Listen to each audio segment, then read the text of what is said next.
Peace, peace, my lord. What's up, brother man?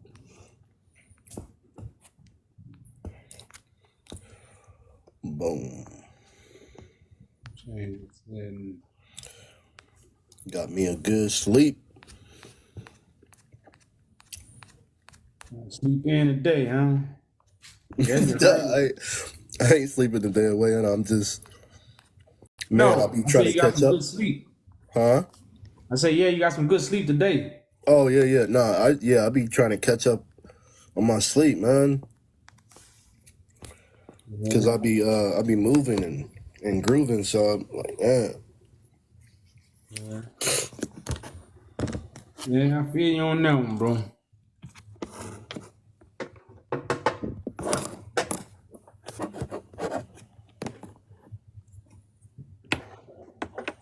Yeah, y'all been getting me with this 2 and 3 o'clock time. That really throw me off.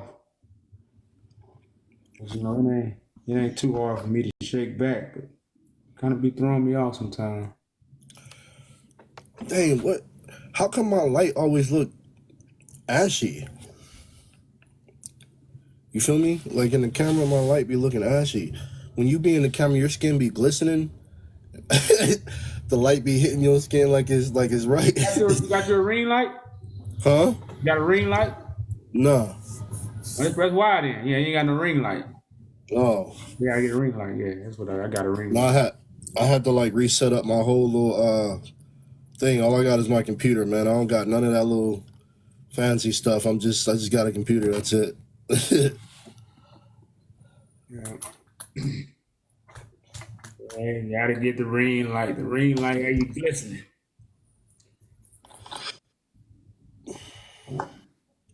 But peace to those that's coming in. What's up, y'all? Peace. Come in, share the live. Y'all know what it is. Y'all know what it is. Y'all come on in.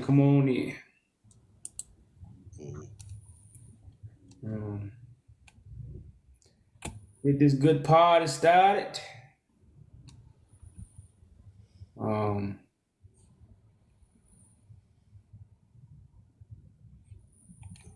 Willing to talk. I don't know if that's a real page or fake page, but like I said, anybody's welcome to come up. That's what we up here for. We're not up here to look like scholars and look like whatever you think we should look like. We up here for the betterment of our people. Our people get better by information. Once you inform, you kind of know what to do. It's called information. So once you inform, you know what to do. So we do got a guest that's trying to come up. All you gotta do is hit the two buttons. If you hit the two buttons at the bottom at the guest, because I don't know, or you can invite like this. Okay. I meant to say that too. Oh, okay. I'll say it later.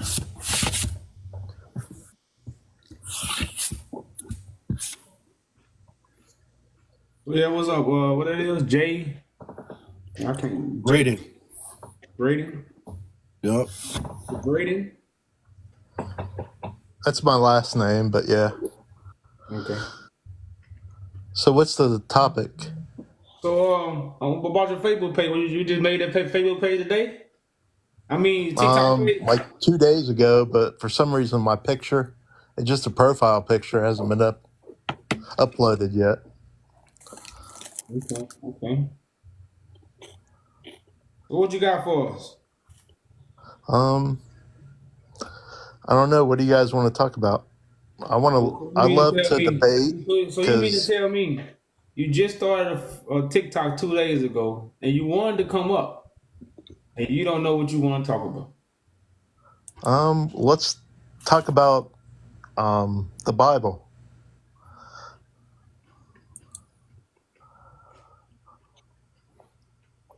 Well, we too much don't accept.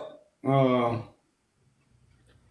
we talk about the Bible, but what you want to talk about? Like I'm saying, what kind of questions do you have?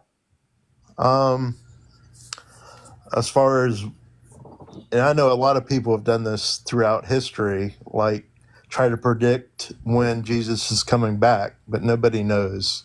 Not even Jesus, only God knows, according to the Bible. So when that happens, how do you know it happens? We don't. I mean, everybody can say, like, oh, this has got to be the end of days. Things are getting so bad.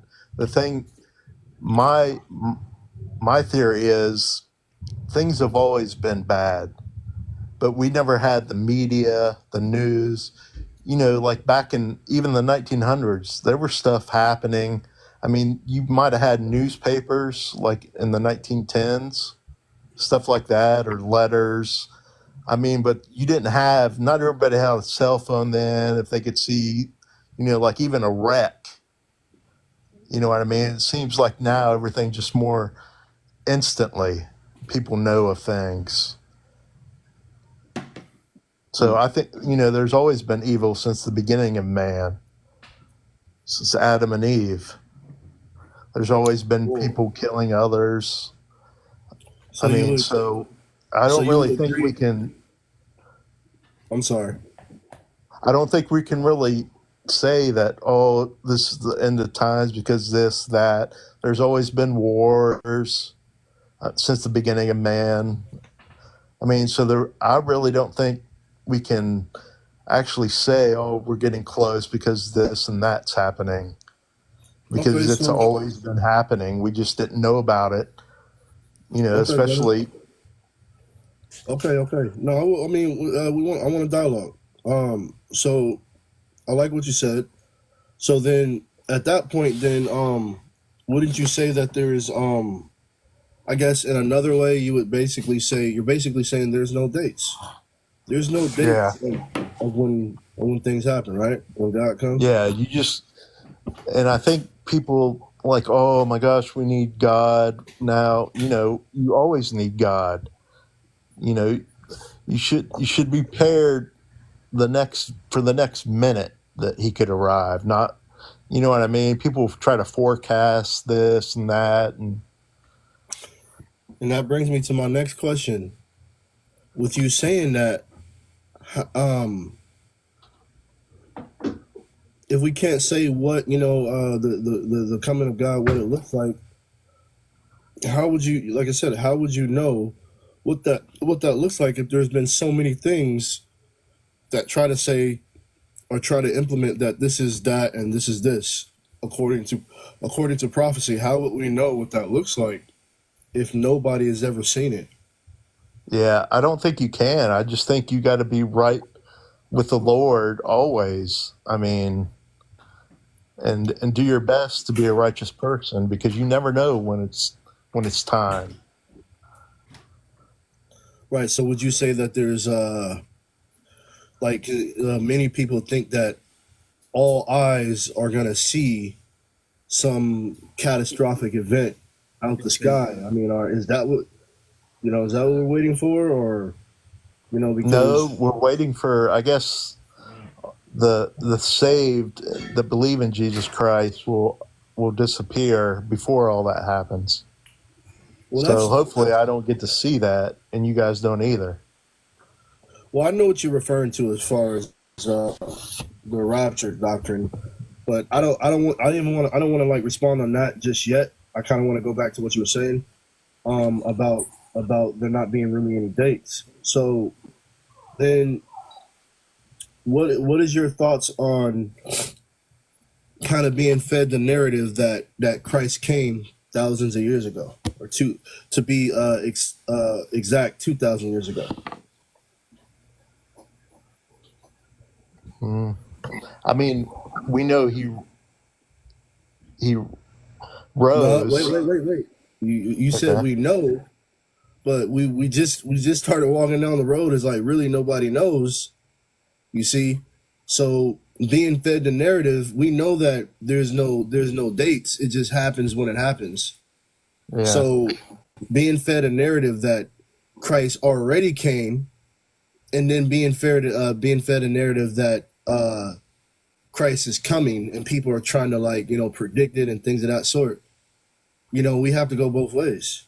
So what's your That's thoughts on, true. like I said, being fed that narrative that he came already? I mean, I guess that's true, but I don't think this is hell on earth as described in the Bible.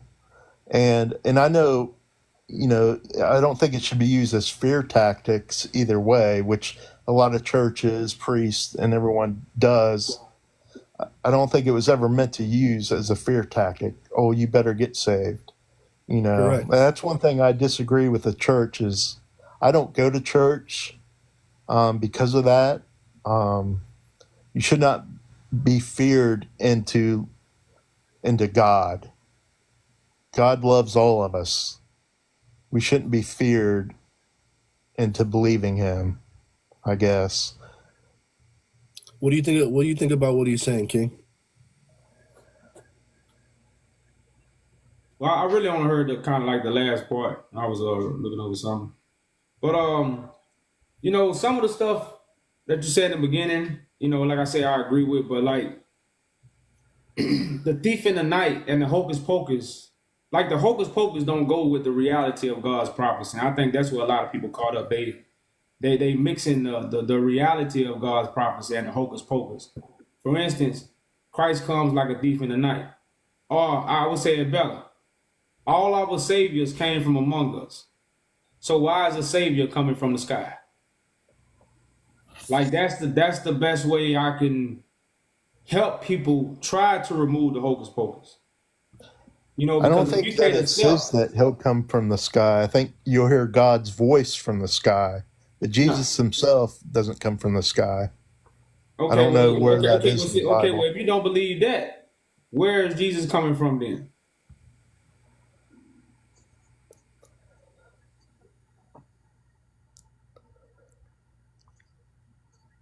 You hear me? Where did he come from before?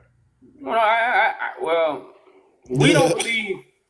See, I that's mean, what I'm saying. I don't want to say believe. We know he never came because the prophecy was for the last days. That's why I want to get your point because you think he came already. So I want to know, how do you feel about the return if he's not coming from the sky? Because I ain't heard too many people that say Christ already came and then he ain't coming from the sky. Most people who say he came already, they say he coming from the sky. So I want to know how he coming if he not coming from the sky. Because I also believe he not coming from the sky. all right. So what do you believe? So you're not gonna answer that?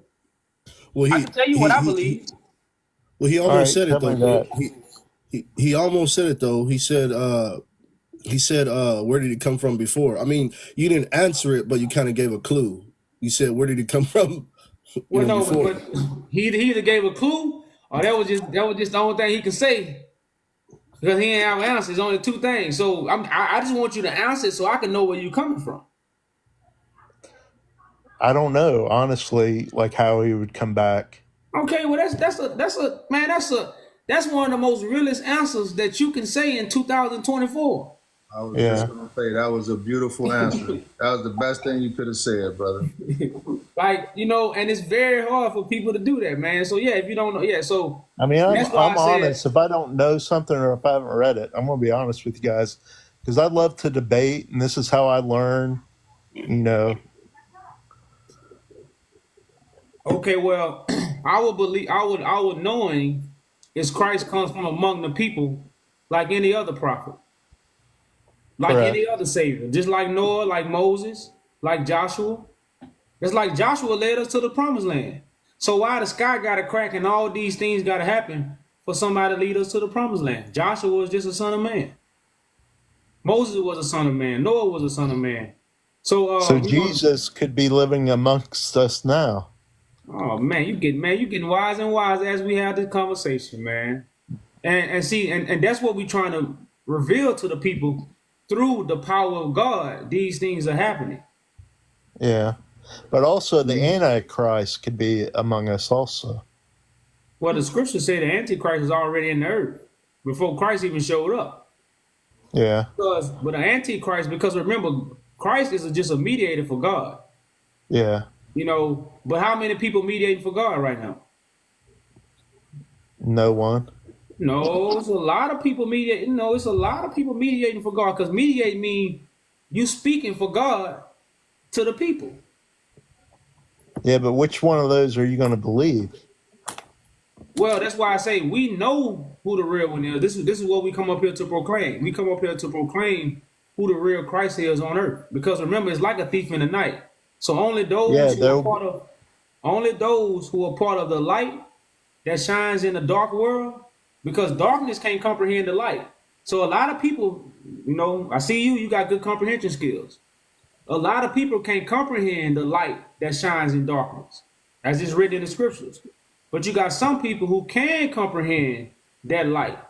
And these are the people who bear witness and they testify to who that light is. And that light is in the earth.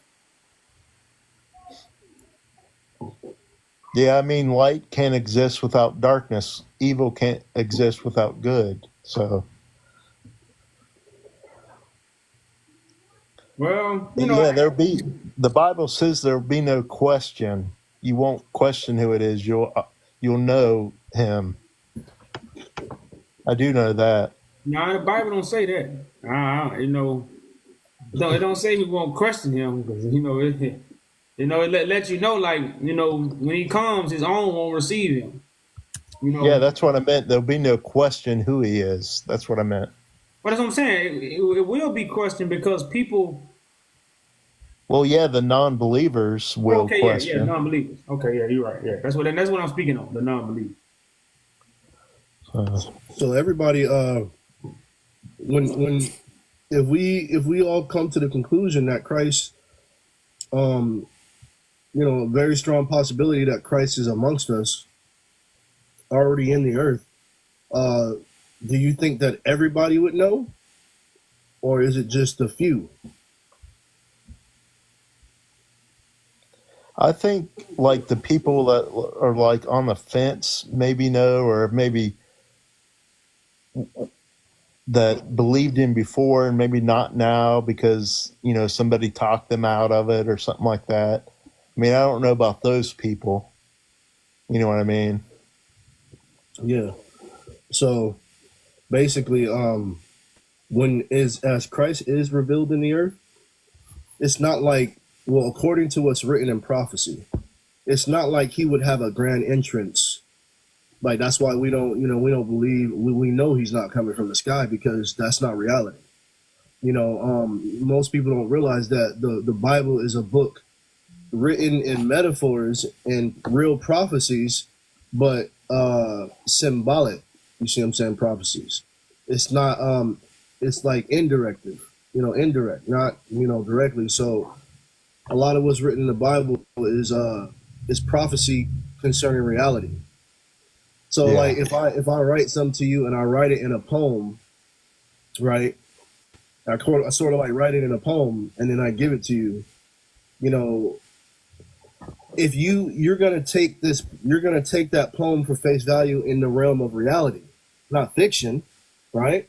Because if I'm writing something to you, you know, unless you've seen these things happen in real life, you're not going to think anything outside of it or outside of the nature of reality. So what I'm saying is the Bible is written in reality, but people take it out of reality and add fiction and fairy tale and imagination to it, when it's really just a prophecy about what happens in the earth, according to reality. Yeah.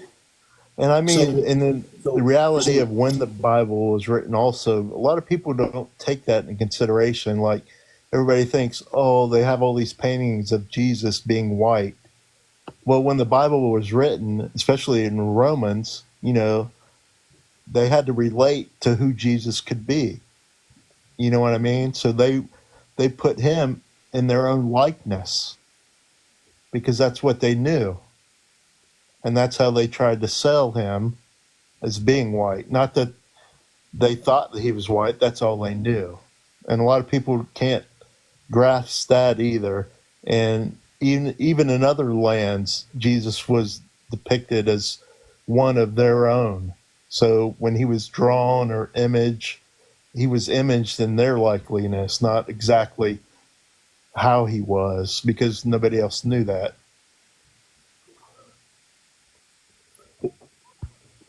Well, the Well, thing about, they knew he was black. They used the white image to deceive the world and take away God's prophecy. The writings come from Ethiopia. So when they took the writings, they had Renaissance pictures because, again, remember, Christ's story was for the last days. So when these things were stolen, that's when Christ's story became history. But all these Renaissance paintings that they found in Ethiopia, these were things of the last days. These are not pictures that's connected to a historical story. So when they stole the writings, they created the historical story because the story of Christ is a vision. So people was able to change it because it never happened. And to see the people who stole the writings, these are the people that control information still to this day. They control damn near probably, I don't really know the percentage, but I would say at least about 90, I want to say 95, especially what we know over here in America, and the Western society. Like when this comes to the Western side, they probably control like 95% of the information that we have. And it might be higher than that. So these are the same people that stole the story and changed the story. And this is Well, the why Bible has been it's written upon so them. many times, rewritten so many times, and like the King James Version is actually a collection of like 7 different Bibles. Well, but like all the Bible say the same, man, and that's what we reveal. Like we able to go in any book and reveal the same prophecy, whether it's the lost books, whether it's the Quran, whether it's the Book of Enoch, whether it's the Book of the Dead, the Anunnaki, the Book of Mormon. All these things have one prophecy that never changes, and that's what we haven't been revealed to us because all we've been getting is the stories. You notice everybody know the biblical stories. Only a small percent actually know the prophecy. They just know the story. So back then, we used to say the word, don't tell me no story. Because if I tell you a story, I'm just lying to you. What's the meaning of the story? Why are you telling me the story?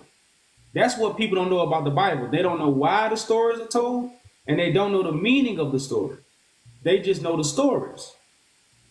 And that's the deception, and that's the lie that most people attach themselves to when they read the Bible. You have to know the meaning of the stories. Hey, Ken, you just reminded me something too of why your mama or whoever auntie say don't tell me a story, because usually the one that's coming up telling the story is the one that's lying. The one that's telling the truth ain't even telling no story. He did that. But Yeah. oh, this is what happened. That's the one lying, telling the story. Yeah. And we've been told the story for a very long time. Long time. Hundreds and hundreds of years of storytelling. No explanations, no why, and the only time we know about when is 2,000 years ago. That's the only when they gave us. Yeah.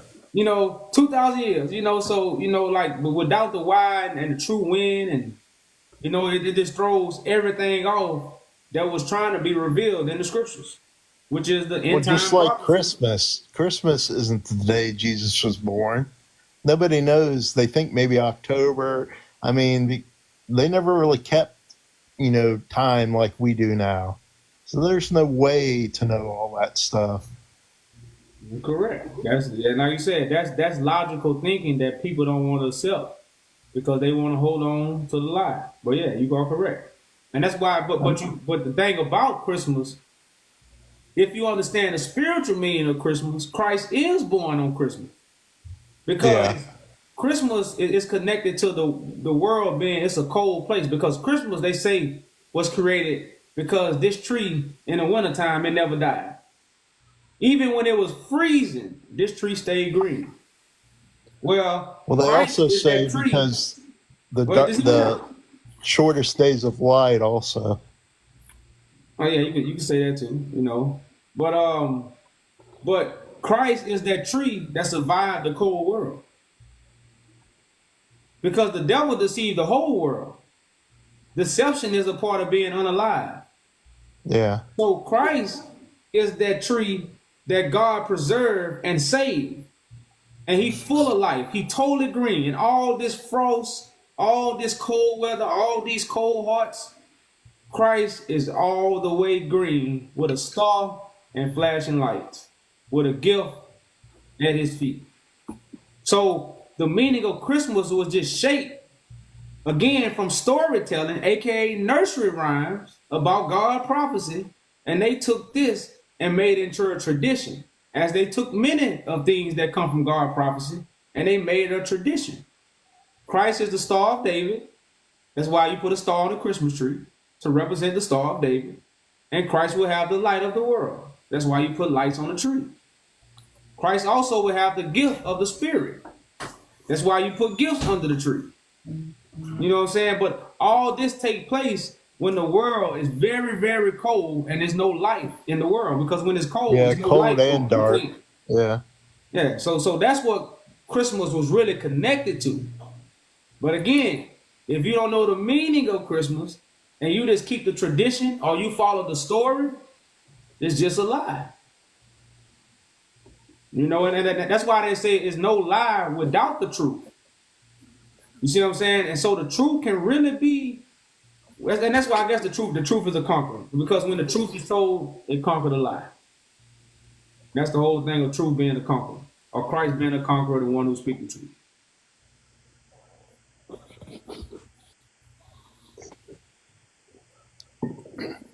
So, do you guys think that we'll be taken to heaven before the seals are broken?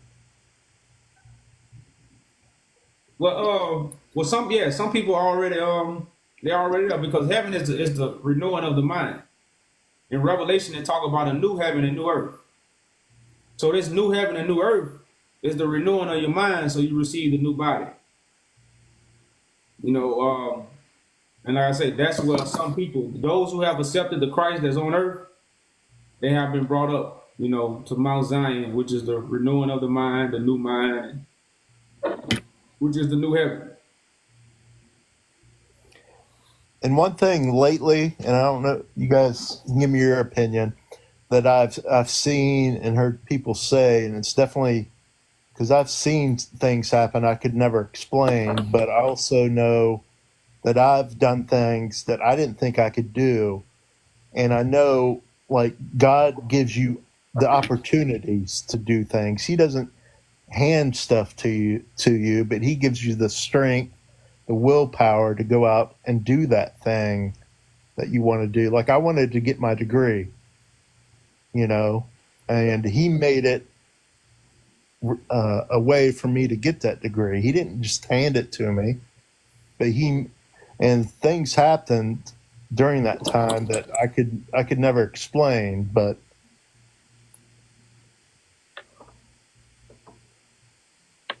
you know, people say, "Oh, I prayed for this, but it never happened."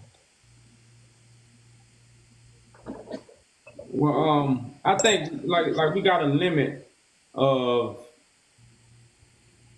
like, God gave us the ability to do many things without even having to call on God. So, you know, a lot of times we call on God for everything because of the teachings we have been taught. But God, you already have a mind. God already gave you legs. You know, God already gave you family and friends. So God already put the tools right there for you to do these things. And that's why when it comes to the will of God, it's a set apart job. It's a set apart spirit. It's something that's totally set apart from what the average man might say or might connect to God. But again, that's what the world has taught us, to connect everything in our life connected to God, which God ain't, you know, it ain't really like that, you know. And like I say, it's hard to tell people this who are religion and who wrap their whole life around God. When once you manifest the truth, that's what God wants most than all. God don't want you to call on God every day, because you've already been given these things. But if you are manifesting righteousness, that's what God wants. And then that's when everything get poured out. So sometimes, well, really stuff is not getting poured out to us because we really not manifesting righteousness. So the teachings have us just asking God for things and hoping God give it to us, and then, oh man, God made that happen. No, God already gave you the ability to make it happen. You see what I'm saying? So I just Yeah, I think, man, definitely agree with that. that's why our minds have to be renewed. That's a part of our minds being renewed to really walk in God righteousness. And and this is that generation that's gonna remove themselves from the lie and accept the truth, which is renewing your mind. Your mind have to be renewed to enter heaven, as is written in the scripture.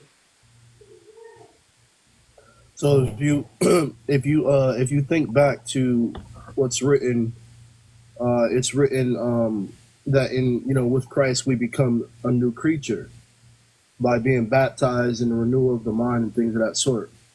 Even passages like being born again of water and spirit. Obviously, we can't go through our mother's womb again, but to be born of water and spirit is renewal of mind.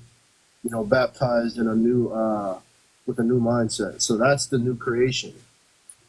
So the new creation, heaven, entering into heaven and things of that sort. It's all a righteous mindset that we're renewing our being renewed into.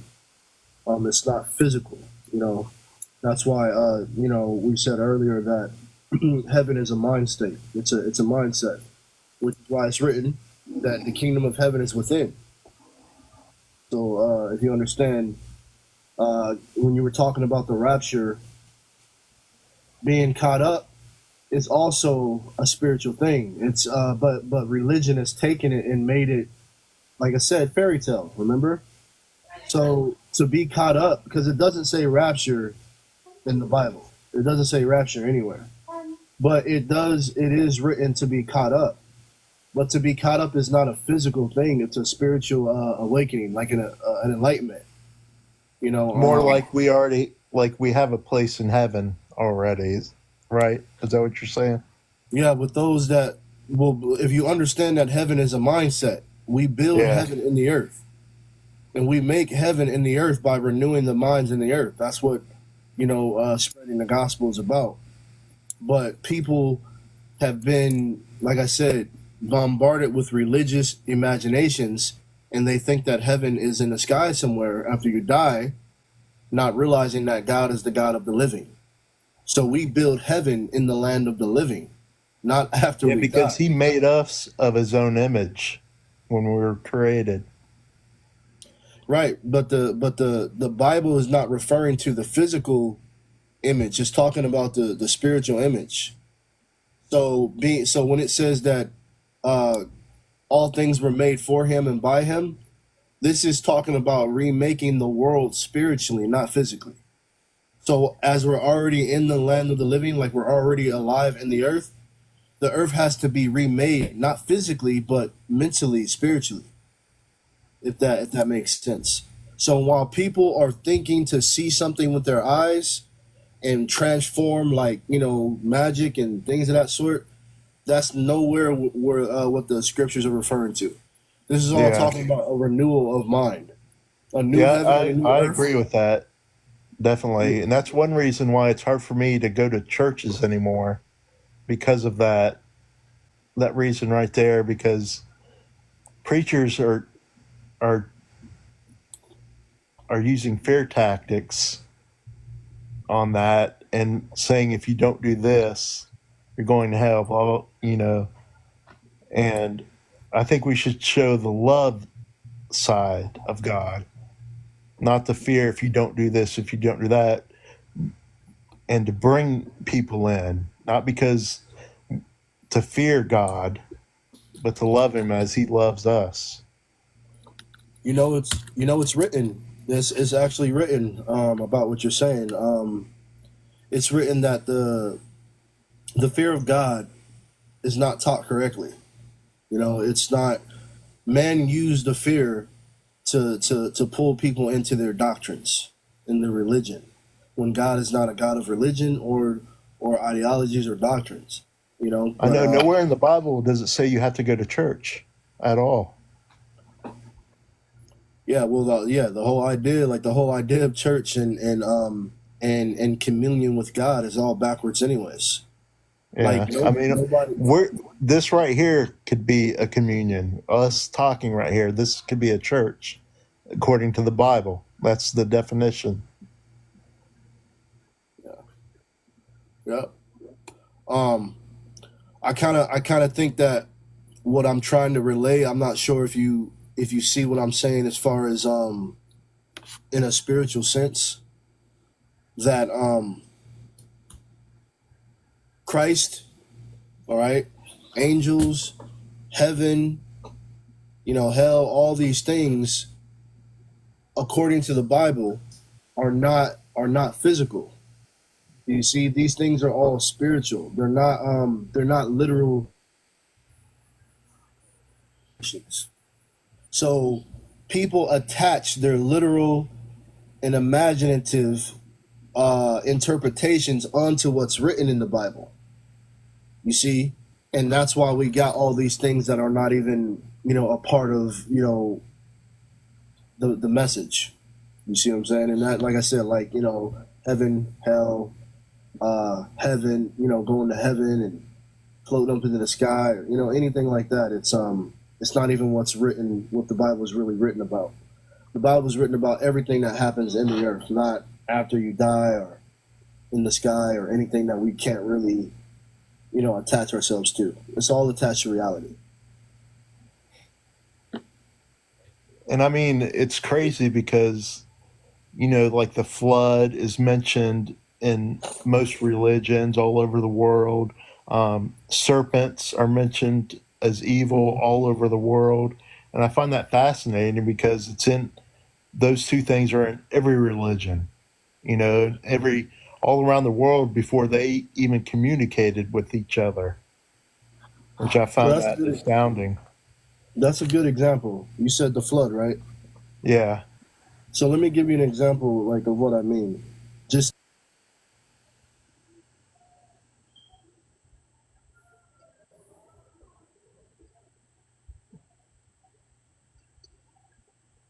And I want it's crazy they use the snake on hospitals. The snake is healing on hospitals. Yeah. So yeah, just. But go ahead, you got it, Zamal. Yeah, it went out. Oh, my bad. Yeah. So I was just saying. So you got a word like flood, right? You got the flood, or you got water in the Bible. Now, when people automatically read the Bible, they'll take when they see water or they see flood, they literally automatically go to envision real water or an actual flood. But if you understand that anything that's written in the Bible is a parable, or it's a similitude or a symbolic prophecy, then you wouldn't you wouldn't take it for face value. You wouldn't take it literally. You would understand, like my brother said earlier, there's a meaning to these things. So in short, a great example is like the flood. When you've read about the flood in the Bible, do you picture it being an actual flood, like literally, like water? If Well, there's a, Go from ahead. what I've read, my understanding was the flood, whether it actually be physical or not, was meant to be as far as when the angels came down and regenerated with humans and made giants, that the flood was to destroy those And and that make was the earth new again. and that was a and that and let's just be honest, that was something that was given to you, right? Like something that you were taught. Yes. And see, that's what we mean. People take, not you, but people have taken what's written, and they didn't get the spiritual meanings, but they got what they thought it meant literally, and have turned it into a whole doctrine, when that's not even really what the scriptures are referring to. So Well, there's you can nothing see really. that in the whole Catholic Church when they used to do tidings. I mean, Yeah. people could do whatever and just pay a tiding to be forgiven. So just for yeah, everything is taken and twisted. But just to be transparent, the flood, and for an example, represents the earth being flooded with something, but not literal water. So when you start putting the scriptures together, and you'll come across a scripture that says the devil deceived the whole world. Now most people believe that the flood flooded the whole world, but this was actually a vision of the last days. So there was no flooding, in the beginning of the world. And if there was, that is not what the Bible is referring to. The Bible is referring to a spiritual flood of information. So people will be drowning in the earth from the deception that the devil is cast out all over the earth. So this is just an example to show you that everything that's written in the Bible has a different meaning other than the literal interpretation that people take for face value. Yeah. I mean, just like here on TikTok, like I've tried to, and you guys have been awesome and, down to earth, actually listen, talk. I mean, I tried to talk to somebody that said Christians are lawless. And I tried to have them explain to me how Christians are lawless. And they basically just bent it and tried to get me to tell them. Okay? So I definitely appreciate you guys. But I got to get off and get my kids to bed. Maybe I'm following, so hopefully I can join you guys again later. All right, Braden. I'll see you again. Peace. All right. Peace. Just real quick. So this is what shows that people don't listen.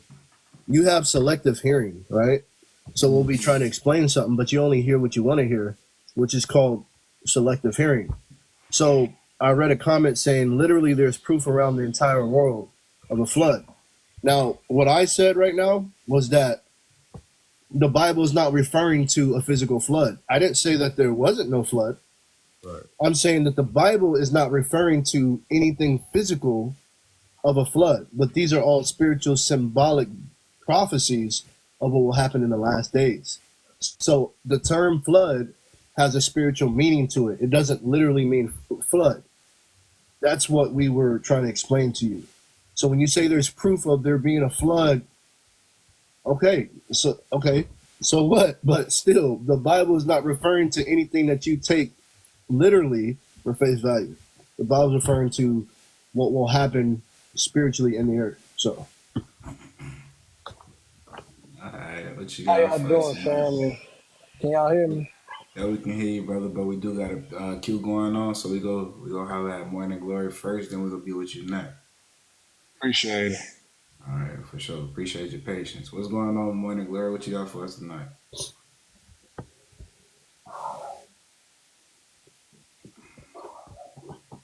Morning Glory. Hey, I had to, I'm multitasking. Okay, I got you. Peace to you, sis. What's going on? Hi, Saint, can you repeat that about the flood? yes, ma'am. So most people, well, I'll say, a lot of people, like we come on here and we explain, right, that the Bible is written about spiritual things that will take place in the earth. So not necessarily things that we take literally, but things that are happening spiritually. So when it's written about the water or it's written about a flood, these are not literal things that the Bible is referring to, but these are prophecies of what will happen, not literally, but spiritually. So a flood can represent something entirely different than there actual being an actual flood. So that's what I was explaining. So, when it says that the dragon, you got to understand the parable. The dragon spewed out of his mouth. Now, first of all, what dragon are we talking about? Because we ain't never seen a dragon walking around, on the earth. So you got to understand that these are parables, once again. So the dragon represents something spiritual, not literal. The dragon spewed out of his mouth a flood, all right, that would drown the earth. You see? So the dragon is something that represents something that reality. And also the water of the flood represents something that's not a part of reality. So it's a spiritual meaning to these passages. So the flood means, if you know who the dragon is the deception in the world. So the devil cast out deception all over the earth. There was a flood that flooded the earth, and the flood came out of the dragon's mouth. The dragon represents the devil, and it's he who has deceived the whole world. So the flood is the deception that has drowned the whole world. That's the spiritual meaning of what's written in the Bible concerning the flood. But most people will take these things for face value and take it literally and talk about a flood that happened a long time ago, and it has no spiritual healing or meaning to it, which does nothing for us.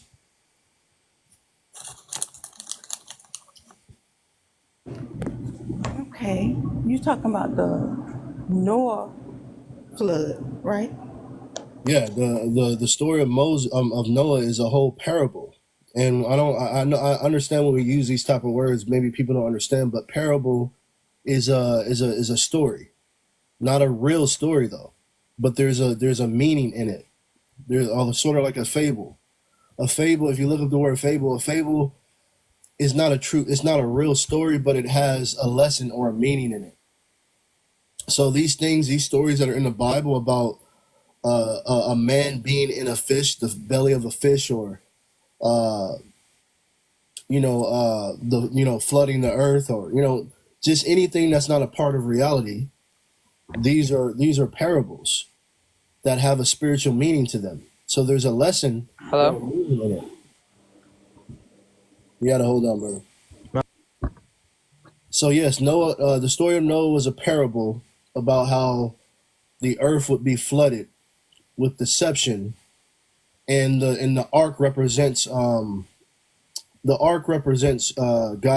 Christ saving the people. Christ is the ark. All right. Christ has the information and the truth that's going to set us free or save us. So all these stories once again are symbolic and parables about how Christ would save the people in the last days, not literally, but spiritually. Okay. So why do they have a Noah Ark museum of the boat? I don't know. Well, I mean, I do know, but deception. Just like they have museums of and paintings and pictures of Jesus Christ, right, with blue eyes and blonde hair. Most of us know that that's not true. So they have these things in these museums and these artifacts set up. Matter of fact, it's also written in the scriptures that they would take our books and they would paint their images in it just for deception. So like the Bible, you know how like everything is whitewashed and they put in the movies and they make it seem like it has nothing to do with black people, but it's written in the actual scriptures that they would take our records and our books and they would paint their images in it to deceive us. So everything is set up for deception so that we wouldn't understand the truth. And I say that like one of the main parts of deception that was set up is that they gave people a false Christ, all right? Or they gave you a false story or a false image of Christ so that when the real Christ is actually revealed in the earth, a lot of people wouldn't understand or even know or even realize that this is the real Christ. So in the devil deceiving the whole world, he had to give you a fake Christ so you wouldn't even receive the real Christ. And that's why you have in the story that Christ will be rejected by many. Because if there really is a man in the earth that's claiming to be the Son of God, why is he being rejected if he's supposed to be doing magic tricks and all these things that would have many people believing? But that's not the case. Because, walking on water and healing the blind and all these things physically. Once again, these are parables and metaphors for how Christ would bring the truth. So it's not literally that he would put his hands on somebody's eyes and automatically they physically see. No, this was a parable about how Christ would help people see the truth. All right. He would make the blind see. You see? Same thing with healing the sick. It's not that we can't be healed, but the sickness that the Bible is referring to is a spiritual sickness, which is deception. So Christ would set us free. This is why it says the truth shall set you free. And if Christ is the truth, then you must understand that the parable is not really about being physically sick, but it's about being spiritually sick because you're corrupted with deception. So Christ is set in the earth to cast out those demons out of your mind, that deception out of your mind, and heal you of that sickness. You see? But people don't get that. They think Christ is walking around putting his hands on actual people, and then all of a sudden they can walk, or they don't have no more sickness or no more. It's not referring to physical sickness. So these stories and these parables are about a man who would be revealed in the earth that would be healing people spiritually, healing people of the deception, because he's the truth to set you free. The deception that's in your mind. He's the one that has the truth to make you see. All right. He's the one that will walk on water, meaning walking over the system that has you enslaved. So these are all parables and prophecies about how Christ, a man in the earth, would bring truth. And the miracles is that he would bring truth in all these different angles. And people don't realize this. They've been fed stories, so they expect things to happen that are not going to happen. And this is why you have in the story that many rejected Christ. Because if he was really flying out the sky and he was really healing people and doing these tricks, then a lot of people would receive him. Not many rejecting him, because anytime I went to a magic show, people love those guys. You see? So if Christ was walking around doing these things, he would be loved, not hated by many. But it says that many would reject him and hate him because he doesn't fit the imagination of what people thought was supposed to happen or what people expected when they read the Bible. Christ is a regular man, not doing tricks, but fulfilling prophecy by bringing the truth in the earth. That's it. Greetings So to you all. why Hold on, why hold on, build Hold on, brother. Peace. But we got a queue going on. Go ahead. so why build a Noah Ark just to put deception out there? Why would Because they the devil, build that like I said, that boat, actual boat that you can go and take a tour and pay and take a tour to look in the inside how Noah was on the boat, how everything was set up on the boat. in other words, why would they go through all that trouble just to do that? Is that what you're saying? Correct. Sorry, I went out. Okay, so like if I don't know if you were listening earlier. Before you, I just want to add this. It's called the Crafty Council. So stuff is, I can't even say the word, strategically put together to deceive you. So crafty is they build things to throw you off from really what my brother is trying to give you, the understanding of why these things is even written. But I just want to add in that crafty. It's a crafty counsel against us. You got it. And that's how the spirit works.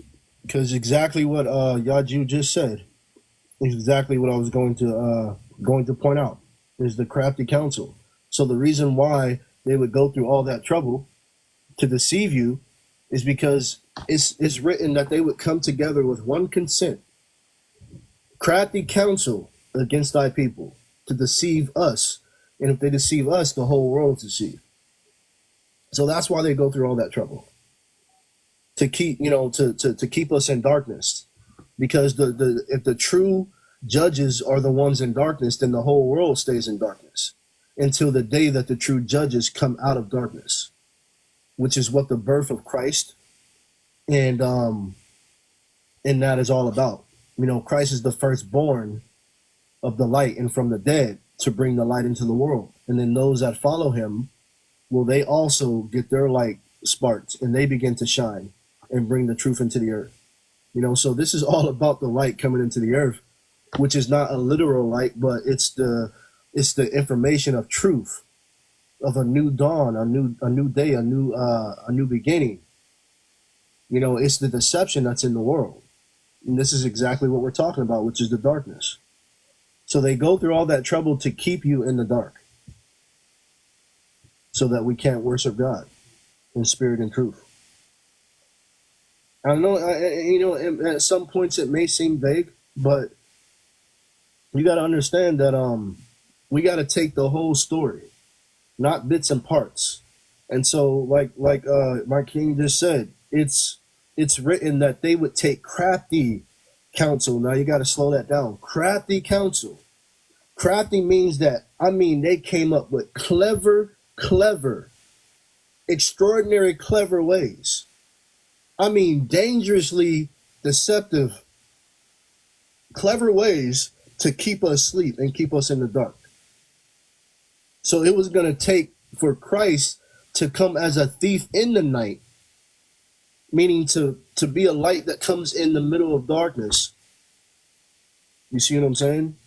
Christ came as a thief in the night. Why? Everybody is asleep, because everybody's in darkness.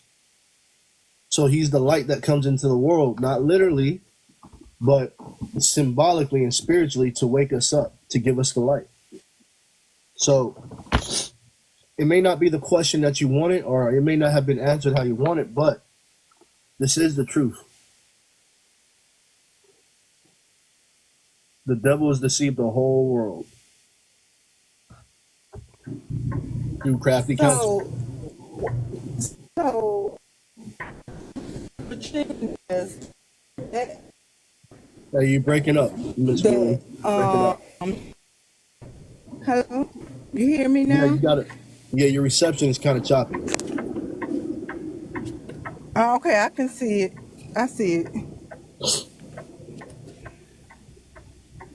Okay, we can hear you Hold now. on. Okay, so you're saying that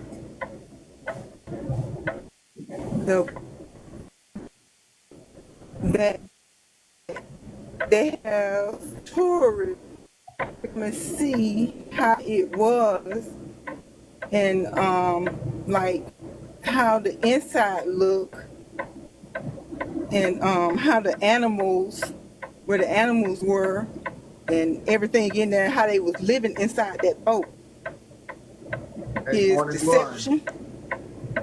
Absolutely. Morning glory. You ever heard of Sir, Universal Studios or Disney World, Disneyland, where they you could take tours of like the inside of different things you might have seen on TV?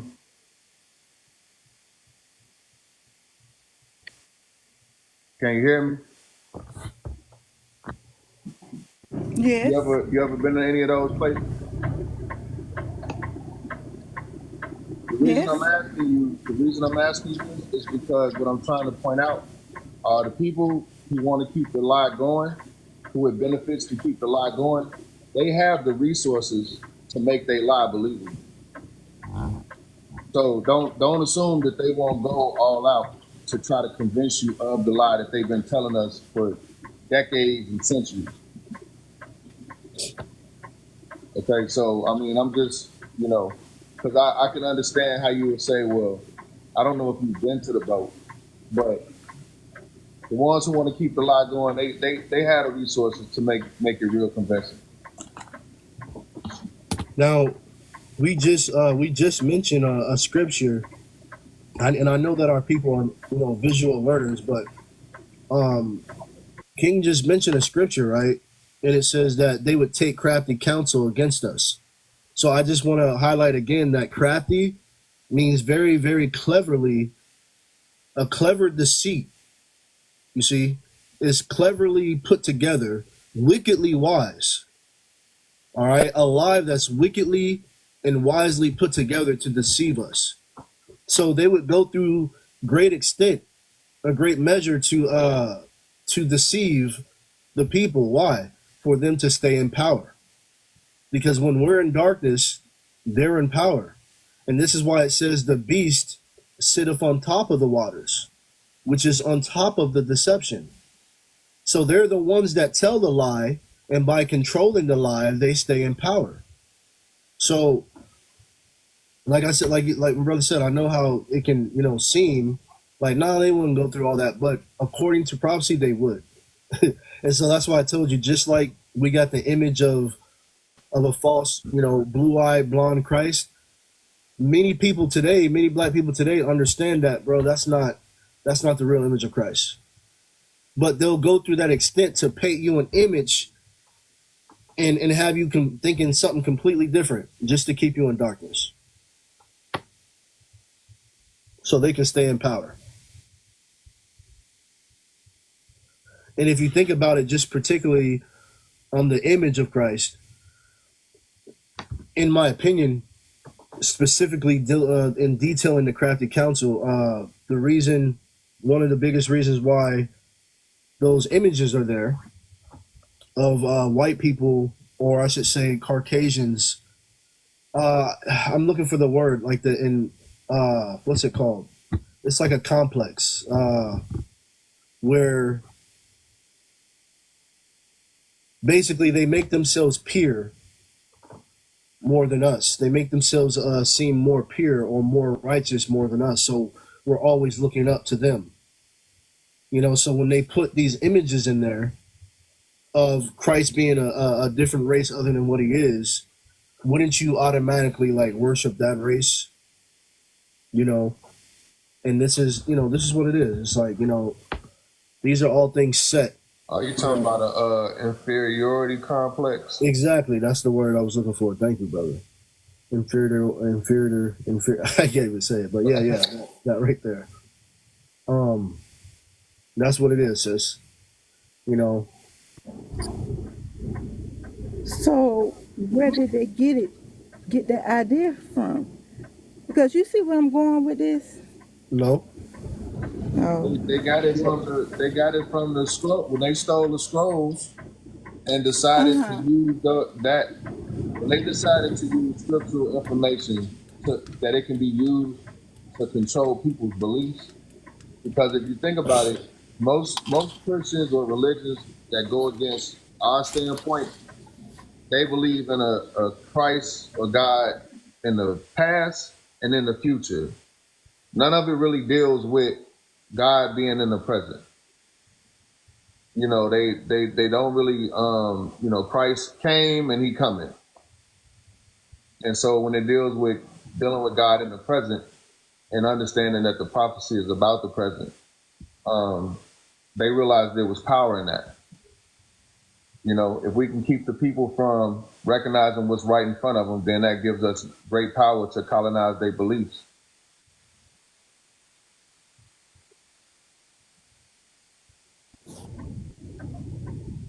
Like your common sense has been stolen. I'm trying to wrap my head around why would they build a museum, a Noah Ark boat museum, so you can go and tour to see how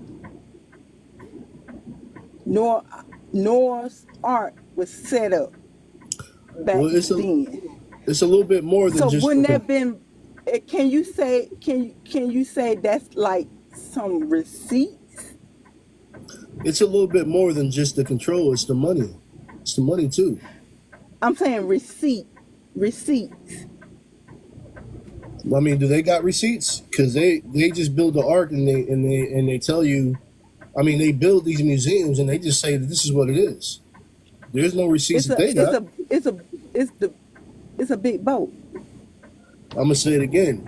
You're asking for receipts, but you're not asking the right people for receipts. We're the ones that are just revealing the lie to you, but you're not asking them for receipts. You just go along with what they put out.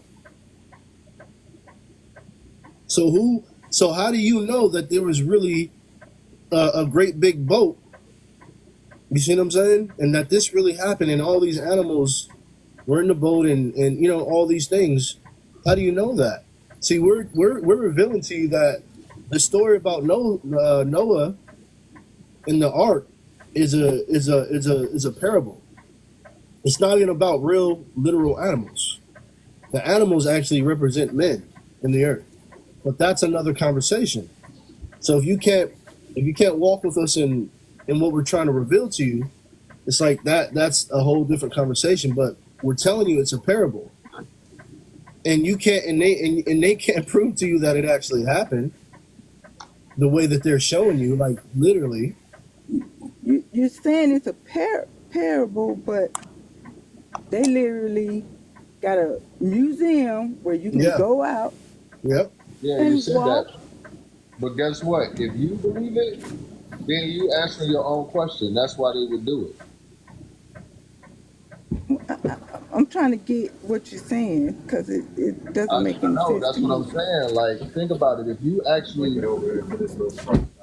if what we're telling you, you can't hold on to it because you know that museum exists. Like, if you believe the museum more than us, that answers your question, which is, why would they do it? To get people to believe it and to ignore the truth when it's given to them. That's 100% why they would do it. And that's why the Bible is the greatest story ever, the greatest book ever made, because you can take these stories and instead of the spiritual meaning of it, you can make money off of it. I mean, you can do all kind of things, man. So all we're telling you, sis, is that they don't have the receipts even for what you believe, but yet you asking us for receipts in what we're revealing. The receipts is what we're revealing. We're telling you that it's a deception. There was no, because it's not a part of nature. It's not a part of nature. These stories, you know, giants and you know, they even try to throw the. I mean, there's so many, man. It's crazy, but it's not a part of nature. Now, and it remind like so they'll do like the little documentaries, right, on Discovery Channel, and and they'll show you these bones, right? Like, I know it's hard to like believe, but these people will literally create a construction site and make it just like they make museums. They'll make these museums so you don't think that they're making stuff and putting it in the ground, and then all right, let's go on air and make it look like we just found this. They did that. They did that with the moon and the astronauts going to outer space. Hell, that came out that they did that. They faked the whole what they call it, the moon landing. It was all done underwater. That came out. Are you familiar with that?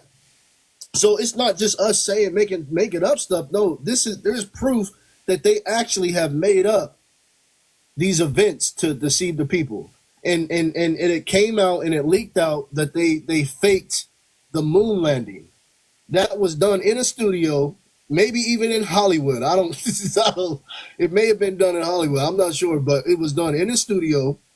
And the symmetrics of it all is that they were doing it underwater to make it look like they were floating. Okay, so that actually came out. Well, they also have a giant sword, and they said it belonged to Enoch. That's the point, sis. I realized that. Yeah, I yeah. just okay. That's why, you know, we're gonna have to, you know, we got a lot of other guests up here, and that's why, you know, we, like I said, we just up here to reveal people that everything you was told was a lie, and that's the part of getting rid of all your bread with yeast. And this is the point of waiting on God, so God can reveal you the truth. So if you're not ready to empty your cup, and I think it's something we always tell you morning glory, like, we don't mind your questions, but like I said, we got other guests. So all the fairy tales, all these museums, everything that man have told you, you just really got to throw it away. But like I said, we got to get to these other guests. But like I said, if you want to stay up in morning glory, we'll come back to you. Like I said, Okay. Thank you for bringing me up. all right, no problem. I stay. Okay. Rich is on you. Shalom, family. Peace and love to all of y'all. How y'all doing tonight? I've been seeing your content. Is it Nagas? Correct. I've been seeing a lot of your content, even a lot of people who subscribe to you and who follow you. And I just got a couple questions just to get a understanding because I'm new to TikTok. I don't really be on TikTok. I was actually talking to one of your followers today, if I can call them that, or one of your acolytes. It started with an L, and he told me basically that you are Christ in the flesh. Am I right or am I wrong? Yeah, you correct. Okay. And if I could ask your belief and what you believe in, can you break that down for me a little bit? I just I believe. know I got a gist of it, but in your words. It's not really a belief. I just believe in God. I don't believe in no religion. Okay. And God is more of a manifestation, a spirit, or energy, something that moves you, something that your works testify to what God is. So I don't really, like I said, I don't really have a belief. I don't prescribe to a particular thing. I prescribe to righteousness. Amen. And if I could ask this, if it's appropriate, when did you get the revelation that you are Christ in the flesh? I began speaking openly in 2016. But like I said, my journey kind of began in like 2013, 2014 is when I was moved to even pick up the Bible. And from that time on, that's when the Spirit was leading me and things was being revealed to me, and I was given understanding, foresight, insight, to really, carry out the work of God. And if you could, what's the will of God? To remove the devil, free the captives, bring justice on the earth. That's kind of that's the will. To destroy the devil and bring in life. Okay. Well, I appreciate you. If I can ask, Zamar, Stamps, and AI, are y'all all acolytes of Negus Kingdom? Nagas? Acolytes, like followers. Acolytes? I ain't never heard that word. I never heard that word either. That's different. Yeah, it just mean like a follower, Yeah, no, I don't know what an acolyte is, bro. Yeah, that's April. So, if there was a category for what's that, bro? It's like acolyte is just like someone who follows. What's that sound that keeps going on? Oh no, I was just in the laundry room. I'm at work. Oh, okay. Yeah. So yeah, if there was a category to put us in, it would be witness. Fellow workers. Just us. Because when you start using little terms and phrases, it really could take it out of the respect level that walking with Christ deserves. You know what I'm saying? So it's not what you would consider to be a follower, because generally when you categorize somebody as a follower is because they just go along with anything. They don't stand on nothing. They don't have no principle. Like those are some of the characteristics that people attach to a follower. And you have to be much more than that to walk with Yaju and to carry this particular cross. So the acolytes, like to me, is kind of slick, but again, we witnesses. We worship the Most High in spirit and truth.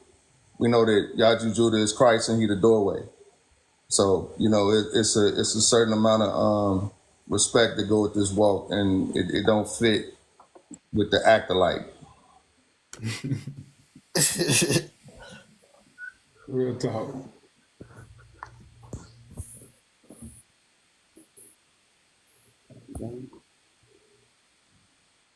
He gone, Yeah, I guess so. huh? Okay. Gus goes. I guess that's what they say. Yeah, hello. What's up? How are you guys doing? Good. That's great. So, I heard that you guys, one of you is claiming to be like a messiah or something. Who is that?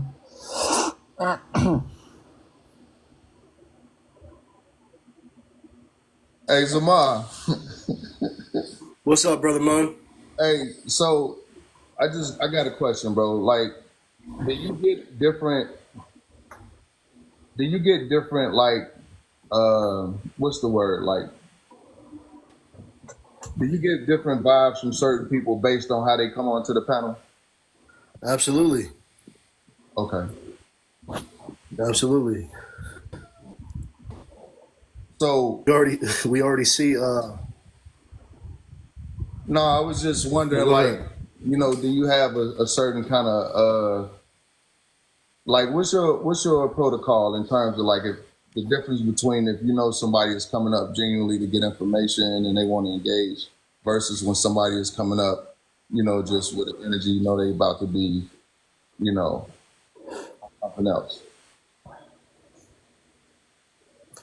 Basically, not to entertain a fool or entertain foolish questions.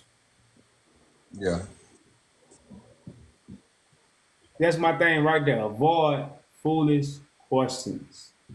I wonder why the scriptures say that. I wonder why the scriptures say to avoid foolish questions. Yeah. What scripture is that, King? I want to say Timothy. I say avoid foolish questions. It's Timothy or one of Paul. Right. I have it.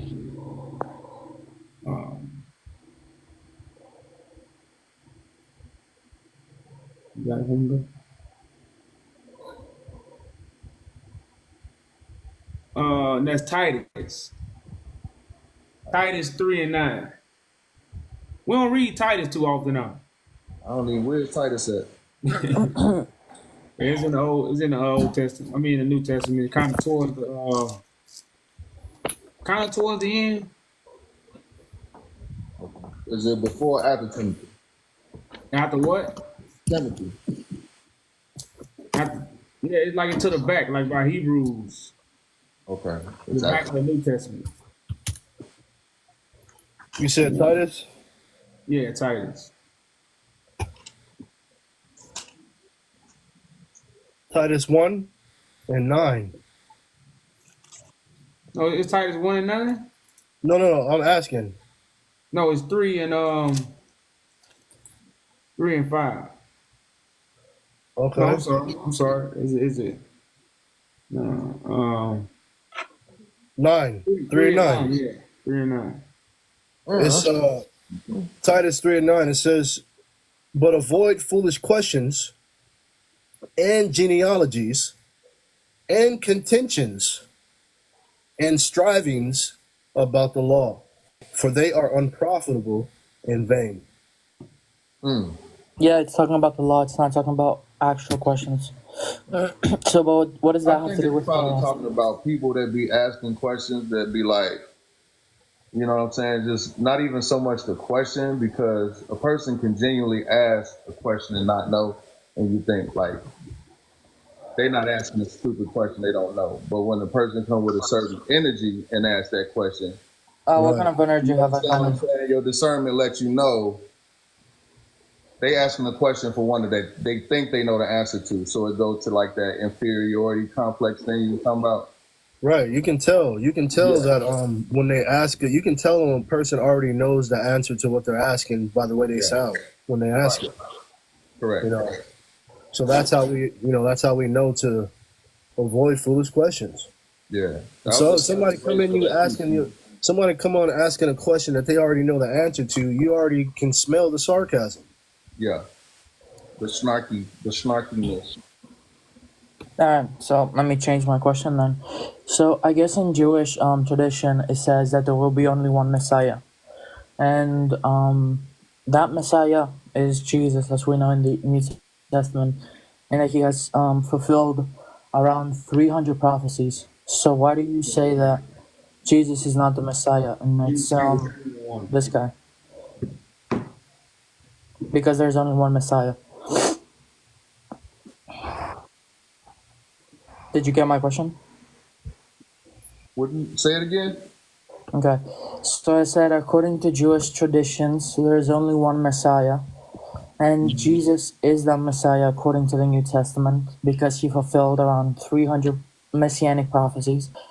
And why do you discard Jesus as being the Messiah and saying this guy is the Messiah? So I'm a little bit confused because I don't know a lot about Jewish tradition, but don't the Jews also believe that Jesus didn't come yet? Don't the Jews don't they believe that Christ or Jesus hasn't come yet? Yeah, they believe that the Messiah hasn't come yet because they think that the Messiah has only one role, which is to liberate Israel. But Right. So that's what I'm saying. They don't believe in the 2,000-year Jesus either. okay. That's what I'm asking you. Yeah, I agree with that. They don't believe it, but some Jews believe in it as well. There are some Jews who believe in it. Well, some have converted to Christianity because, and this is something growing up where I grew up at, I ain't know a lot about Jews, but is it a race or religion? So it's both, meaning there are Israelites, or there are 12 tribes, and if they're one of the 12 tribes, they're called Jews. But there's also Judaism, which is a... But the Bible scrolls, the original scrolls in the Torah, come from Africa. It was stolen from Africa. So the people that are claiming to be the people from the scriptures is a different group of people, a different tribe. Moses, right? Like those are the Ashkenazi Jews that you're speaking of that currently have kept these traditions going, right? no, I think every Jew follows that says there's only one Messiah. There's no one that says there's 2 or 3 or 5, right? So it's just one Messiah that will come, and they believe that he will liberate Israel, and that's what they believe. But there's also some other messianic prophecies that say that he will be the servant, the Lamb of God, and he will take the sins of the world, which Jesus did that, right? And then Jesus also says Well, that this is where hold on. We got a good little dialogue going, but you can't okay, tell. But you're on one hand you're saying that because you start off saying according to Jewish tradition. yep, When you say that, even though some Jews have converted to Christianity to stay within Jewish tradition, they don't believe that the 2,000-year Christ came yet. okay. So your question being, why do we believe Yahweh Judah is Christ? From our standpoint, which you couldn't put this under the umbrella of the Jewish tradition. Under Nega's tradition, currently, and we can't even call it tradition, but I'm just using a language that you can kind of like put it in perspective. According to what we stand on, the scriptures, the prophecy is being manifested in real time. Okay, but And so the Israelites, or the nation of Israel, is not a place on the map. This is a spiritual kingdom that's being established in the earth, the New Jerusalem. So, you have to know the standpoint of the individuals you're speaking to so that when you get an answer, it doesn't come off like we're avoiding your question. We don't have a problem answering your question. You got to understand the perspective that we answering from.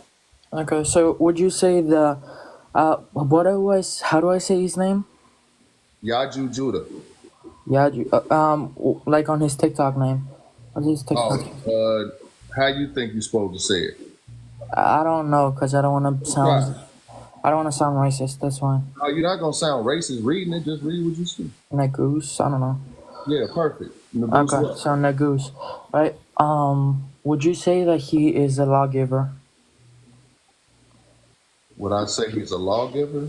Like Moses. What do you? Oh yeah, like Moses for sure. You okay? So what?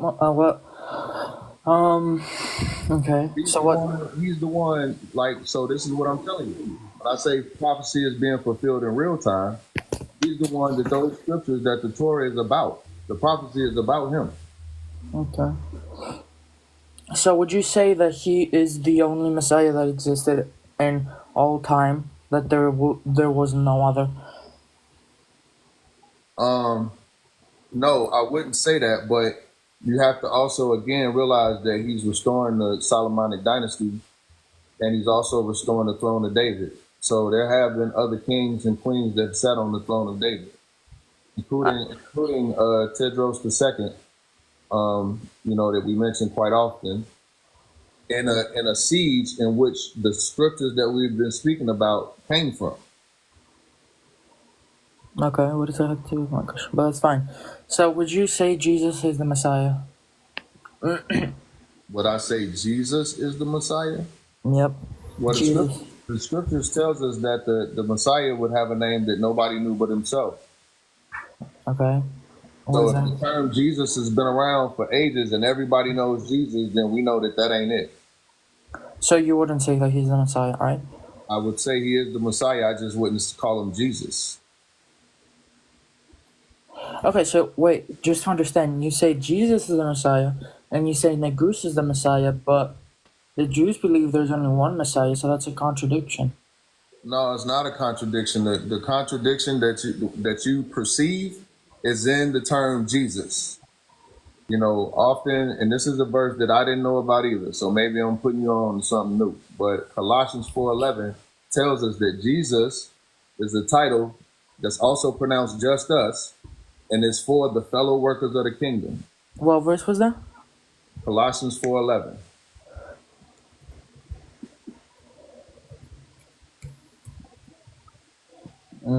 Give me a sec. Yeah.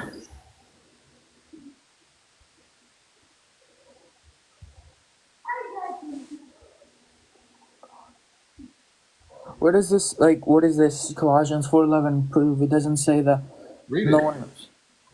Jesus, who is called Justus, also sends greetings. These are the only Jews among my co-workers for the kingdom of God, and they have proved a comfort to me.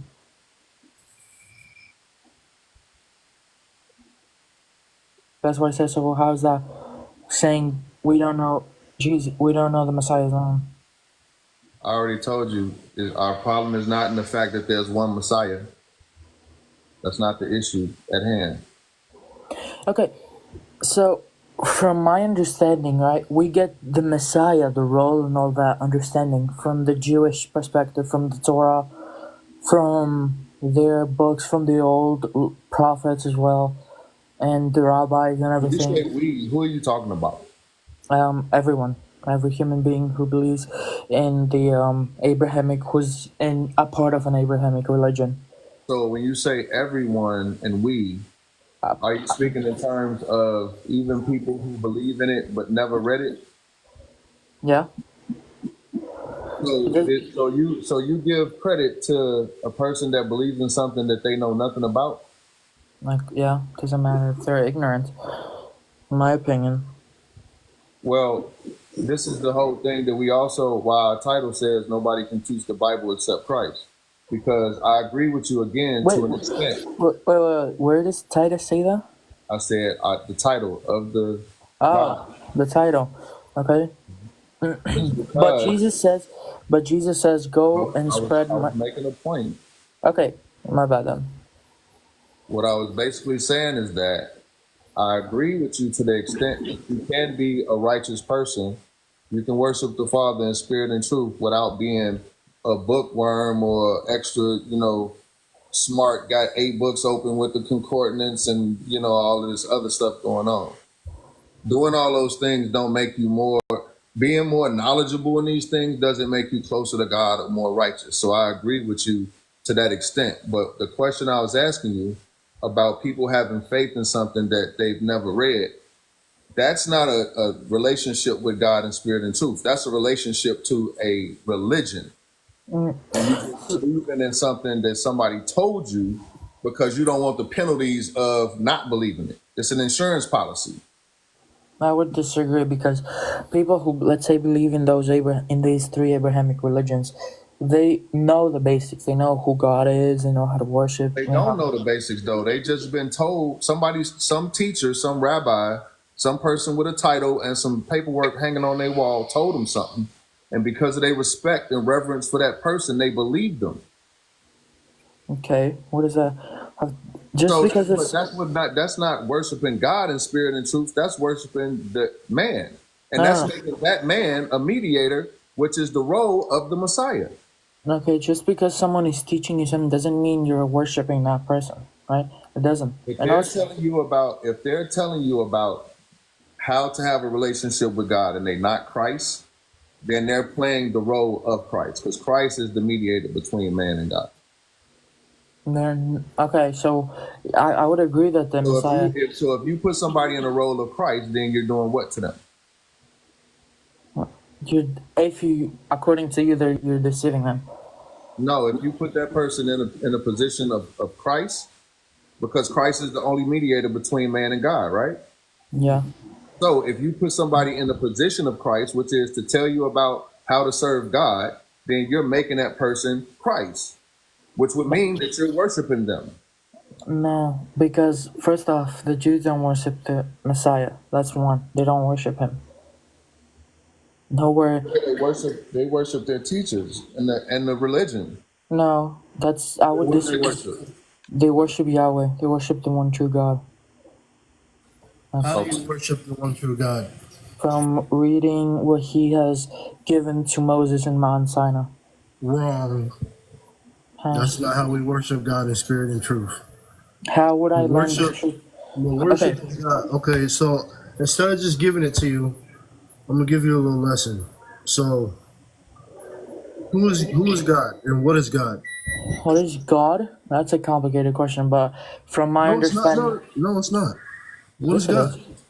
What is Because God? what Just is give me the God? best answer. What is God? Yeah, A divine being. God is spirit. Just to be transparent, God is spirit. We agree? Yep. Okay. Wait, If when God you is say spirit, okay, wait, when no, you say spirit, bro, no. I'm asking the questions right now. Okay. we're having a conversation. I know, but I'm asking the questions right now. Yeah, but I have a question of what you asked about the spirit. No, bro. I understand what you're saying. I'm asking the questions right now, though. You were asking questions earlier. Now I'm asking questions. I mean, with the other guy, I had a back and forth. Can I ask my questions? Sure. Okay. I said, what is God? You said spirit. We agree. So if God is spirit, what is truth? What do you mean by that? What is truth? Who is the way, the truth, and the life? Jesus. Okay. So we can agree that the words that Christ or Jesus speaks is spirit, right? Spirit. What do you mean spirit? He is the word turned flesh. It's his words, according to John 1:1. The word became flesh, and the word is God, and the word was You with gotta God. stop. Your cup is full. So even if I did want to really take my time to show you something, I'm wondering, is it even worth it? Is it even worth trying to show you, because you won't even receive it? But I mean, I was having a great conversation with the guy beside me, and you just jump in, and now you want to kick me for all of a sudden just because I answered your question. I'll tell you what. You can go ahead and conversate with my brother. I was trying to show you something. But go ahead. All right. So who was I talking to?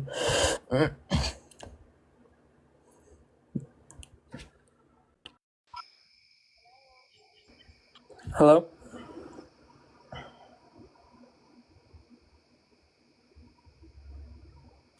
Are you on mute, King? Oh, I was saying, yeah, we got other people up here, so I don't know if you want your last few words with AI. You want to give them about 2 more minutes, 3 more minutes, so we can go on to the next caller. Like I said, we got a pack house, y'all, so we got to move a little fast and get the other guests involved, see what they got to say. Okay, so I guess. You got a last question for us, brother man. Like I said, if you want to stay up, we'll get back to you. Yep. Yeah, my last question would be if you guys believe Jesus is God. Well, no, God is spirit. God is not flesh and blood. Christ is flesh and blood. But God took on Christ is human both form. though.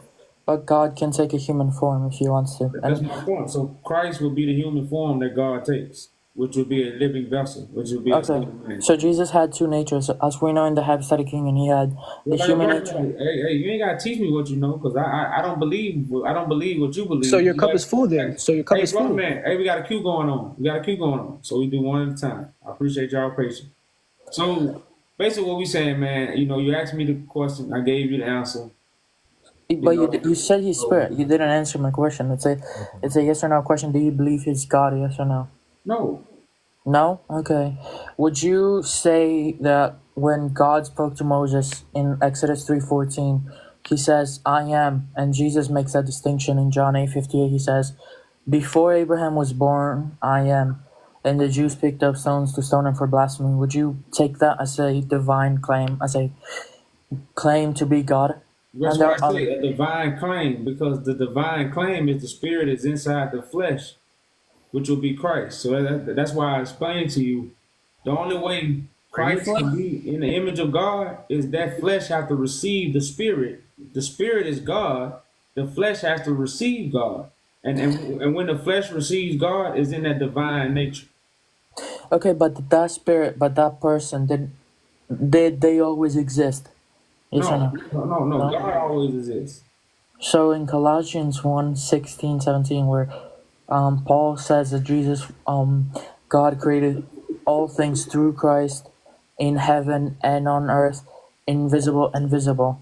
So that's one, and there's some other verses if Okay, you that's want. what I'm saying. You gotta understand, Christ is simply the anointed one. That's like Christ didn't create the law. Moses brought the Uh, prophets. Oh, hold up, Jesus, hold up, hold Jesus up. is a Hey, hold up, lawgiver. hold up. All things are created by the anointed ones of God. These are God builders. But okay, So Christ is not one person that was anointed 2,000 years ago. Christ is a living vessel who God chooses. That's what Christ. That's why Christ is an anointed one. Moses represents Christ. So no, Moses brought the prophetic vision. That's part of God building. Moses is not the Messiah or the Christ. I He's didn't not. no Moses is not the prophesied Christ, but Moses it was a Christ. Moses is not the prophesied Christ that was gonna come in the last days, but Moses is a Christ. But like I say, brother, we gotta go to the next guest. If you want to stay up here, we'll get back to you. Sure. Call God, you next. Go ahead.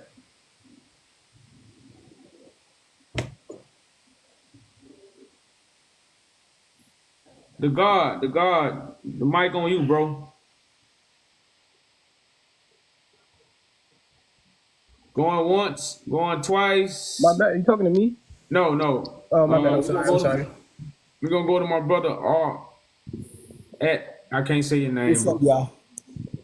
how you say it? Toro. Otaro. Okay. What's up, y'all?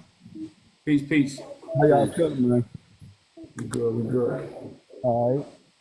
I wanted to ask you something. I didn't get a chance yesterday. You guys was having a conversation about the government and stuff like that, and I was digging some of the views and everything. Everybody was rapping and taste about, especially building. So I wanted to know what's some of y'all views as far as the kingdom. And as far as the word Nugus, you know what I'm saying? I got big love for Jah and everything he created and everything. And I wanted to say that was a good job you did with the Ethiopian brothers on the newscast. Had caught a glimpse of that joint. I don't know if you had sent it through or how I had seen it, but that was a good interview. Was you thinking about taking the game to the level of the UN and linking with some of the other kingdoms in Ethiopia that's following the Melchizedek order? Well, nah, they're not following the Melchizedek order. They're actually following the order of the Pope. The people in Ethiopia, they're under the Orthodox. Now you do have part of them that's branched out, but when you deal with the government, the people who control the resources, they're Orthodox. So that's why Ethiopia is in turmoil. That's why the whole world's in turmoil because of the Orthodox doctrine. So we're not really linking with no one. We actually restoring. We actually raising up God's government, which will be judgment on all the people who follow the Orthodox. So I would say that's why we won't be linking with them. We actually the ones that's actually bringing in the new government, the government of God.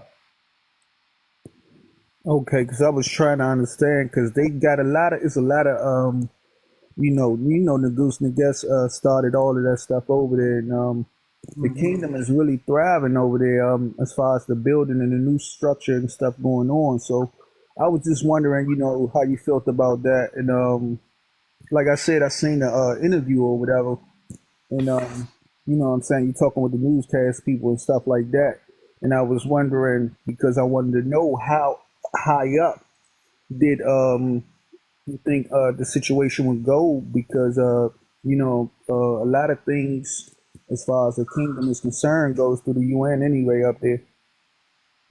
Well, yeah, that's why I say, yeah, this is the parliament. This is the high as it go. Because like I said, we are, when it comes to us, nobody represents us. Nobody represent, African people is being represented by the Pope and the British Empire. So you have to take, our government back. We have to take a stand. And like nobody represent us in America. Don't nobody represent black people in America or melanated people or African, whatever you want to call it. Nobody represent us. Ain't nobody in the UN for us right now. You see what I'm saying? None of these presidents for us right now. So when it comes to why we don't have what we have, because again, we don't have that rightful seat. And we know why we don't have the rightful seat, because it's been stolen, taken away, hidden. And, all this is really for us to take accountability and bring forth change. So yeah, this definitely going to the UN. If you want to say the parliament above the UN, all these things, yes, we definitely taking that. Like I said, Yeah, and I can honestly say, man, I've been rock and rolling with y'all to a bunch of episodes and stuff like that. I've seen you get kind of like, put down a little bit for the petitions and other literatures that you're trying to get straight as far as the paperwork, as far as how they make the technicalities of starting an organization. So I just wanted to know, your views and how you wanted to take it, and I've seen a lot of good things going on in Ethiopia, and dealing with the UN and stuff like that, and dealing with the stuff going on over here. There's a lot of good stuff going on in the city up this way, where they rebuilding a new Ethiopia up here, in the Adams Morgan region. So a lot of new businesses and stuff like that coming in, and it's something historical. It's like something that Negus Nagess brought to the U.S. the first time. So no. I mean, cut y'all. What you mean they building a new Ethiopia here? Like, what you mean by that? Like, yeah, the joint is hot for real. Down in the city side of the city, they dedicated a part that's growing all new Ethiopian business. What city? That's what I'm saying. Like, what city you talking about? DC. Okay, in DC. Okay, yeah. Okay. Oh yeah. Yeah, so it's a lot of good things going on, and I stay in touch and I stay in tune with like world news and Ethiopian news and stuff like that. So I learned a lot as far as what's going on back and forth. You know what I'm saying? It's different places in the U.S. that they is linking up, because there's a lot of Ethiopian churches out here, believe it or not. Oh yeah, like man, I actually went to DC and went to the church. They got white Jesus everywhere. You see what I'm saying? So like, we got a new black Jesus on top of the world up here. This go around that just popped up. We was in DC, bro. We went to about three Ethiopian churches. Right. And we went inside the house. We actually talked to did we get to talk to the prime minister? No, like. We went to the church that he had, because matter of fact, they have like a head minister over DC. We talked to him on the phone, but we didn't get to talk to him in person. These people are indoctrinating our people. You see what I'm saying? So this whole Ethiopian movement that's going on in the US is really backed up by the government to remove the real people. You see what I'm saying? That's what There's all some, this is a I game. gotta be honest. There's some good stuff going on, man. They had a nice thing going on, and it's just good to see. You know what I'm saying? That style of culture. That's the That's beginning of. what I'm saying. But how you gonna? I just want to say this though. But how they gonna come over here and build when their country is, man? It's terrible over there in Ethiopia right now, and they building over here, and we can't even build nothing over here. They got all kind of Places, restaurants. though. They Not got all whole. places. No, hear me out. They got whole strip malls. Like I said, I was in DC a few times. I was in DC a few months, about 3 months. So I really got a chance to spend a lot of time in DC and walk around. And like you say, they are building up for the Ethiopians, but in their country, it's messed up. We can't build nothing over here, but they got restaurants, strip malls, and everything, all that big stores. Yeah, Where they where got all the stuff at? stuff over there. If you look at some of the new stuff they got going on over there, man, they got some of the best things I ever seen in my whole entire. And they got the. I wanted to put you on something that was the best invention of the whole century. The best invention of the whole century is the water dam that they got over there. Because the water dam was such a big thing, and this would really cause Donald Trump to lose the presidency last go round. He went off track, man. He went off track so bad. If you ever get a chance, you can look up Donald Trump and an Ethiopian conversation about the water dam. It was a big thing because they built a water dam that generates energy to 3 countries: Egypt, Ethiopia, and Oh yeah. yeah. They had It's invented because I it's know water. I mean, it's like Pepco. All of those places, all 3 places get Pepco from the regular water dam. So it's the best invention of the whole century. You know what I'm saying? There's a lot of good things if you look at some of the big things that's going on. But I mean, for over here, and we boosted our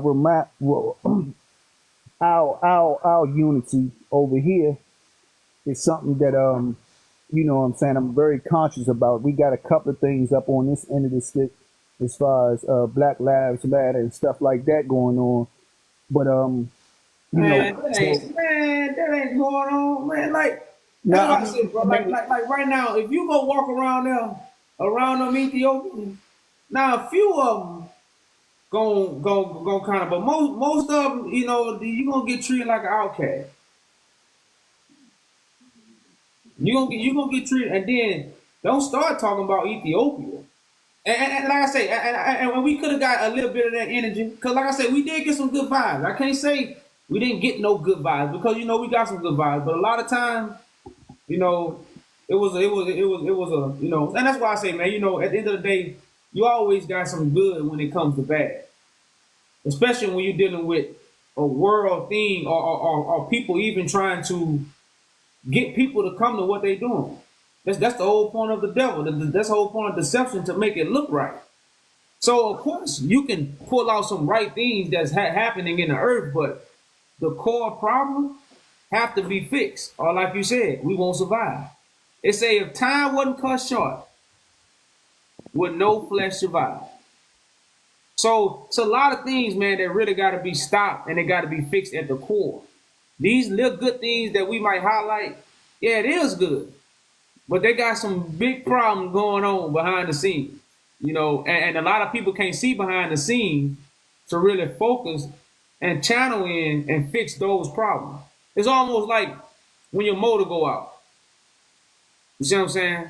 Some people can rebuild a motor. Some people can't.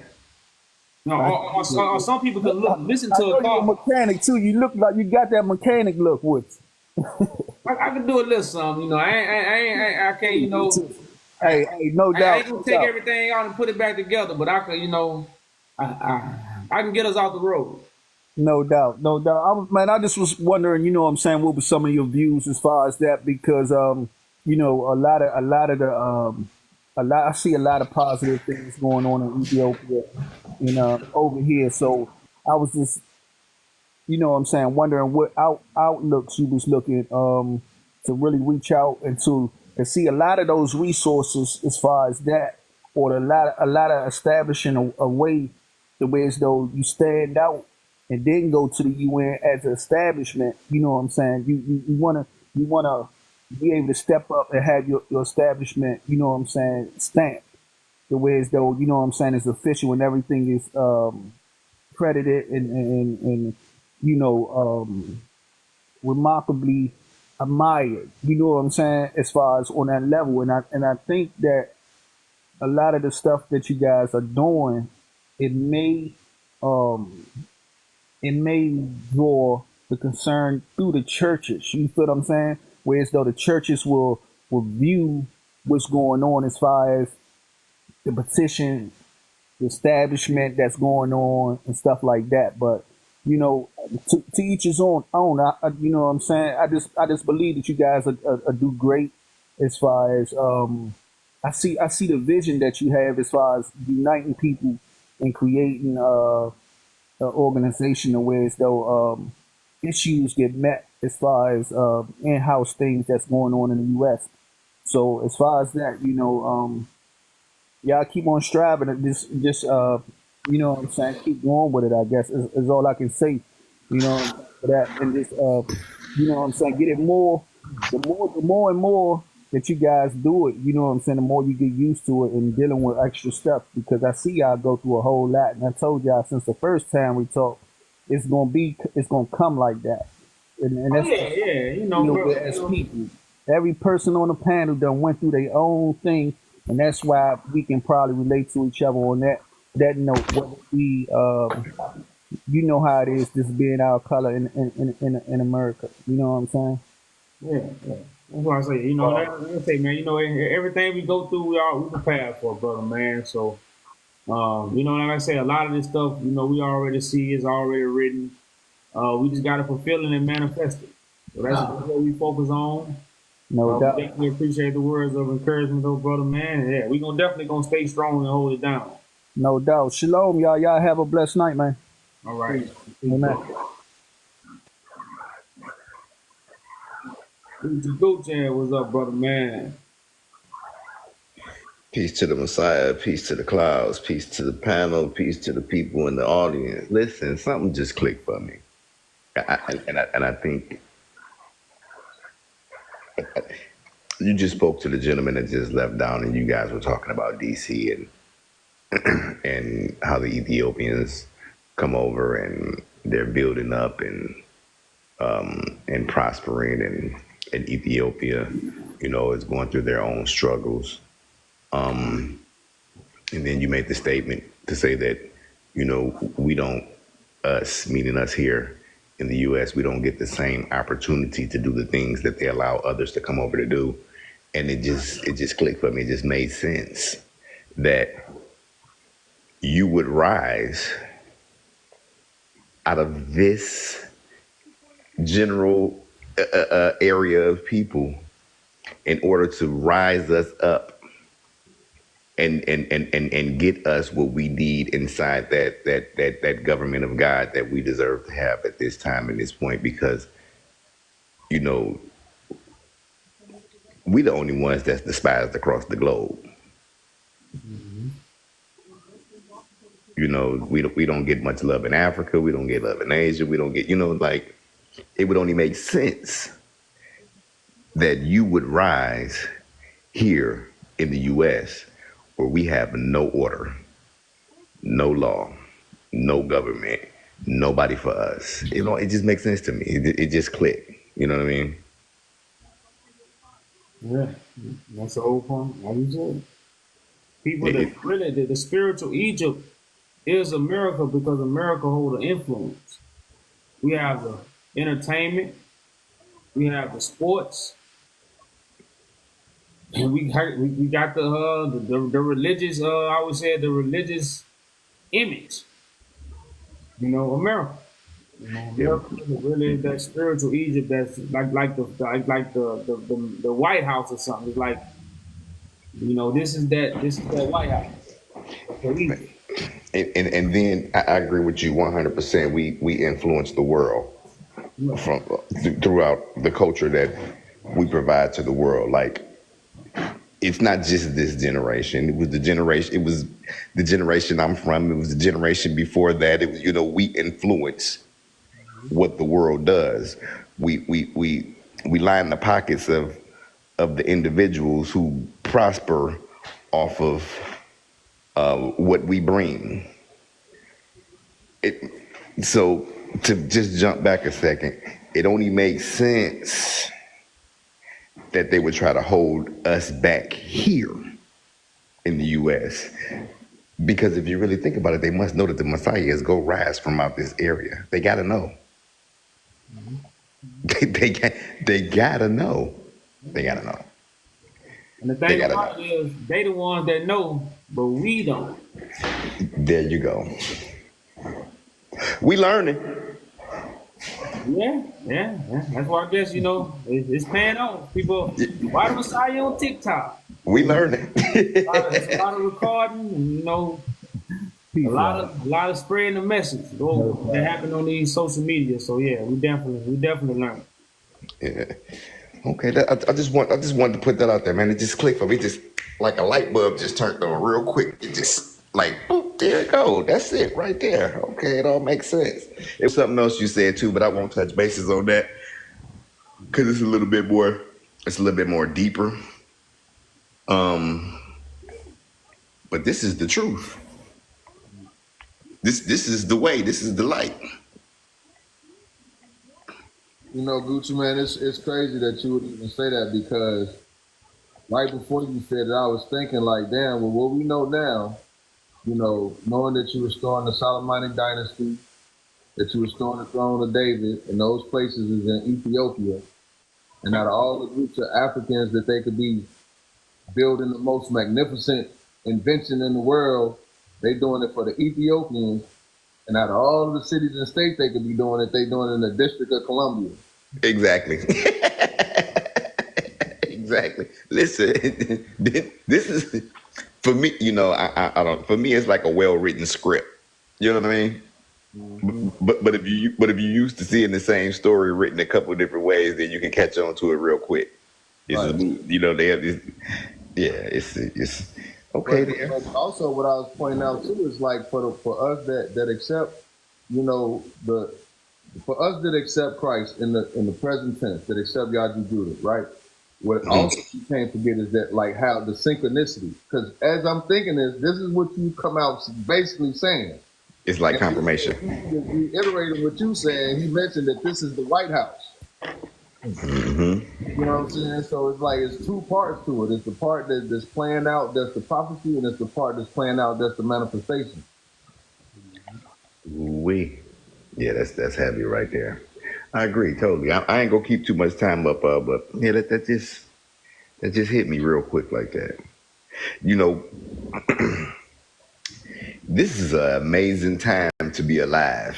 This is an amazing time to be alive and be able to witness such a historical, biblical event transpire right before our eyes. This you can't buy this with a brick of gold. Mm-hmm. And then people say the kingdom of heaven is like a man who went sold all his riches.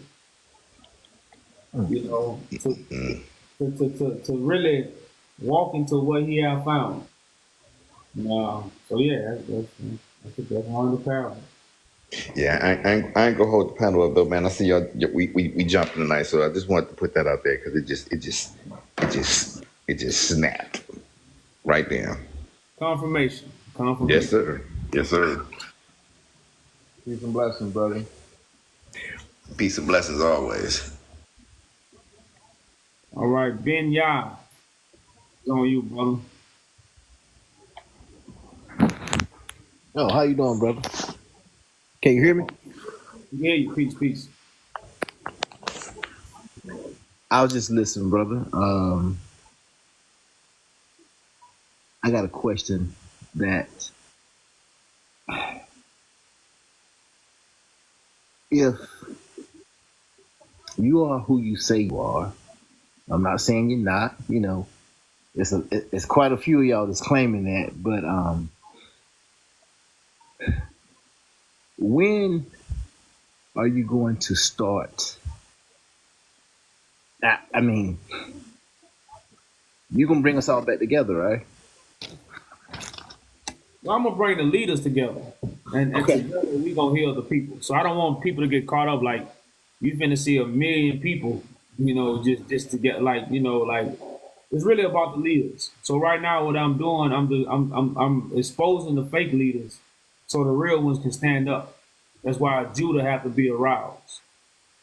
So I'm the one that's arousing the real people to stand up and take the leadership back. So. But like again, I am the one that's uniting us. I am the one that's setting us free. All those things. I just want you to be clear about what's really going on, rather than the vain imagination. Okay. Well, I tell you what, brother, I ain't gonna take up much of your time. I just continue watching and paying attention to what's going on, brother. Okay. I want to ask you this now. Now, have you ever read the declaration that I have sent out? A lot of people don't know these things. Oh, you talk your website and stuff. my Yeah. website. Yeah, I have checked it out a couple of months ago, brother. Okay. All right. Well, yeah. Like I said, bro, I'm not up here to cause anything. I'm just sitting back and just observing a few people on TikTok. That's all. All right. Saying some good things about bringing the people together. We do need to come together, and they do need to lead those churches, because, hey, I've been there, done that. Yeah, it's almost bigger than the churches now, man. It's like Oh yeah, it's everywhere. Yeah. So yeah, it's. But yeah, we just got, like I said, we just got to do our job. Okay, yeah, I believe like I said, I'm a retired teacher, so I taught 30 years. So you name it, I done seen it. Okay. So I understand the brainwashing that go on in the churches and so forth. But anyway, brother, I ain't gonna hold y'all up. Y'all think What y'all grade got you work? teach? Hello? So what? Yeah, what grade you teach? Oh, I taught all grades. I worked with high school dropouts for like 20 years. Oh, And I wow. taught math. So I had worked with every grade, so Okay. so Cool, man. y'all brothers keep going, man, and I'll drop back in at another time. Y'all look like y'all got a full house. So y'all have a good one, man. Y'all have a good one. All right, brother. Likewise. I don't know how to drop down, bro, because I don't come up on TikTok much. I got you. Okay.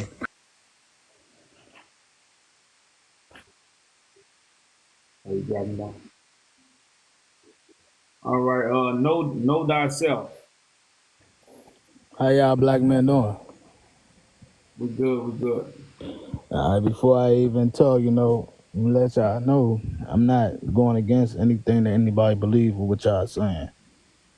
I just thought I'd chime in, ask a couple questions just to get different perspectives. That's all. So I take it y'all are Hebrew Israelites, right? Nope. We're not. Enlighten me, brother, because I just joined in and I'm. Like I say, man, we are righteous men who are doing the work of God, which is restoring our people by creating a government that will represent our people. So that's what we really are. That's what we're doing. Again, we got the website, yajujudah.com. You might not be able to see it, but we have all these things on our website. We actually are judging the Roman Catholic Church, because the Roman Catholic Church is the government that's over us. Yeah. We see these little judges and polices. All these people are working for the British Empire. Yeah. This is who we are judging. So we are putting a crown council together that will remove the Pope and all these people who have this jurisdiction over us. And from there, we will be able to set our people free and put them in the positions and the places they truly need to be in this world. Well, I respect the movement, brother, because I feel like that's exactly what we need. So question, right? So y'all base your principles off of the Bible, correct? Nah, our principles is based off logic and nature and everything we see in the world. That's where our principles from. The Bible is just a prophecy. So it's a tool that solidifies that we are doing the will of God. So are you Christian? Anybody could, huh? Are you a Christian organization? No. Okay. Like I said, these things we proclaim in a divine way. Like we might use the same Christian words, Yeah. but we on the divine side. We not on the side, and that's why we judging. We not teaching. We don't have no building, and we not really going to those scriptures like that. We can use them because again, they're a tool, but that's not something that solidifies what we have to tell people and what we need to tell people because we're able to show our works about what we're doing. So sometimes people might try to think we are Christians or get us mixed Yeah. up with the Hebrew Israelites because we use a lot of the words that they use, but they are not doing the divine will that come with the words that they are using. And Okay. that's them twins that people seeing right now. Yeah. You Okay. know, Well, I'm gonna say this, man. I'm behind any positive black organization that's uplifting our people because there's so many that's trying to, keep our people stagnant. You know what I'm saying? Can we go any lower? I don't know, but it seems as though that we're, falling deeper. And actually, man, man, one of the guys that I work with, he older guy, he 52. We talking about this podcast. This podcast called Out of the Shadows, right?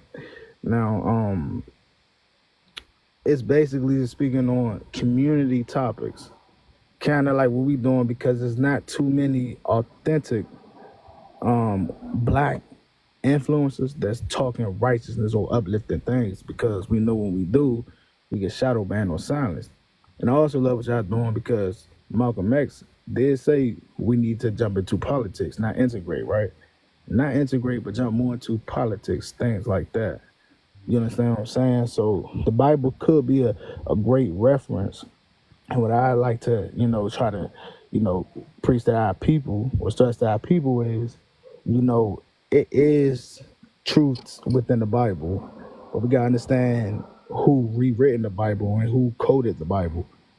King James, Sir Francis Bacon, and you gotta learn or have the discernment to decode the Bible and understand what it's trying to tell you because we know where they get these stories from. They get these stories from us, but it's always to tell us the truth and pervert it. So I ain't got much to say, brother. All I do want to say is, I support you and what you're doing because this is what we need, and it's not too many people out here that's doing these things for us. Because all you see is gender war. It's embarrassing. So this is a breath of fresh air, I say. okay, that's what's up, man. Like I said, when you get the podcast, reach out, brother. Like I say, if you want me to host on there, I'll bring, like I said. And one thing you said, brother, and that's what I struggle with is interviews. It's crazy how someone can have a petition to judge the Roman Catholic Church, could bring forth the history that nobody is talking about. They even wrote books on it, and nobody, like you said, none of our conscious creators or none of our people who have a platform want to talk about this. Well, they're scared for one. For two, most of them don't do it out of the genuineness in their heart. Most of them do it to get paid or to Okay, I get it, do yeah. that. You understand? So, and most of them are scared to be shadow banned because if like my page, I got good content. I stopped making my own videos and start reposting videos because I can't make my own videos. It's like the algorithm know my voice. So I repost and I can't even do that half the time. So most people are scared of that. I'm not scared of that because I'm not looking for fame, fortune, or money. Because I know if I post a video and they get 200 views, somebody may come across my page and see a video that may be informational to them. Oh yeah. You understand what I'm saying? So yeah, bro, it's like, and especially, and I just want to leave it off with this, man. Two things that I focus on, right, is the youth is number one because they are 100% our future, for one. For two, is that our community right now is so embarrassing because we fight with each other. You feel me? We got the men going against the women, the gender war. And what a lot of people don't realize, ladies and gentlemen who may, indulge in this, is that these people pay these black influencers, these agents, to create gender wars and purposely make their videos go viral. So somebody who may relate, who have got hurt, a bitter black man, a bitter black woman, now they in the comments, we going back and forth with each other. Now they stitching this video. You understand what I'm saying? It's never positivity. It's never, I love black women because of this. I love black men because of this. It's always some negative. And that's what I really need people to understand. These people is doing this to us, y'all. It's not us. It's them playing psychological games on us because it is a psychological, biological, spiritual warfare. Definitely And that's what psychological. it is. Yeah. Man, that's why I say, man, we gotta stand strong and do the work. And like I say, understand this the only way out. I think if a lot of our brothers and sisters knew this was the only way out, I think we'll have a little more dedication. But a lot of people don't know that yet. Like I said, they can't see that. You know, that's why I say you can't really fault them. You know, and some people don't even have time to take a look. Yeah. 'Cause, you know, right now, man, once the world pull you in and you know, you get caught up with that American dream, your time is money. And that's why we do say that, because if you trying to live the American dream, your time is money. If you trying to find life, time is life. Time can never be money. Time Time is can never really be life. money. Because you can always get money. You can never get your time back. You Well, know, brother, I unless say this to you, right? Not even to cut you off. I say this to you. You say time is money, right? no, I don't say that. I'm saying that's No, what no, no. You saying that's what they believe. But this is what I'm saying to them. I'm agreeing with you, but I'm speaking to them, but you know, I'm speaking in a form to where as though they can relate. Well, yeah, time is money, but guess what, y'all? I'm already rich. And I realize that. But I'm rich mentally. It's they get this word rich from somewhere. A lot of people don't know where they get rich from. Because at one point in time we used to be rich. That was the norm, us being rich mentally. And when you are rich mentally, guess what? You're going to manifest this physical, because back then we didn't have money, but you're going to manifest physical richness. Man, it starts at home. It starts with you. Then it starts at home. Then it starts with the kids. And then you can expand out. You understand what I'm saying? But make sure you got that money, that bankroll, that $1 billion worth of mindset, ideology, discernment before you can reach out, bro. Start at home. Start at home, y'all. You know, just you know, think about the youth. That's all, bro. Like we are embarrassing right now. So I respect what you guys doing, man. Real talk, brother.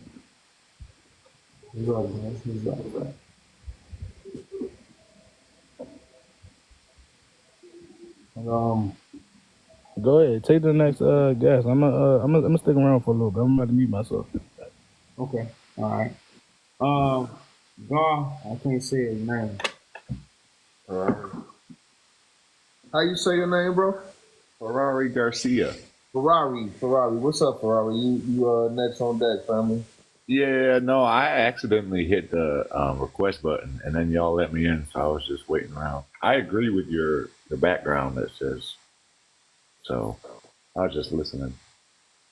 Oh, okay. Thanks for the allowing me to join. Appreciate it.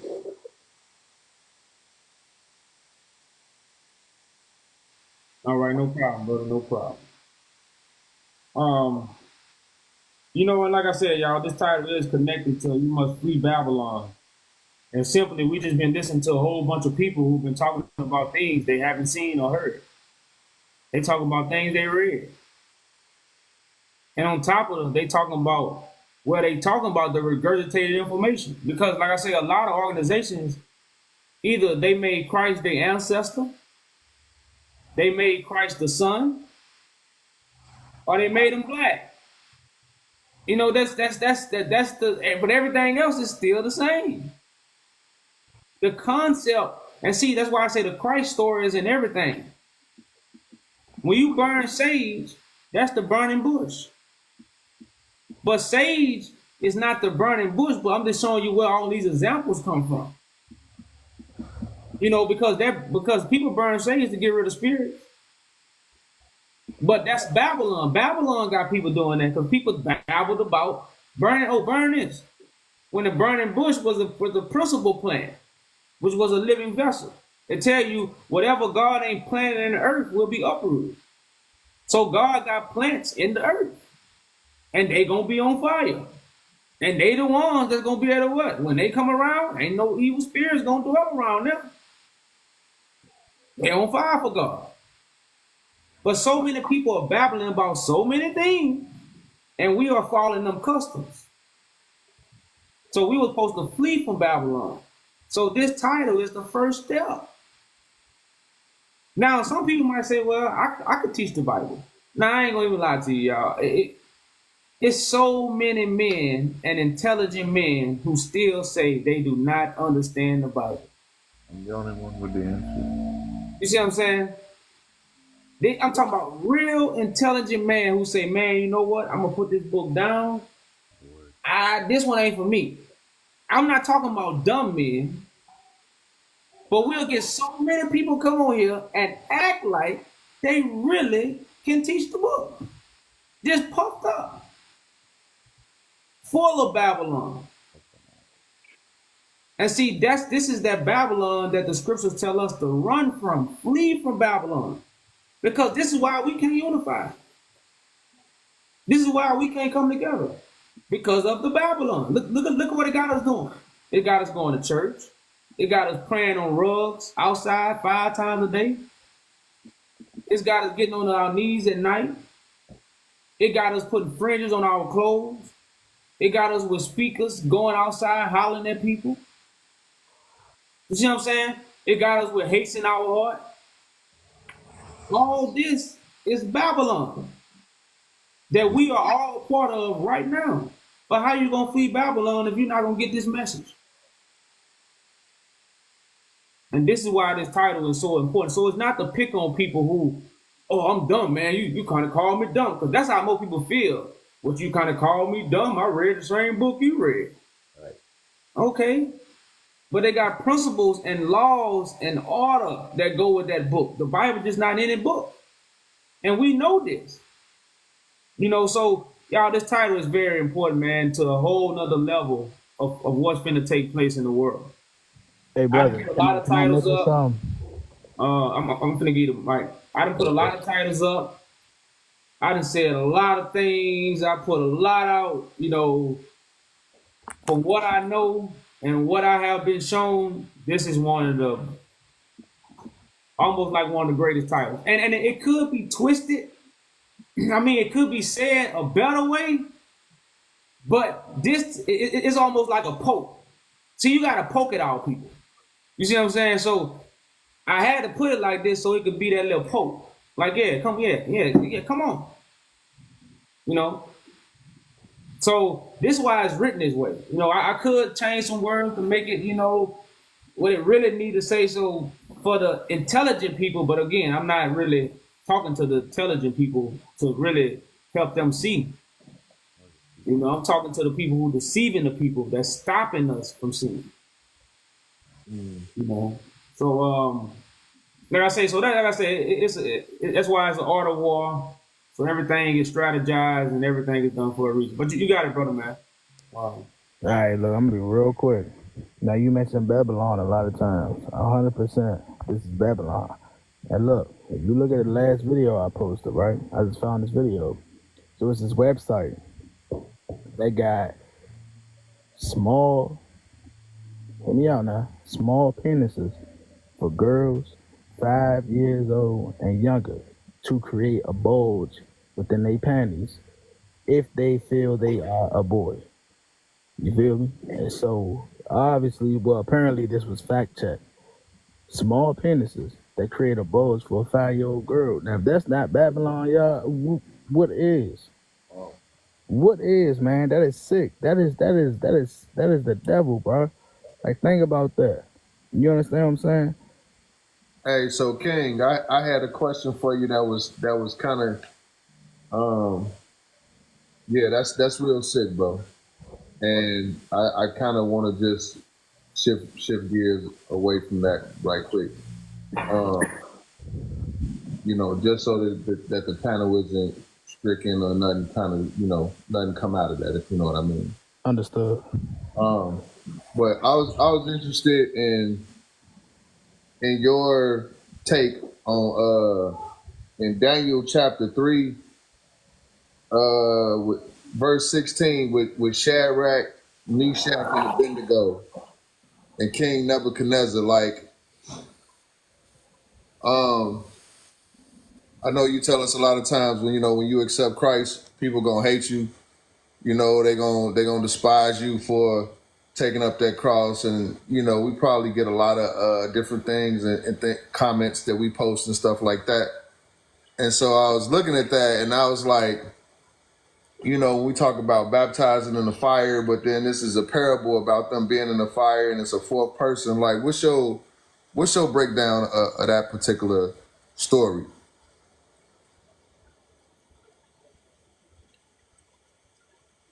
You on mute? It's like Christ and like the wise men. You know, and like all these people who follow Christ take up their cross. So that cross represents the fire of Egypt and all the tests and the trials and tribulations that was going to purify us. And, okay, so it do go together. Oh yeah, most definitely. Yeah, you know, because that's the vision of Daniel, seeing the Son of God redeem the people and the saints judge the world.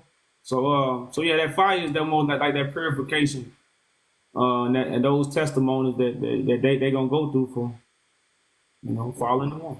Well, I'm glad I'm glad to hear that that's the clarification. So, to any of the saints that's fighting a good fight, it just so happened, if I could read what the outcome of that, I would like to share that.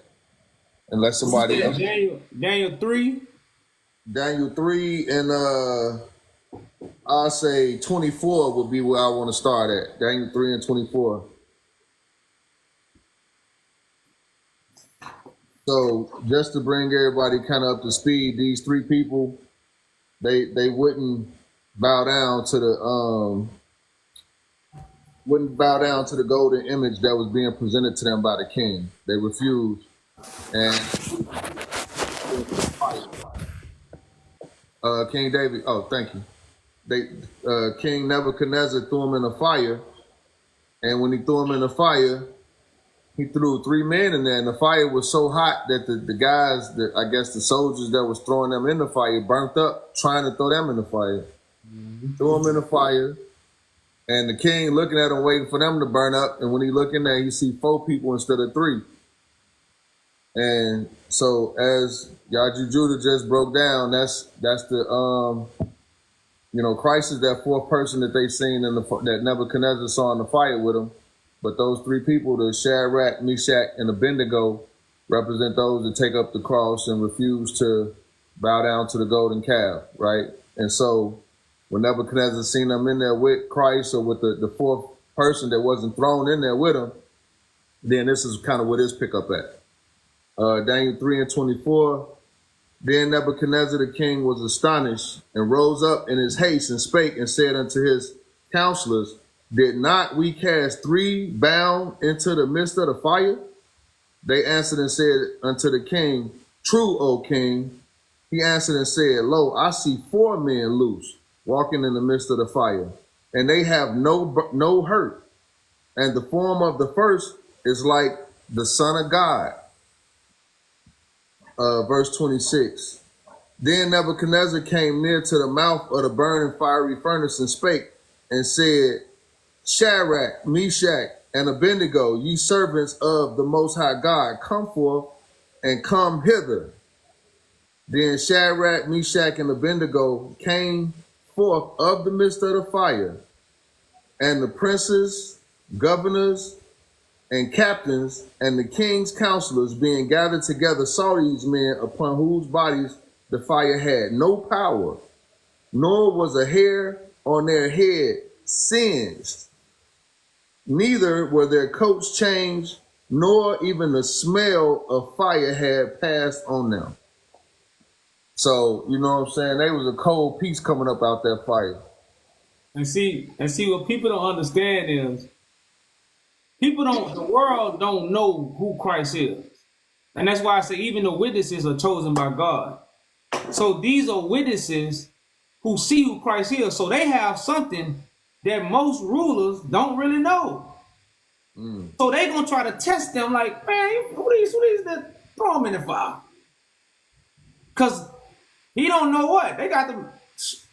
But then when you realize shit, they ain't get burned. Where this coming from? Then they realize what? The Son of God. Because that's where the message is coming from. And this is the 3 people testimony. Mm-hmm. You see what I'm saying? Because it's all through the will of God. And see, this is why we're telling you, you don't reject me, you reject the one who sent me, because this is the spirit being poured out so you won't burn. Correct. No matter who tests you, you won't burn. Hey, question, King. You say most of the people don't know who Christ is. Who do you believe Christ is? He go by the brother named Yaju. He in Atlanta, Georgia. Hey, and hold on right quick, Snow. I don't mean to stop the Wisdom family, but I think I stopped just a verse too early, because whenever people be coming up talking about, oh, you got a charge against the Roman Catholic Church, how y'all gonna do this and that without being violent? What make you Negroes from America think y'all can start a government, blah, blah, blah, right? Remember, this King Nebuchadnezzar, who threw them in the fire, came up to the fire, called them out of the fire. Now, everybody with them come out of the fire. Then Nebuchadnezzar, in verse 28, then Nebuchadnezzar spake and said, blessed be the God of Shadrach, Meshach, and Abednego, who have sent his angel and delivered his servants that trusted in him, and have changed the king's word, and yielded their bodies, and they might not serve nor worship any God except their own God. Hey, yeah, That's we not why I done should it have before. ended So it the at. people who say, how can you do it? We not done this shit plenty of times throughout history.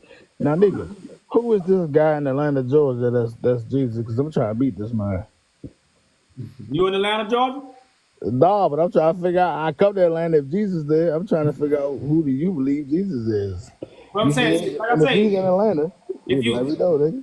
well, yeah, I'm serious. Now I'm serious. I ain't joking. If that website, you know, like I said, if you reach out to them on that website, you know, you could, like I I figured said, I was talking to Jesus. Because you know what, man? Let me tell you something.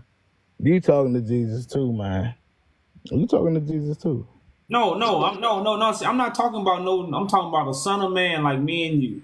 I'm talking That's what about a that's what brother. I'm telling you. I'm If talking you about a brother from a the same reflection, bro. struggle. Okay. Right? Okay. Yeah, I'm serious. Like I ain't joking. I'm serious. That's what we testify to. For sure. Yeah. Wait, just so that I'm not, just make sure I ain't tripping. Was you about to say, Snow, that you Christ? That I'm for sure, man. My ad is I'm Christ the light bird. I am for sure a light bird. You feel me? You can't tell me I'm not saying you specifically, but in general, can't nobody tell me I'm not Christ the light bird, because light bird is just a person who brings forth light. And Okay, that's what let I me ask do. you a question. Let me ask you a question right quick then. Just so because we done had such a important engagement, and like you said, we don't want to rain on nobody's parade, right? So, are you in any religion?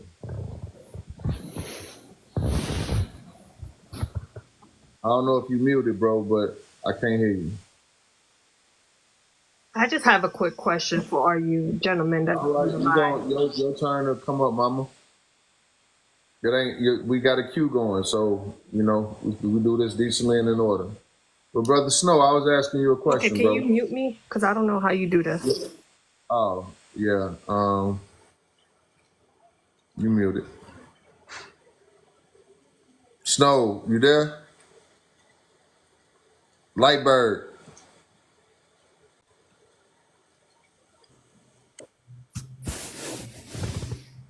Yo. All right, yeah, you was muted up. So okay. I was trying to ask you a couple questions. So, are you in any particular religion? No religion. I do not subscribe to religion. Okay, so when you say Christ, are you talking about the Christ from the Bible? I'm not talking about Jesus, because like I said. No, I don't want an explanation. I just want. I'm not gonna really get the understanding I want from you explaining. I'll keep it short. I get it better if we can kind of walk together a little bit.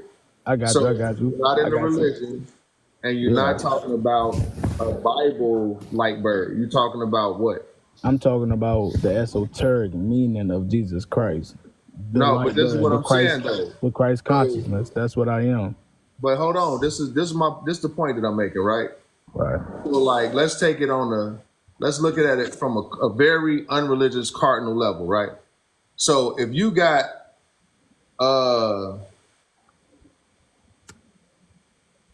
just say you got a gang, right? And that gang got a certain hand gesture that's been known for a long time.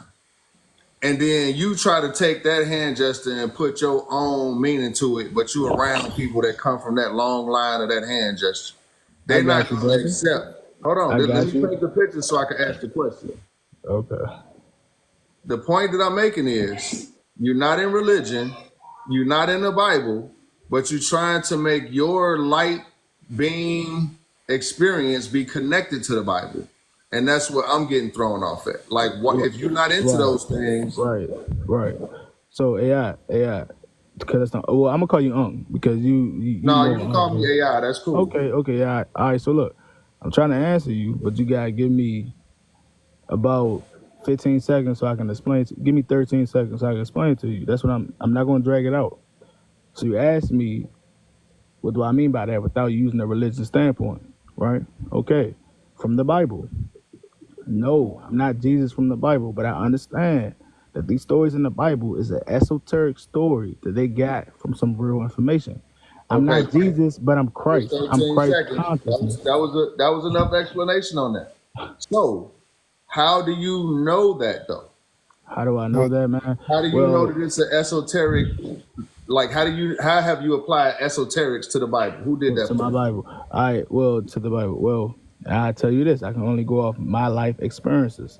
Like, for example, if some higher power or some higher intelligence come to you in your life and show you this, not tell you, but show you through life experiences, maybe dreams or whatever, you can't necessarily explain that to other people because they did not come to whatever intelligence or whatever Christ consciousness this is, did not come to other people for you. It came to you. Okay, cool. So cool. therefore I cannot Okay, explain hold to on. you. Don't get it, Snow. Don't get in teaching mode. I don't like. Gotcha. Look, think about it. Let's I'm listening. let's treat it more kind of like I see where you coming from. So the next thing is, Okay. if something came to you that doesn't come to everybody, that was really for you, right? Right. This is your understanding of how you are that light bird that's mentioned in somewhere in scripture. My first question would be, you can't tell everybody your experience about the higher being coming to you, but you can point us to what verse in the Bible connected you to being Christ. Yeah. Can I all right, so can I respond real quick? Yeah. Okay. I'm not here's the thing. I'm not a big Bible studier. So I studied the things in the Bible that I needed to understand the basis or the blueprint of my experiences. So what I do is I teach people or I go off of things that's non-biblical. It is biblical, but I'm not going to incite the verse. What I'm going to do is I'm going to have empathy and understand what you go through and understand whatever the creator or Christ is or the consciousness, whatever this higher intelligence is, how it taught me, I'm going to teach you in a simpler way. You know how they make books for dummies? Yeah. No disrespect, but I'm going to do it in that type of situation once I understand your situation.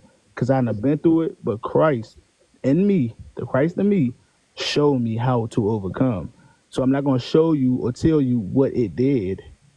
Notice I said it and not he, right? Or she. But I'm gonna try to help you through it. I'm going to try to guide you through it. You Right. feel me? Yeah. So that's do that make sense to you? I understand what you're saying. Yeah. Okay. I understand what you're saying. Was there more to it? I don't know, man. I don't want to talk too much, and I don't want you to tell me I'm in teacher mode. But No, I yeah. was just trying to give you the respect to hear you out. But my question was, what's the Bible verse that? Because you still connect. Again, and I answered it. I don't go off Bible verses. So think about it. Because you thinking I'm not getting what you saying because you think I'm maybe No. these straight edge that you think. Hey, listen. I understand So that look, you I just understand look what I'm like saying, Snow. but you I think just I'm look going like off the this, Bible bro. verse. Look, your name's Snow and I got a little snow, but I just look like this. Check No, me out. it's So no, hear me it's out no, though. thing. So I'm listening. This is the thing. Hear me out. The Bible right? The scriptures was stolen from a Right. specific people. Right. Them specific people, when they wrote down what they had to say, they wasn't thinking about AI and Snow. Hey, AI. I Hear mentioned me, this now I heard earlier. you out. I Give me my mentioned this 13 earlier. seconds. Give me my 13 seconds. Okay. Right? All right. So Snow actually could do everything Snow gonna do and not attach his experience to some scriptures and then muddy the waters. Because the thing is this. Those scriptures was written about a specific event Yeah. that was supposed to take place that wasn't for everybody outside of that priesthood. Yes. So, Yes. and this I is how agree. you know that it's not talking about Snow, because you just told me everything that you got was for Snow. That's The not Bible true. and what AI. God got for His children don't have to be put in a book for dummies. AI, let me ask you a Because question. no, real you quick. see, Let me but ask you hold a on, question. bro. Let me finish what I'm saying. I'm gonna land my plane real smooth.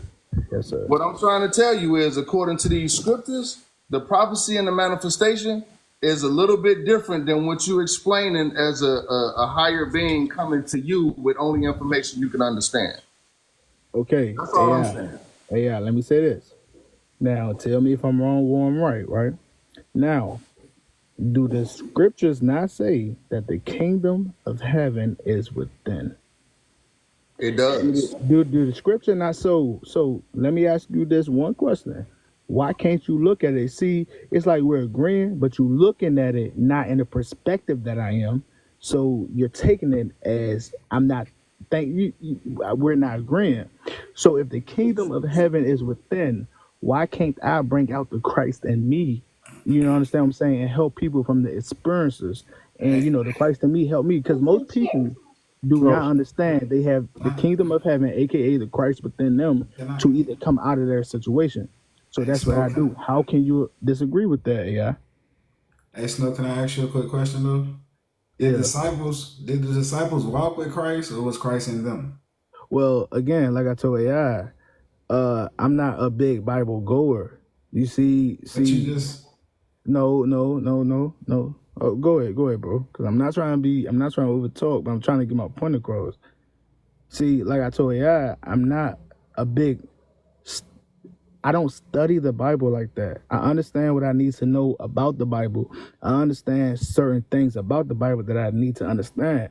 So when I start to get into the Bible, the Christ within me, the kingdom of heaven within me, came to me within my life. And when it did that, I stopped studying the Bible because I got past that stage. Like, I understand the Bible it tells us things in esoteric meanings. You understand what I'm saying? So it tells you the truth in the esoteric story. I understand that. See, a lot of people don't understand that, but it showed me whatever it is, the Christ within me showed me what it was, bro. So I stopped wasting my time on studying what these people rewrote, and I understand it came from us. Trust me, I know this. That's how I know the Bible is esoteric, and I applied that to my people who need help through my life experiences. Now, to not come to them and say, you know, the kingdom of heaven is within me, and Christ came to me. I ain't do that. When they say they go through this, I think to myself and I say, well, I went through that. And I give them tips on how to overcome that. Well, maybe you need to isolate yourself from the family members that's trying to hold you down. They may call it the devil. Okay, well, if you believe it's the devil, maybe you should distance yourself and isolate yourself from that to let your soul heal and get an understanding. Because let me tell you something, that Christ within you only comes to you when you're isolated, when your mind is silent. How can you receive a message if you have all this negativity in your ear? So the first thing I say is, man, distance yourself. Boom. And that's the first step. You understand what I'm saying? Know thyself. You understand? Have self-awareness. So what if because you said that you're about helping the kids, right? Boom. For Most sure. kids that's dealing with the type of issues you're talking about are dealing with it in their home. So how they gonna distance themselves from their home? Well, if we talk about kids, you That's what can't. you said, that you're all about helping the kids, though, I right? said I'm about the youth, right?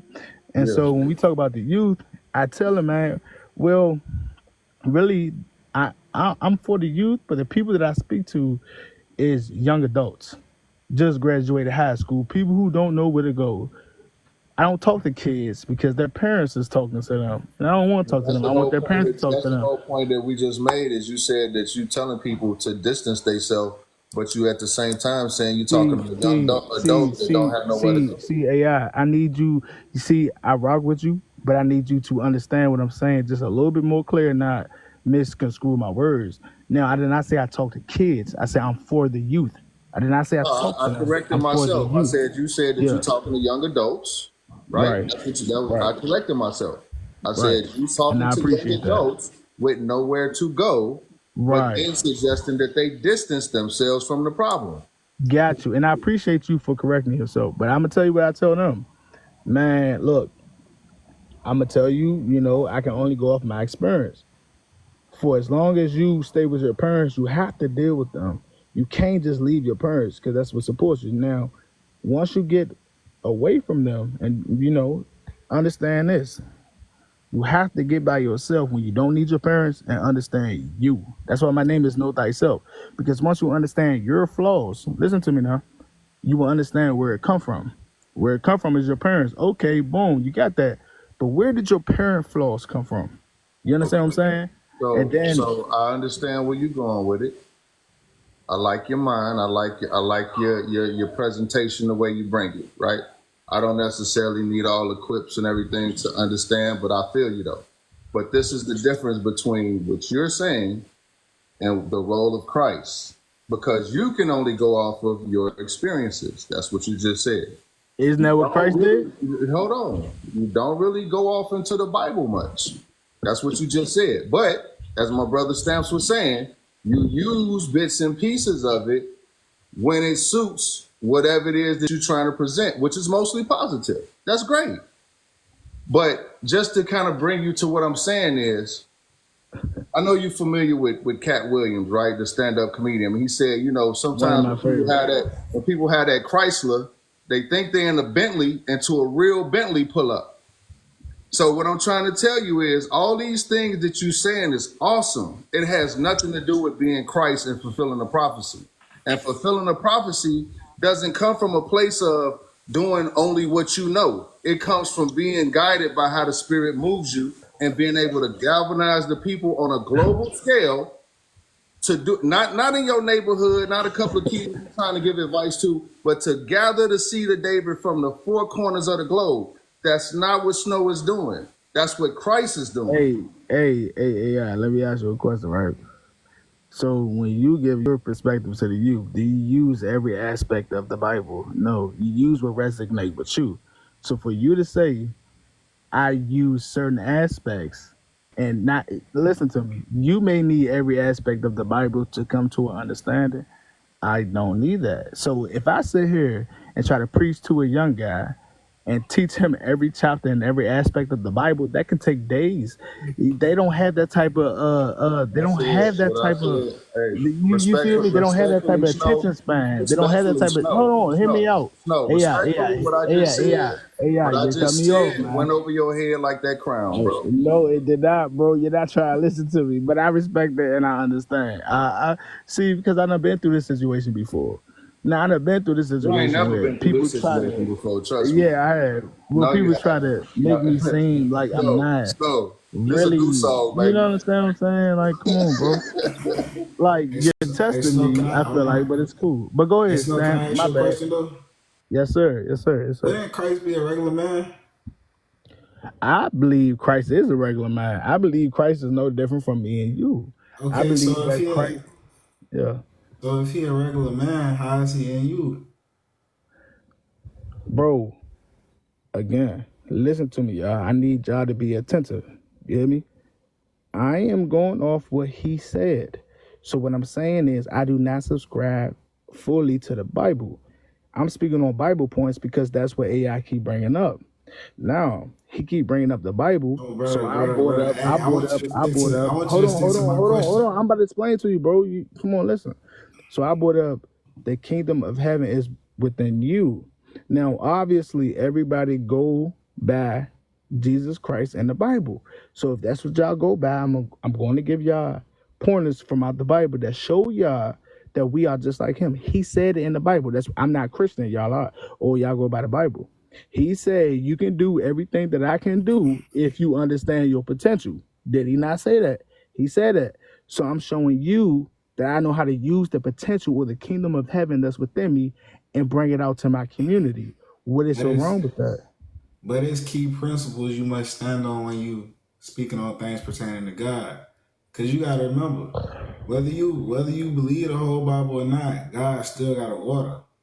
Let me ask you something, Stan. Because you keep on diverting from what I'm talking about. All right, go ahead, bro. Can we agree that God got to order? Yeah. And what's the order of God? You tell me, because you brought it up, bro. All right, so first God, which is spirit. That spirit enters one vessel. That vessel will be Christ. And since Christ comes in the last days to speak to the people, man and woman, they must hearken to the words that come from Christ to also receive that spirit. Okay, Stamp. So can I ask you a question, please, brother? Now, in the Bible, do it not say, and I'm going to keep going back to this because y'all keep overlooking this, do it not say the kingdom of heaven is within you? See, y'all keep overlooking it. Y'all keep overlooking that, and that's how I'm kind of getting the notion that you don't understand. No, the kingdom brother. of heaven is within you, brother. Okay, I totally agree the kingdom of heaven is within me, but don't God put a doorway on earth? Well, if he do, why would he tell me that I got the same power that he do? Now listen, but you gotta go through that doorway. But can we? I explained to you. Don't God put a doorway for the kingdom on earth, right? I mean, if he do, bro, I'm just going off what he told me first. And what he told me first was I got the same powers that he have. So I'm going to stick with that, right? And so once he told me that, okay, once you tell me something, I'm going to hold you to that. And he told me that, right? Okay, can we agree? So once he told me that, I looked for it and I found it. Why am I wrong for finding what he told me I had? Because he ain't never tell you had nothing. Because he ain't exact. Come on, brother. Please stop doing that. Don't do yourself like that. Come on, man. Come on, you understand, man. You finna say something, Yaju? I was just finna ask him, if the kingdom is within and you could just go within, why they got doorkeepers? Because you can't just go within, brother. And I feel, and you know what? No, because see, no, hold on. Well, no, you said niggas. Hey, brother man. You know what I'm saying, but you're going to put me through this loop, and I'm going to go through the loop just because you want me to. No, bro, I'm just saying, you just said it, because you just can't go within. So look, the kingdom of heaven is within. Hold on, bro. You got to be given, it's like right now, if I'm playing sports, right, and I done made it to the top of my game, right, and then I tell you, hey, look, man, you can do better things than me, bro, just do it like this. Okay. You see what I'm saying? Yeah. That's what Christ is. And that's why we talk about candlestick. Exactly. That's why, and I agree with you. I'm saying, hold on. But then my brother man say, like, Christ ain't tell you these things. You read these things and lean to your own thoughts. No, y'all read these things. Again, I do not subscribe to the Bible. Christ, y'all do. Y'all make the Bible points, not me. Hey, no, that's Christ on earth, brother, giving out this fire. That's me. Yeah, it's the fire within me. You can't see it? You can't feel it right now? The thing about it, it ain't you because we ain't get it from you. I ain't get 34 likes for nothing, bro. Or whatever the little blue thing is. I ain't get that for nothing. Oh, that's the no, but I'm saying though, TikTok, I don't even know what that mean though. I don't even know what that mean. Validate your but listen to me, niggas. I don't know what that mean. I'm just telling you I know it means something good. Hey, okay, but like I say, but you know we got other guests on here, brother. So I was just trying to hold the goalposts. Okay, all right. I'll drop out, man. Yeah, I appreciate y'all, man. All right, peace. Y'all be easy. All right, for sure. King David, bro, you got the mic, man.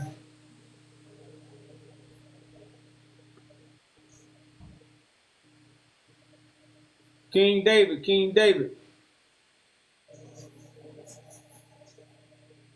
All right, going once, going twice.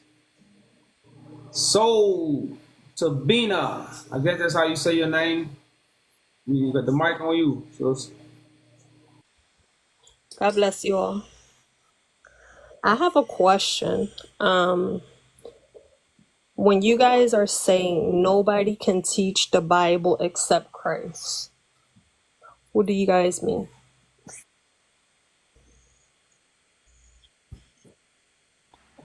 Hello? We mean just what it says, like because the Bible is a vision, so a vision can't be taught anyway. Christ comes in the volume of the book to fulfill it.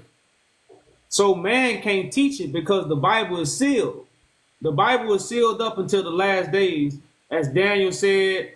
Isaiah also clarified that it's sealed, and the scripture in Revelation talks about the seals. And these things are loosened by Christ, as the scriptures tell us. Like man don't loosen the seals. That's why a lot of us are following traditions and precepts that's taught by men. So Christ will be the one to do these things and bring us the truth, show us the way, and bring us the light. So what do you guys do? Well, what do you guys think you guys are doing on a daily basis now? You guys are opening a Bible. You guys are teaching. You got Communicating with people. No, I don't mean to cut you off, but yes, we have Christ. That's why we are doing these things. We are not doing these things without Christ. That's why Christ is the one that brings the truth, the way, and the light. So the information that we have is just not coming from the book. But since we have the understanding of the scriptures, the Bible now is a tool for real proof and correction among the people who read it. Right. Listen to yourself. Without the book, it's Christ you're telling me, right or wrong? Is what? You said with Christ you're getting this knowledge, not from the book, correct? Correct. So why do you got the book on you? And why are you quoting scriptures throughout the day, every day? You didn't hear what I said when I say the book is now a tool that we use for real proof and correction of the people who use the book. You see what I'm saying? So that's exactly what I told you. So now the book is not our way to God. The book is not us getting anointed by Christ. The book is simply a tool to correct believers. Hey, To what? To correct believers. King, I got a question for you. No, I want to know from him right fast. I know. I want him to answer the question. Give me 1 second. It's on you. The mic is still on you, Bina, but this is just a quick little side. No, I know it's not arguing. I wanted to know from him, Hey, though. look, I'm not even talking to you. I'm talking to Yaju Judah. Okay, go ahead. That's why I said it's still on you. But Yaju, when a second grade teacher goes in to teach her class, she know all the information that's in the textbook for the students, right? Correct. Like she know the math and the English that she's teaching them, the 1 + 1 is 2, but she's still using the book to teach them, correct? Correct. Oh, okay. I just it's still on Bean. I just wanted to make sure. I guess that'll be the tool she's using them to teach it, right? I would think that that's the tool that she's using, even though she know the information. Okay. Listen, all of us that got a Bible, we're not just using it just to read. We're using it to teach, correct, right? We're using it to preach.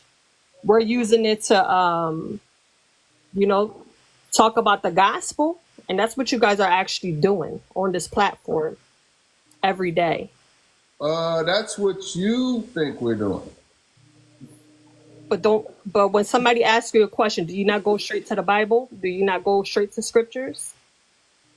I'm gonna answer your question right now. No. No, but you just reading the scripture not long ago to some guy. Hey, did I just go to the Bible right there? Wasn't you just talking about the 3 gentlemen and the fire and Christ was in there? Yeah, I was reading the scripture So to the panel. why are you reading this? I was talking to my brothers in the panel. Right, you're teaching Matter though. of Do you know fact, you're not matter doing of that? fact, no. Do you know you're not No, doing? listen, You're Dina, actually listen, teaching listen. people. That's what Hey, I'm trying to tell you. Calm your frustration down and hear No, the answer. I'm not frustrated. I'm just letting you know you're then teaching you know what? people. If you're not frustrated, then this conversation could be a lot calmer. I'm That's what sorry. Go ahead. I'm listening. I got a question. What did Christ send his angels out to do, or his disciples out to do? I'm sorry. Say that one more time. What did Christ send his disciples out to do? To follow him, to do his work. Okay, but it was to teach and to gather the people. And my brother, as he was saying, he wasn't teaching, but he was revealing. So right now, that's what we do. Revealing. That's not revealing. When you read something, that's not revealing anything. Never mind, I got it. I Yeah. read it. I Go read ahead. it. I read it to ask Yaju a question about his interpretation of it, and he gave it. So where's the teaching at? Where's the teaching and what? I asked him a question and he answered it. You said we doing this to teach people and to do, like, first of all, I don't know what's your problem with teaching people, but the reality of it is I just read something and then he gave me his interpretation of it. So where's the teaching part? So, okay, now I'm going to reply to that. You said, what's my problem of teaching things, right? But you have up on top of your head, nobody can teach the Bible, meaning you should not, if you saying I have a problem, I don't have a problem. It's clearly you So, that you're no, saying so you can't listen, teach. If you can't teach, Dana, listen, you shouldn't be Dana, talking then. like, I'm not- You I'm shouldn't not bring. super- You I'm shouldn't not be a bringing really- the Bible. You shouldn't be bringing the word Dana, do because you that's like- called being a Dana, hypocrite. Wait, hold on. Right Let or me ask you. wrong? Let me ask you something. Do You're you not. like cool- You're not answering none of my Listen questions, to me, though. You listen want to me me. to answer you? No, I just want you to listen for a second. Do you like hanging out with cool people? Or do you like hanging out with non-cool people? What? The reason I'm asking you this is we cool. Go ahead. Right? So chill. That's What what they I'm gotta do? Like we You're can, not- we can, this we is can why- actually have a very fruitful conversation if you actually just bring your frequency to a conversational level. It's like trying to talk to somebody on a CB with a whole bunch of static. Let's get rid of the static and let's just talk. You want to know what we own. We want to tell you what we own. Right? So the point is, as far as teaching, I'm sure Bina is great at a lot of things. What we're saying is Christ is the best at teaching the Bible. You can teach whatever you want to teach and not teach the Bible. You could be a great example, a pillar in your community without ever raising the Bible to influence and teach people how to be good. When it comes to what the Bible is for, you know why we say Christ is the only one who can teach the Bible? Because he's the only one who knows what to do with it.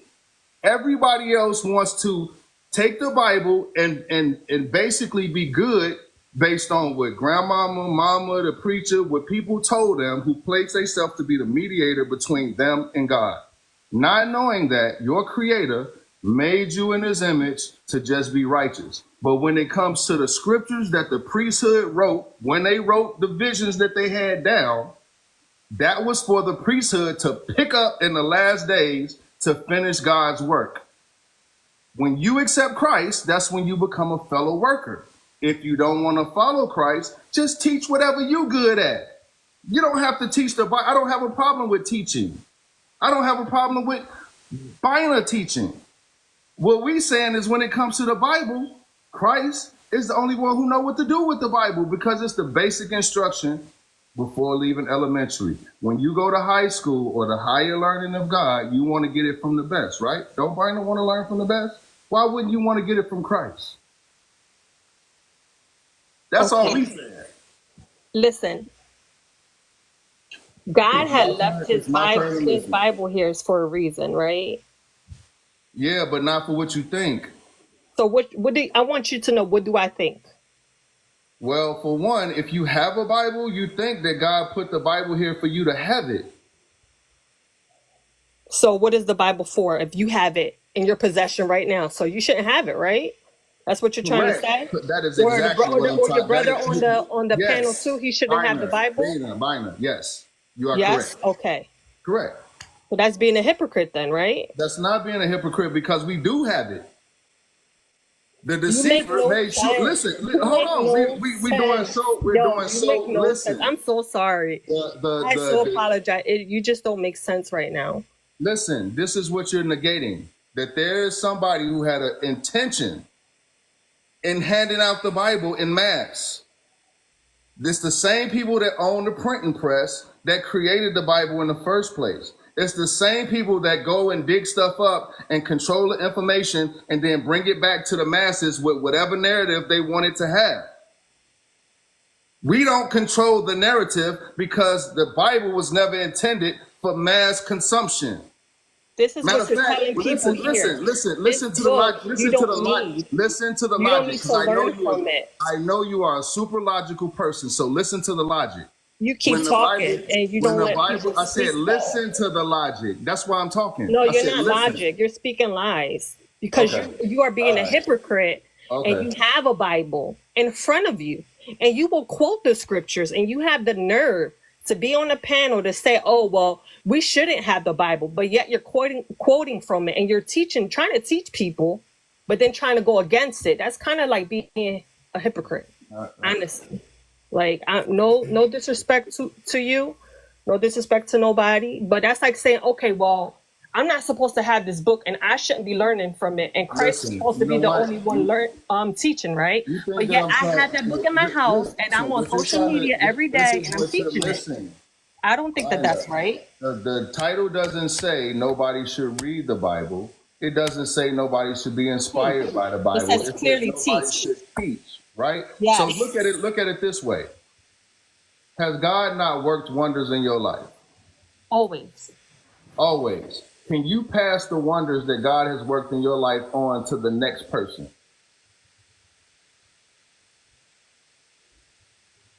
Go ahead. I'm listening. That was a question.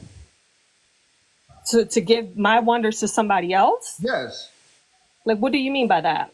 This is where Well, I need you to explain more. I'm sorry. I the need you to wonders, explain a little bit the more. things that have happened in your life that were from God, Right. were not for you. Were not for me. Why I'm would he do it asking for you, me? were those things that were done for again, that you? don't make sense. What you don't want the truth You at said all. what Christ did for I me, said and the things what that he he did did not for do for me. you, were they not for you? Yes, what Christ did is for me. Okay, so can you give it to me? Can I give it to you? Can you give what God did for you to me? If he gave me a word and he said, "Hey, I want this word for you." Hold on, wait, give me a second. Give me a second. Let me know. Bible scripture. I'm talking about. You see what I'm saying? You cut Listen, people off, but give me a second. No, I'm not cutting you off. What it is, You are, that and you're trying being rude. You're trying to yes, take the premise. I can. So the blessings that God gave to you, I can share. Yes. I'm not talking about Bible verses and scriptures. I'm saying Blessings, that yes. you can pass your blessings You on. can give me a blessing, and if I could give to somebody else and so, yes, I can. Okay, so give everybody on the panel a Bible blessing that's not out the Bible. What? I need you to keep explaining yourself. Okay, so here's another explanation. You're doing too many explanations that don't make sense. Because you're. Can I talk to the other person, please? I'm so sorry because you did this to the other guy and he did not understand you. You don't understand yourself, and I'm not trying to be rude. Okay, so go back to the first guy. Stamps. I'm sorry. I don't. All right, Binary. Hold on a second. Stamps. Okay. I got a question for you. Is what I'm saying complicated? I told you I can hold pass on, somebody my blessing. I'm talking to and you're somebody making else another, right now. Like, another don't be rude. idea. Don't be rude. So what I'm asking her is, or I ask you, the things that happened in your life, right? That you realize that those were moments that gave you your awakening or guided you to the path you're on right now. Can you take those experiences that you have and transfer them to somebody else? You asking me? No. Yes, exactly. That's all. You said experience, but you just said something else. You use a different word on me. Because at the same time, I said experience with you, but you was talking. No, you didn't say experience. You didn't say experience. You was talking. You said like blessings. You're saying experience, and you said blessings. Okay, so listen, I'm gonna yield. But okay. That's why I want to talk to somebody else because, again, you're switching. Hey, being if you don't have any more questions for us, we do have other guests on the stage that have been waiting patiently. So I'm going to let you, if you have one more question, you're free to ask it. No, it's just I wanted to know why you guys put that teach, and that's what you guys do on a daily basis. And I find that very, being hypocrite, If you guys don't believe in teaching, then don't talk about the Bible. Don't teach about the Bible. Don't talk about Jesus. If you think you can learn by yourself without the Bible, use your knowledge. Close the Bible. Okay. And let Jesus. If you say Jesus, then let Jesus teach you. Stamps, I got another question for you right quick, just to make a clarification. The blessings that you receive, that was directly for you from the Most High that led you to where you are now? Can you transfer those to somebody else? No. No. Okay. Thank you, brother. And I want to read this scripture where it says there's only one teacher. Now we telling you, my brother. I remember my brother may ask you. Christ sent out people to teach. They didn't do on their own will to go teach. They received the bread from heaven from somebody so they can go out and give the bread. So they wouldn't be out passing out bread with yeast, because anybody that read the book and go out and teach these scriptures, that's bread with yeast. That's undefiled food. That's bad food for the mind. And that's what people are doing because they're not getting it from the one teacher. Now, those who have received it from the one teacher, they are going out what? And spread the message. Not that they received from the scriptures, but what they received from the one teacher. This is why you see us on here with a message, not really a teaching. We don't come up here, break down, and just tell people, we give them a sermon so they can feel good. No, we reveal the truth using the Bible as a tool for correction and real proof so people can see what we are talking about.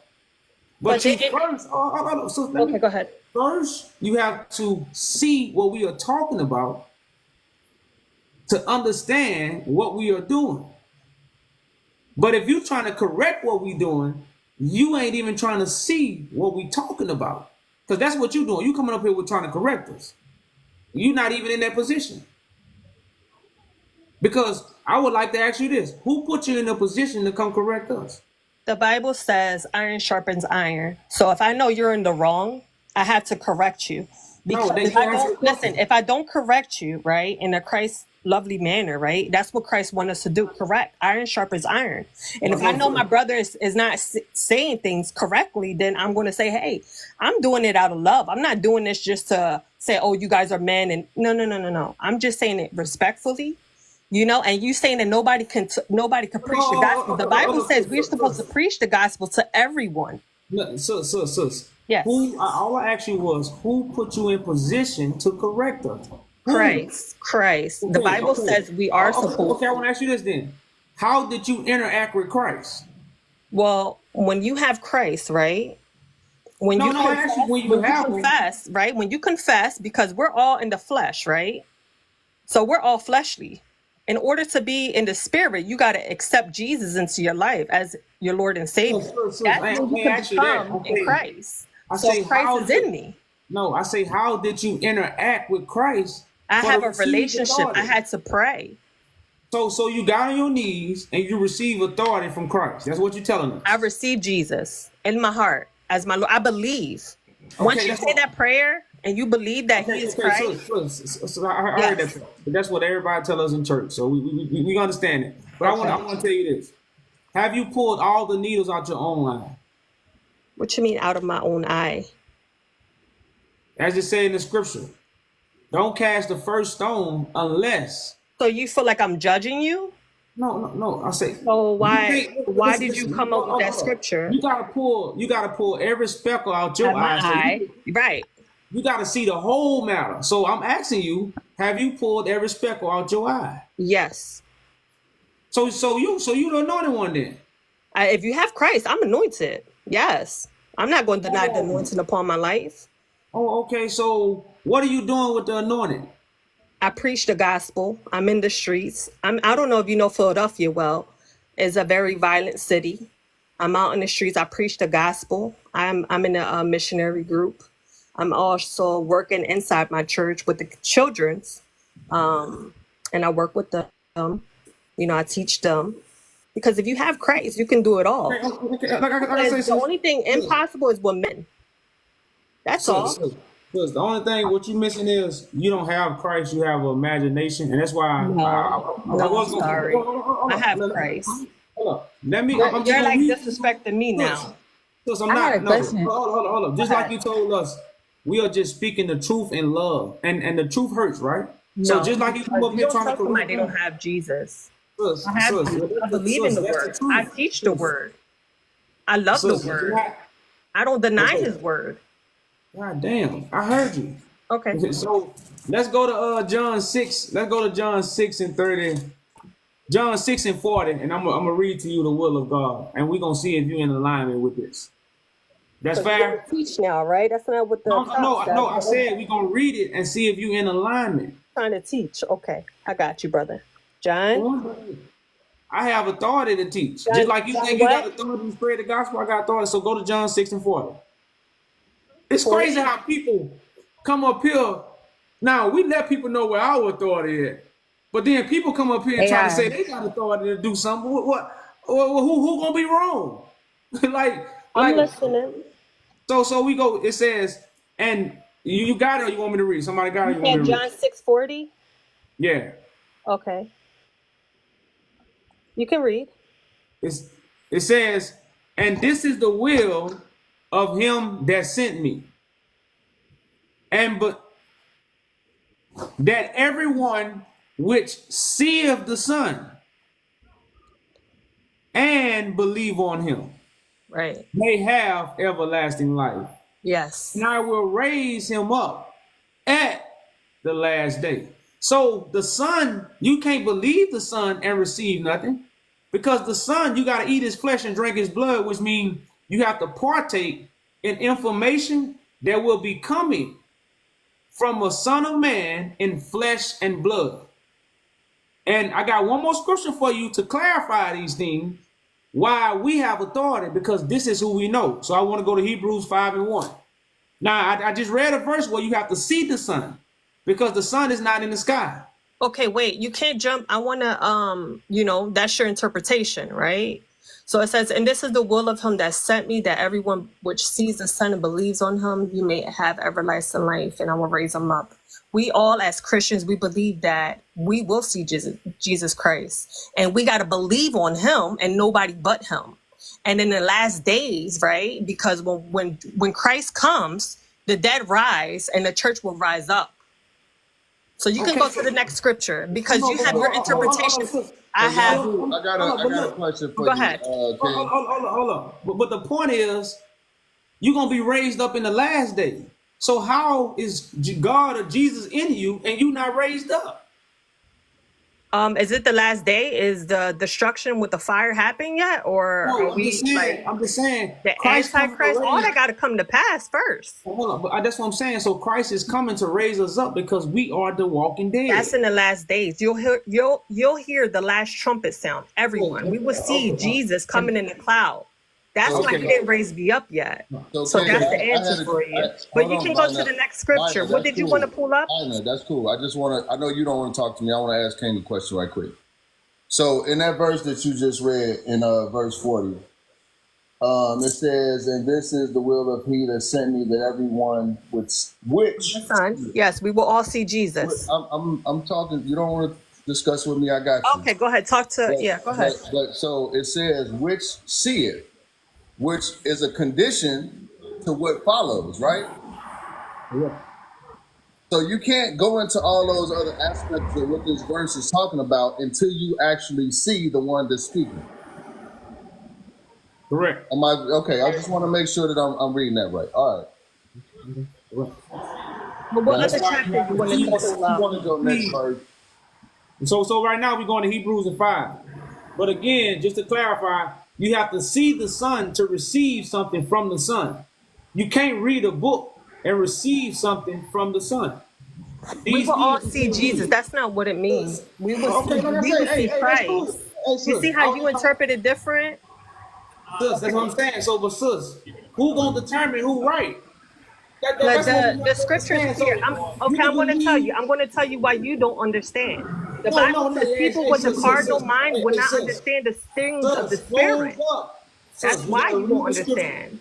We got to read the next scripture, because go ahead, pull it up. You can't never tell me, because like I said, you're not even in their authority. So we're in Hebrews 5:1.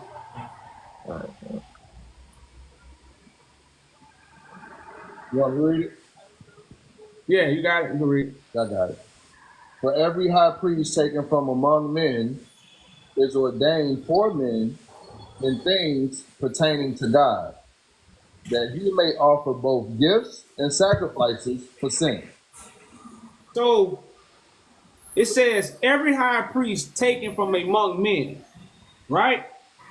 So this is not somebody taken from the sky. This is someone taken from where? Among men, right, Bina? That's how you say your name, Bina? Bina, yes. Okay. So this person that's taken from among men is ordained for men in things pertaining to God. So God has somebody from among men who ordained for men. And what is he ordained to do? Bring both gifts and sacrifices. Offerings for the sin. Okay. So I want to communicating know. with God and men. Hold up. So where is this high priest that's taken from among us? Do you know him? It says right here, this verse. I'm gonna give you an explanation so you can understand a little bit. No. Before you give me the explanation, I'm just asking. This verse that you just gave That's me. cool. I'm finna give you the mic back, but I just want you to answer the question first, and then you can go into your explanation. When you said taken from among men, you think that he resurrected? He's with Jesus? I'm asking you. No, that's not what it means. That's why I'm trying to give you the interpretation. I'm not asking you what it means. I'm just asking you. Do you know where this individual at that was taken from among men and ordained for men? I'm just there in the Bible. He didn't go anywhere. He didn't. If that's what you think. When it says taken from among men, you automatically think that God took him. No, sis. That's not what I'm asking you. So you just give me an answer. Don't worry about what I'm thinking. Okay. You told me not to explain, though. But I'm asking you the question since you want me to explain. You said, where is he taken? No, I didn't say explain. I said just answer the question. Then you explain yourself. Okay, what's your question? Where is this high priest that has been taken from among us and ordained for us to offer the gift and sacrifice? Because this would be somebody that come from among us. It wouldn't be nobody who came 2,000 years ago. It say every high priest. So do you know the high priest that was taken from among us? Right. He had a task. The priest had a task to do. That's concerning him. Now we need to talk what's concerning us. That priest had to do a task. He had a task to do, right? He had to what? Sacrifice. He had to bring gifts for the sin. That's what his role was. Yes, I didn't ask you what his role was. I say, do you know who he is? Yes, he's a high priest. Okay, but who is he? I know that's a position. High priest is a position. Right. Who is this individual? A key word that was taken from among us. Your time, your day. Well, his name in that chapter, if you read, his name is Aaron. No. Aaron is an example. You had to read that whole. You can't just give me. You got to read. Yes, I've read this chapter many times. That's why I know. Okay, it says if you go down more, right, and it says, and no man takes this honor unto himself, but he that is called of God, as was Aaron. Was you got to Aaron. read. It says as was Aaron. So right. It's talking about Aaron.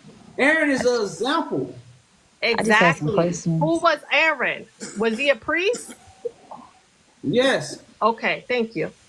What's your next thing? Okay. So you know what? Like I said, we got some, so we got some other guests. We're talking about the high priest. I'm trying to give you a revelation, right? And I told you his name. No. What happened? So it's because, like I said, I don't think this ain't a, you know, we got other guests in here. We don't want people to waste too much time. We've been kind of dialoguing with you. We ain't got nowhere.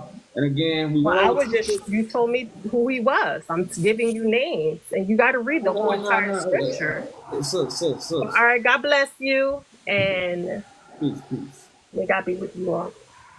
All right, you know that Jesus is coming. Okay, keep waiting. You got it. Like I said, y'all, we got a queue going, so I appreciate y'all patience. We got I can't say your name, brother. I can't. Y'all say your full name? Abdul Wahid Mustafa. Yeah, it's on you, bro. Abdul Wahid Mustafa. He's good, bro.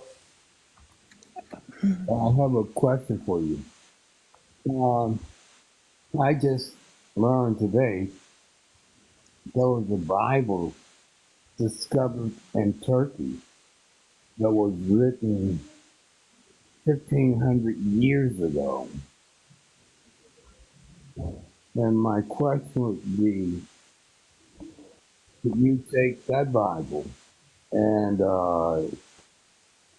teach from it, or get people to understand what that Bible has to offer? You said the Bible was just discovered from 1,500 years ago? It was discovered in Turkey. That was written 1,500 years ago. Okay, well, you got to understand that the scrolls was just stolen from Africa in 1868. So I can't really stand on that. I'm just telling you what was put on the news. Man. Who discovered it? Yeah, it had some controversial. Abdul, who discovered it? I guess the archaeologists in Turkey. That's a real broad stroke, bro. Like, who? What I have to do is research it and find the book and actually bring it to the forefront. Well, okay, then. Well, who reported it? It was on the news. What news? Foreign news from Turkey. Turkey news? I watch a lot of foreign news. All right. It was on the Turkey news that they found how they know it was 1,500 years old in Turkey? That's what they reported. They recorded it as 1,500. Well, I'm saying, how did they date it? What did they use to date it? I don't know. I wasn't there. So guess what? Like, so many people come up here and they give us the third degree on evidence and backing up what we saying and all of these things. But then the information that they bring to counter what we be on, they don't require as much background information or research or whatever from the other people that's giving them information. And that's really kind of, it really kind of defines why nobody can teach the Bible except Christ. Most people that want to stand up and speak on this topic haven't dedicated their life to it. This is a nice little pit stop to justify the shit that they've been praying and believing on most of their life that was passed on to them from somebody else, right? But when you're talking to people that really dedicate their life to trying to fulfill a prophecy that at the end of the day is going to help us all, the best thing you could do at the very minimum, Abdul, is come up with the receipts. Well, I'll tell you what, I'll research it and get all that important information for you. I'm not that interested in the Now, let me ask you this, though. Discussing. If you find out that it's a lie, are you going to come back and tell us that? Pardon me? If you find out that it's fake news or a lie, you going to come back and tell us that too? Yeah. Okay, that's what's up. I wouldn't have no qualms about, just like I believe that the King James Version is a fake Bible. And that's because what you're doing, you are translating, you're interpreting another man's interpretation that came from two different translations. So if I find that this Bible that was written 1,500 years ago is a fake, I'll be more than happy to share that with you.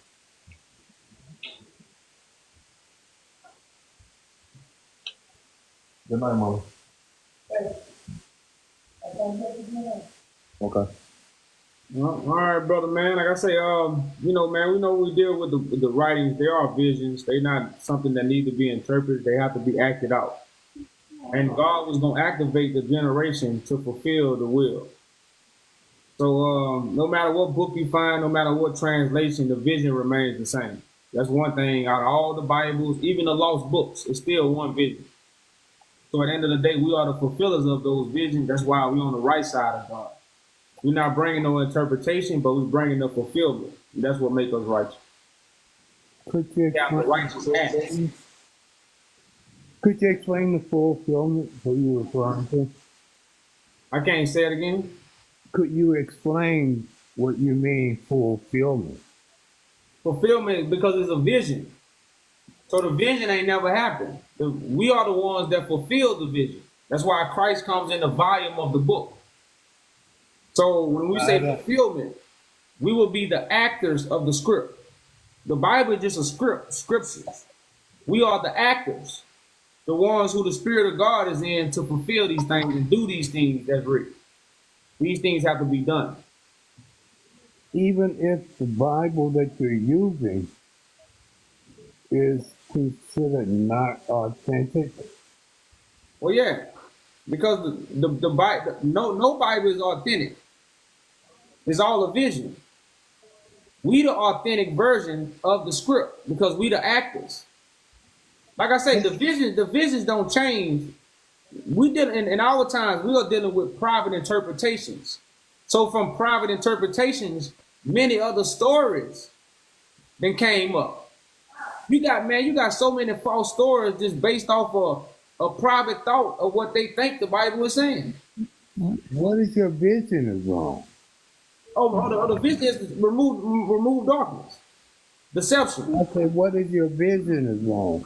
Because I just told you it's removing darkness, which is deception, to bring light into the world. You didn't answer my question. I said, what if your vision is wrong? What you understand to be your vision is wrong. You say my vision is wrong? I said, what if your vision is wrong? What if What your you vision interpret as your is vision wrong? is wrong. Oh, it can't be because shit, I was in darkness. So the thing about it, like, I'm pretty sure you looking for the light. That's why you was tuned in till they found the Bible from since thousands of years ago, because you seeking the light. So everybody in the world is trying to find light right now because they're in darkness about a lot of things. I go on knowledge and logic, and what I seek is understanding, more so than light. Okay, well, understanding is the light. The light is the understanding. You can look at it both ways. You can't get enlightenment without understanding. So you're seeking the same thing if you're seeking light. Well, I don't consider seeking light. It's like troubleshooting.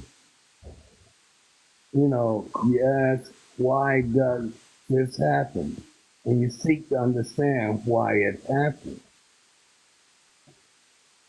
That's what I do. Well, likewise, that's the same thing we do. That's why we know what happened.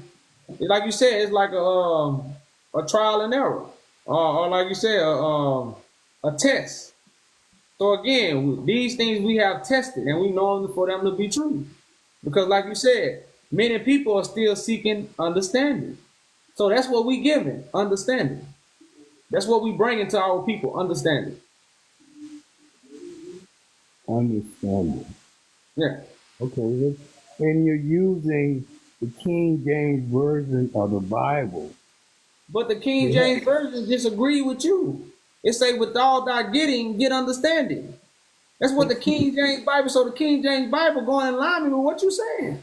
You have scholars who have translated that, and they interpret that.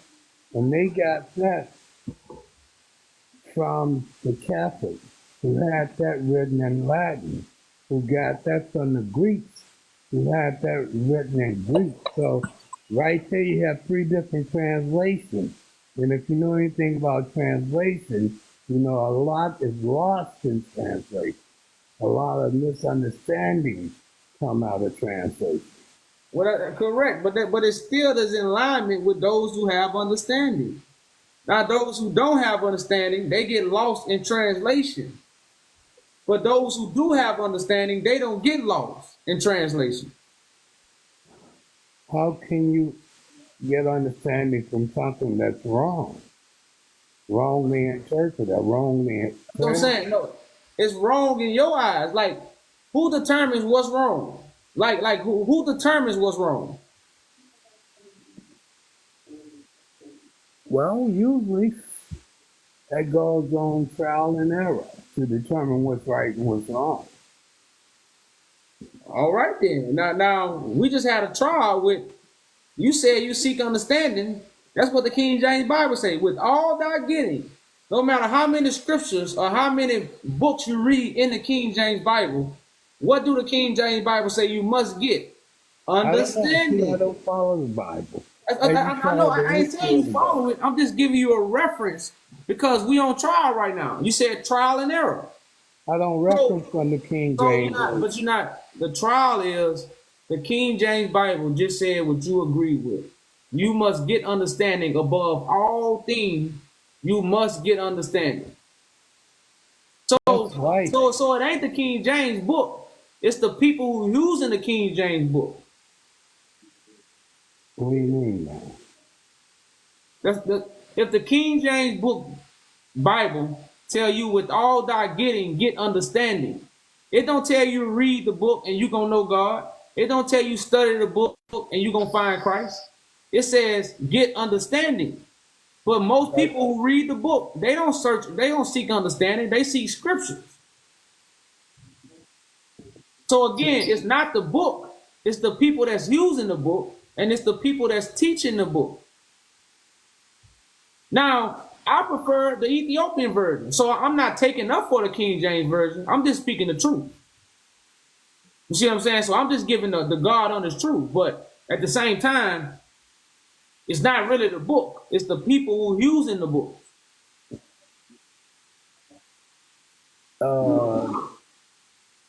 Okay. Well, see, like the Ethiopian Bible is closer to being the real writing, which still remains in Ethiopia and the oldest Christian church they have there.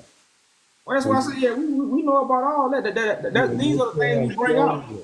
The original Bible come from Ethiopia, the original scrolls, the original paintings. So of course, yeah, we know. That's what I'm saying. We know about all these things. We're not in the loop, of these things. So we know about Ethiopia. We know about the throne of David in Ethiopia. We know about Bible prophecy. That's why we can read any book. I can read the book of Enoch and tell the same story that's in the Bible. But again, you gotta have understanding to do those things. So we just not up here. We can use the Book of Mormon to tell this story. We can use the Quran to tell this story. But again, we have understanding. We just don't have a book. I wouldn't add the Quran in there. Well, I know you wouldn't, but we just tell you about the understanding of it. The reason I asked that because there was one book in that old Bible that displayed had some different information that I hadn't seen before, heard before. And I'm thinking maybe that's an entirely different book than what has been discovered. The information is different, and because with information we gain knowledge. And because it said on one page that Christ is not the Son of God,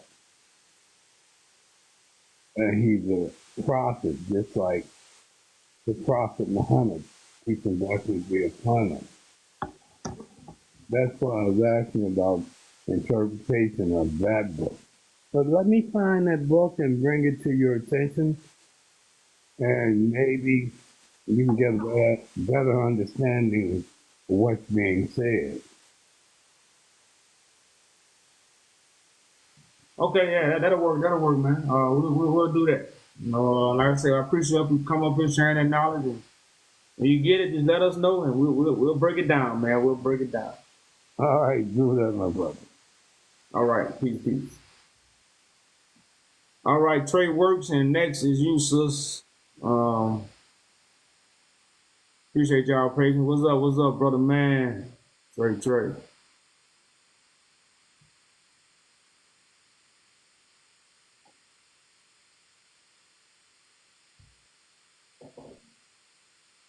Straight works. You there with us, brother? You there with us?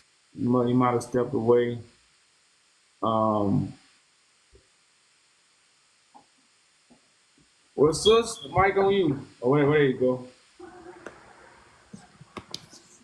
Yo, What's up, brother man? how y'all fellas doing, man? I just called to say I love y'all, and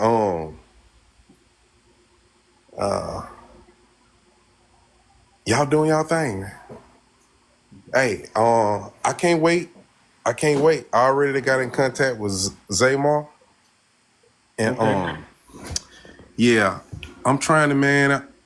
I guess I just sit and listen, bro. I just sit and listen at y'all guys, man. Just hear y'all swinging this sword, man. It's beautiful, and just want y'all to know I love y'all, man. That's what's up, brother. Much love, brother, man. Amen. Y'all boys, y'all brothers, keep it up, man, and stay strong. Don't get weary, and keep doing y'all thing. I can't wait to meet y'all, man. One day. Hey, was you around when we was reading that about Shadrach, Meshach, and Abednego? Oh, I did. I missed it. You missed that? Well, you gotta read about that, bro, because you know, as much as we love when brothers come up and give us encouragement, and that's really important. We know that as we fighting this fight and going through this fire, man, we come out, we don't even smell like smoke, bro. Thanks. Hey, I've been bouncing around with y'all day on the King. He everywhere. He been on everybody. I've been bouncing around everywhere. I'm like, hold on, man. Somebody else done crunk alive. But let me see what's going on over there. I've been all in the UK and everything, bro. Hey, so I'm just loving just to hear the one sound, man, and the one song just it's getting louder and the voices are coming together. Just so beautiful to see that transpiring, you know. And that's really the major part about it with me, just seeing that and want to be a part. I just, you know, want to play my part, and that's really the big thing. Oh yeah, I was gonna say earlier from a conversation that I was hearing earlier, and I was saying it seemed like to me like everybody when they get in the text, it's almost like they forget that the people in the text them met Christ, and that's why they're doing and saying what they doing and saying what they doing and able to say. And then they got the opportunity to meet Christ, so they can really get and understand what they're reading. But they're reading the book and not seeing that the people in the book already met Christ and got the Spirit and moved on and doing things in the Spirit. So it's like sitting there like, man, I wish they could just slow down, meet Christ first, go ahead and meet him, and then you can really enjoy the things that you feel like you already know. But Trey, on some real business, right? You see it, but do you also see them not seeing it? Yes, it's beautiful and it's horrible. It's beautiful because it have to be like this for us to be glorified, but it's like, golly, like, man, I like this. Why you gotta like? That's the burden. Like you gotta see them not know and not accept, but know that them not accepting is for God to be glorified. That's like God. Hey, you gonna notice we hear y'all Judah say it all the time. That's the passion of Christ, is just doing this day in and day out. And you damn near you be right at the door and then you know what I mean? So many times it seemed like, because with the brother that was up his snow, I think that's the one that had the podcast, and you know, it started off gonna be one thing, and then bro, out the blue just He flipped the script. Blew his top. Yeah. It seems you could tell in some of the brothers and sisters that come up, they be right on the edge. It's like, man, all you gotta do is let go of this particular thing that you're like, I either let go their ego, or you can let go, you can tell that they like their life and they like the way they see it or whatever. Like, just let it go. Just for like, even if like, just stop for a second and let it go. Let all of it go. You might not never go back to it. You might not, like, mentally, consciously, you'll accept what's being said and you'll be able to move in the direct path that you need to go in. But it's like, you know what you also witnessing too is a lot of times when people get close to that truth, they won't let us talk, or they'll just talk over us because they don't want to hit them. If we say more, then we'll take away from what they got to hold on to. Yeah. It's they like, on overload. Not only am I holding on to it, but I don't want to hear you because your truth is piercing what I'm holding on to. And if I listen to you, I won't even have nothing left to hold on to. Facts. And the wild part about it is that if they would let go, they gain everything. They won't feel trapped no more. You won't feel like everything caving in on you no more. And everything that you had already put your faith in already, it'll be real for you then. Because that's how it was for me. No more. It can't let you down no more. It can't let me down no more, because now I see what really is. I see it now for what it really is now. As opposed to me being fearful when somebody asks me about it, or being fearful because I really don't know the answer. I really don't know the question. Why don't I just go listen at the Messiah? Why don't I go listen at what he said so I can start seeing it from his perspective? And then let me go read it again so I can see really what he's saying. And man. And you know what's the coldest thing about what you're saying? Once you do those things and then realize that we ain't even up here teaching religion, but that this is nation building. Thanks. Building a government for the melanated political party. Thanks. We just shifting through people's religious dogma. This is the fire we was talking about that you have to get through to get to the actuality of what we doing. And that's the vision that I seen that kind of scared me. It made me, I don't want to say it scared me. It kind of, that when I first talked to Yaju Judah, why I said, I know you the Christ because I couldn't do what I see you doing. I see what you're doing. So I knew that because I knew I knew that what I was experiencing, that something that God was here on earth, like God was here, or else I wouldn't be seeing what I'm seeing. God got to be here. So now it's like, okay, that was in 2013. And so now all this stuff that I've been going through, it leading all up to, man, when I hear him speak, oh, they're him. They're him. That's what I felt was about to happen. And you know what? The one thing you said about it scared you, right? And then you corrected yourself. But my brother Zamar, I think he kind of stepped away, but he in the beginning of the platform tonight, he was talking about the fear of God. Even the term fear is not what they done turned it into. Thanks. Because from a scriptural or from a spiritual standpoint, the fear of God is the beginning of wisdom. Mm-hmm. So when you put those two things together, it's like, damn, well, what actually is the fear of God? It's the ability to accept reproof, the ability to, it's the fear of God, to me, when you think about Adam and Eve when they was kicked out of the garden and no longer could be in the Lord's presence. The fear of God is being without God, right? So that fear is going to make you worship the Most High in spirit and truth. But then when you go in that direction, if you defer to Scripture, it's going to tell you that happens through Christ. And you have to see Christ, and you have to hear Christ. And when you see and hear Christ, you have to have the circumcised ears and heart to receive the Holy Spirit. Thanks. So fear is the beginning of wisdom that leads you to that divine alignment that we all want anyway. I land with that. I'm with you 100%, You know bro. what I mean? Like, shit, what else is there?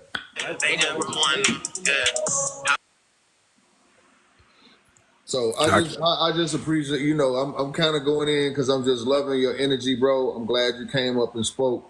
You know what I'm saying? And I'm just kind of, because other guests is gonna come and they don't always be like this. So they finna go. Hey, they finna the mother guest finna go up here and go. Hey, it is not a laughing matter, but hey, bro, me and my wife be sitting up here listening, bro. And some people who come up, I be like, we look at each other like, man, what going on? Like, man.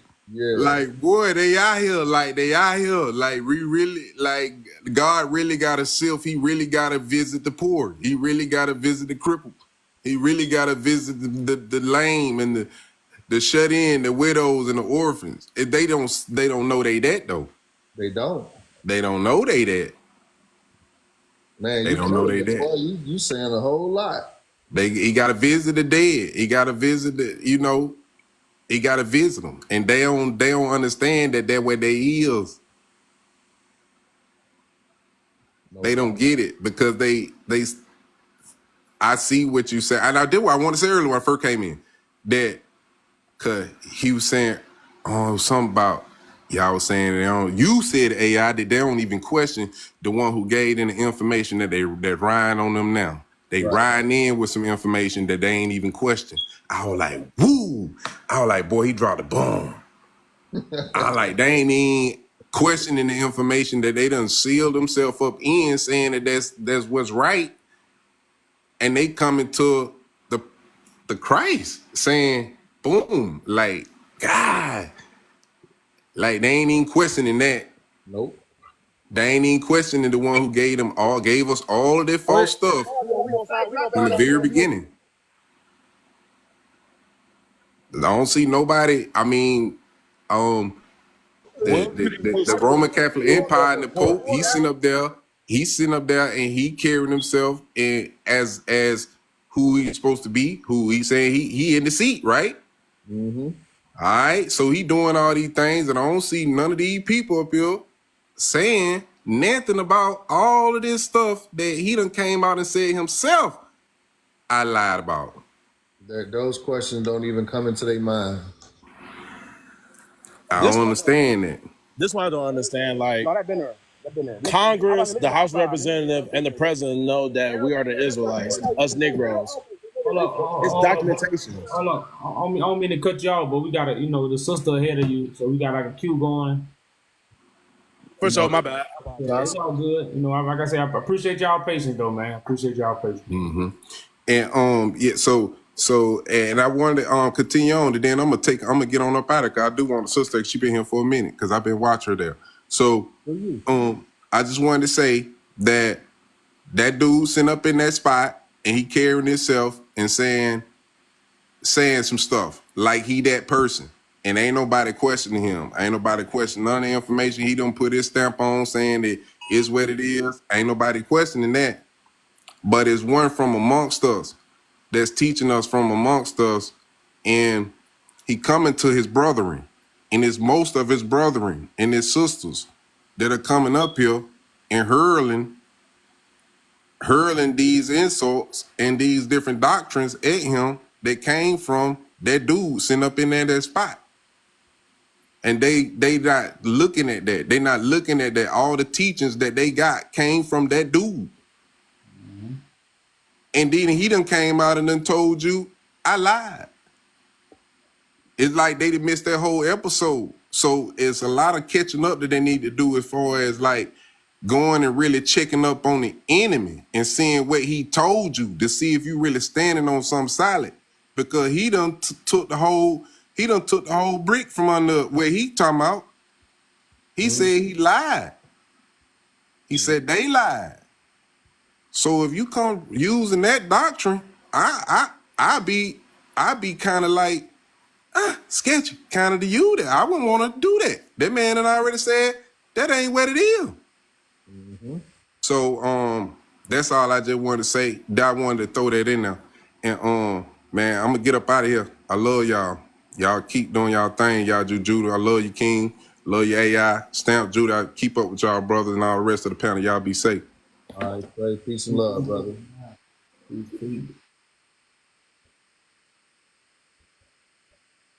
All right, sis, the mic yours. Hello? Latavia, what's up? Yes, it's okay. Can y'all hear me? Yeah. Yeah, we hear you. Okay. For one, I just want to say I like what you kings are doing. I was watching you for a minute, and I would come on here and I would get off. And what I wanted to say was I agree with the man that just left, and Mr. AI and Stan. I agree with all y'all. It's one of those things, like, I'm going through it now. I was a Christian, and just being raised in the Christian home, you know, the normal black, you know, that's the normal thing, baptism and stuff like that. But as I started getting older, I started realizing, like, man, I don't like the Bible. It wasn't like helping me. Like, it was like a energy. Like, I would want to read it, but I wouldn't read it, if that makes sense. So I just finally got out of that mindset of condemning, like making my, like, that whole thing. Like, if I don't read the Bible every day, I'm gonna go to hell and stuff like that. So pretty much, basically, I talked to this 5%er, and they teach knowledge of self. And so I was just telling him, you know, what I was going through, just being real with him and stuff.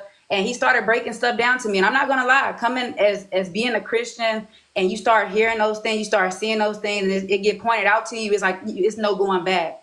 And so, like, one of the things he pointed out to me, we was in the book of Genesis, and you know how it says about the animal, about the two parent of the animal. But if you keep reading, it says 7 pairs. So I'm just like, man, hold up. You know, this is something that we learned up in Sunday school, like, what's really going on? And then you keep going down through the Bible, and it's just stuff that, you know, like, it's just like, man. And it's like, when all that stuff being ripped from you, like I say, it's really sensitive. And a lot of Christians that's on here, they don't want to hear what y'all teaching, because it's like I said, we've been learned this from our grandparents and stuff like that, from our moms, from our dad, what got put in our face.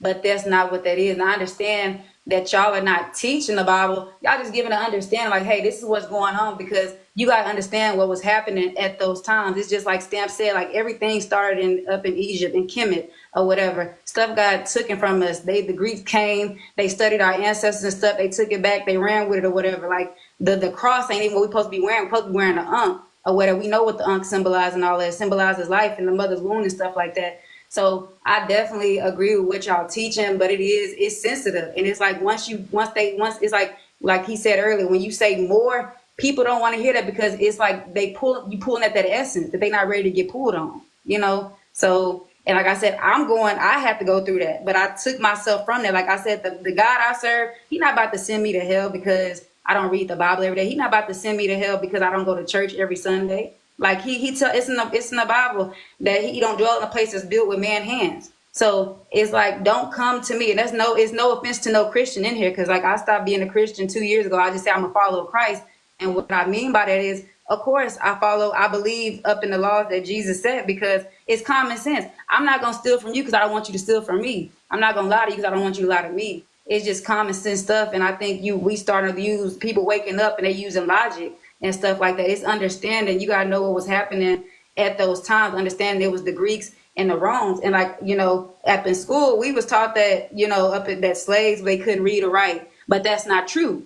A king had to come in and enlighten me. That's not true. We did know how to read and write. We just didn't know we didn't know their language and they writing. That's what that was, or whatever. So like I say, yeah, pulling at that essence on these Christians it's sensitive. Like it do hurt or whatever. Because it's like, once you do that, it's like, what now? And like and if the Jews felt like they had to bigging themselves up to make up a story about this man named Jesus or whatever, it's like, okay, let them do that. Because like I say, it's a lot. When we understand that Moses wrote the first 5 chapters of the Bible, but it's like, hold on, wait, he died though. So how he come back alive and write those books? It's like, it's just like I say, it's just a lot. And a lot of people not ready for that information. And like what I'm saying, like what y'all doing, it's good. I mean, it's an eye opener. It's like, this is what's really going on. Like, people are waiting for a man to come out the sky, and it's just like, hold up, I gave y'all everything that y'all need. Y'all got common sense. I gave all this. I'm already here. Like, you already post, like you say, you already supposed to be doing the work. Like, what y'all waiting on? you know. So that's what I wanted to say. But like I say, it's sensitive or whatever, and a lot of people are not gonna be open to that because a lot of people stuck in their ways. But y'all definitely on the right track. And just for me having my own little Bible study group and going down through there with the women and stuff, and like I say, you could only say so much without, you know, offending people. Because if you tell somebody you God, they're gonna look at you like, what you mean? No, you're not. If they don't even understand what you're saying. So like I said, it's just one of those things. But what y'all kings are doing, like, that is just a beautiful thing to see. And I just say continue to keep it up. Like I say, I'm still learning. I like what I'm hearing. We ain't never too old to learn, so it's just something good. And like I tell, like it was told to me, you got to understand what was happening at those times. Like, it wasn't written for us, but like I said, if that's what's been helping you, you know, you keep on. But it ain't nothing wrong with understanding what was going on at those times or whatever. But just know that everything is in that, and is what ain't right and exact or whatever. It's not saying that y'all trying to tell people don't pray to God, don't believe. You're not telling them that. You're just trying to give them knowledge of self. Like, what the same thing he had, he gave it to you. So that's, you know. I think what we gotta understand too is, because you keep saying in those times, you gotta understand that everything we read in scripture, those things play out in the last days. We totally agree with you. Our religions are false. We don't believe in, you know, the man traditions. Because they are based upon the 2,000-year-old story that man gave us. 100%. So everything we read out plays out in the last days, and Christ will be the savior that comes from amongst the people to overthrow the system that the people lives in. So I know many people read scripture and believe that Christ is a spirit or Christ dwells within them. But Christ will be a flesh and blood man, just like you see my brothers on stage. But right. It will be one individual that hosts the Spirit of God, and that will be Christ. Right. Okay. Well, like I said, I think you took the first big leap was leaving Christianity and really just realizing God is not condemning you for trying to seek righteousness. I think that's a big step. Because a lot of people are in fear that God is again going to punish them because they ain't go to church. So they start faking it. Right. You know you can't go to church every day. You know you can't read the whole Bible. Everybody can't read the whole Bible and just understand it. So if that's the measurement for God to love you and you never do that, then you become, well, I'm just going to fake it till I make it. Correct. You can't live up to it. So I think, you know, like I said, just keep an open ear. And like I said, you hearing this, you know, that you're receiving a blessing. Because, everybody can't see this. And like you said, everybody emotional about, you know, who they worship and what they follow and what they doing. So the first step is having an open mind and an open ear. You know, and, like I say, by you taking that step, you're definitely going down the right road. And, you know, hopefully this message resonate with you and you join the sisters and join the, you know, the army of heaven and help us fight this good fight. You know? Yes, sir. That's something that's going to be between you and God.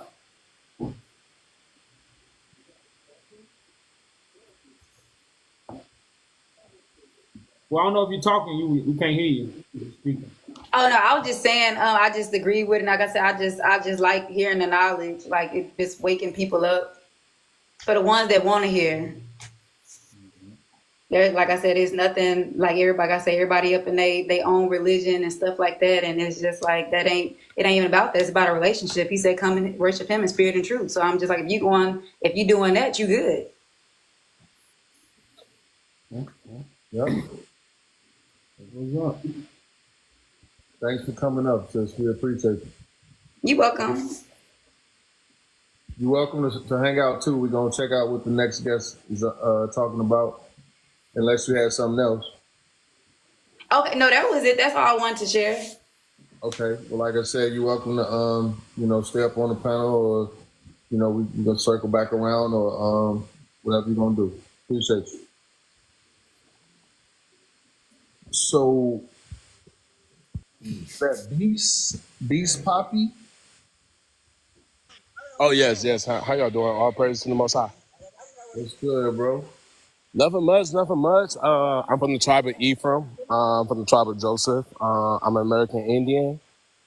I'm indigenous to America. Yeah, pretty much.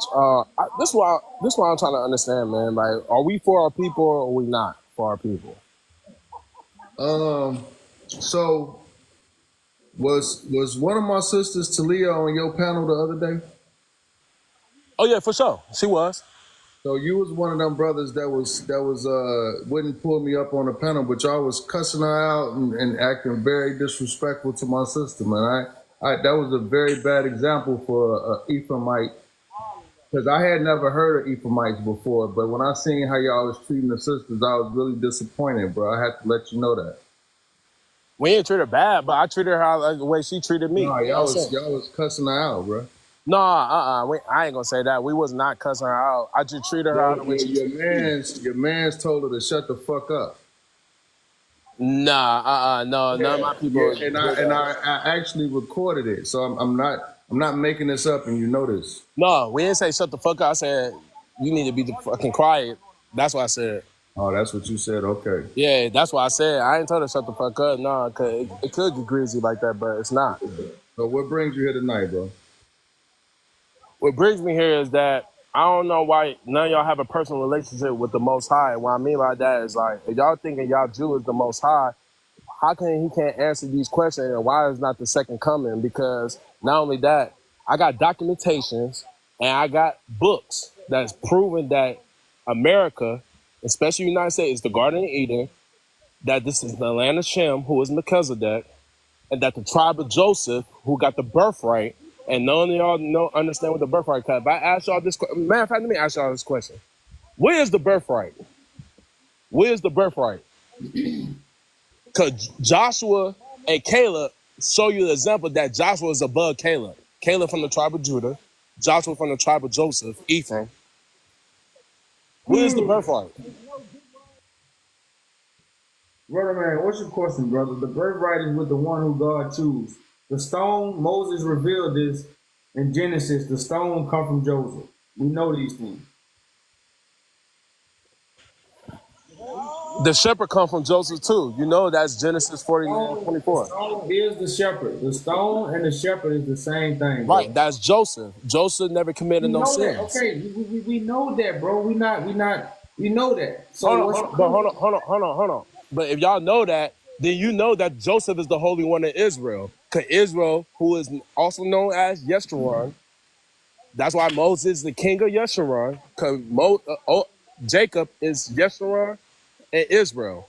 So the Holy One of Israel, out of all Jacob's 13 children, Joseph is the Holy One. He's the righteous one. He's the truthful one. Brother man, we know that. What's your next question, bro? Hey, hold on. You know that. Why you not telling your people that Joseph is God? He's Jehovah. Hey, brother man, I tell everything that I've been anointed to tell. You don't tell me what to tell them. Like these things. I'm not telling you, bro. I'm asking. These things we already give out to the people. No, y'all don't. Y'all not telling people about Joseph that he didn't commit no sin. He was the first to resurrect. He was the first one to fulfill the commandments and the covenants. And his son Joshua came in the New Testament. That's what I'm about to ask. Because if you're saying you're Christ, why the second coming didn't start? Because in the second coming, your wife supposed to come. Your eternal wife supposed to be here. That's Poppy. First of all, we all men up here speaking at the moment, so you can just kind of like disrespect you. I got passion. You could. The passion is cool. Thank you. Guess what? I want to ask you a question. Go ahead. Does it escape you that what we got going might be more important than what you're talking about? No, because you're not telling people that America is the biblical lands, it's the land of milk and honey. Well, hold on, but think about this, right? What you just said is we not telling the people what you think we should be telling them, but you don't know what we doing though. Are you telling people that Jerusalem is America? This is the thing. First of all, if you're really trying to build with brothers, you got to care about what we doing to even look into it, to know what we doing. You're talking about what we're talking about because you just doing a lot of talking. But this is the question. No, hold on. Go to the website and read the declaration. Why do I got to go to the website when Christ says, go out to my people, and let them know. Go out to the lost. So that's a no, right? Hold on. if I'm telling my people that, guess what? The American Indians are the Israelites. They the 12 tribes. I got documentations proving that.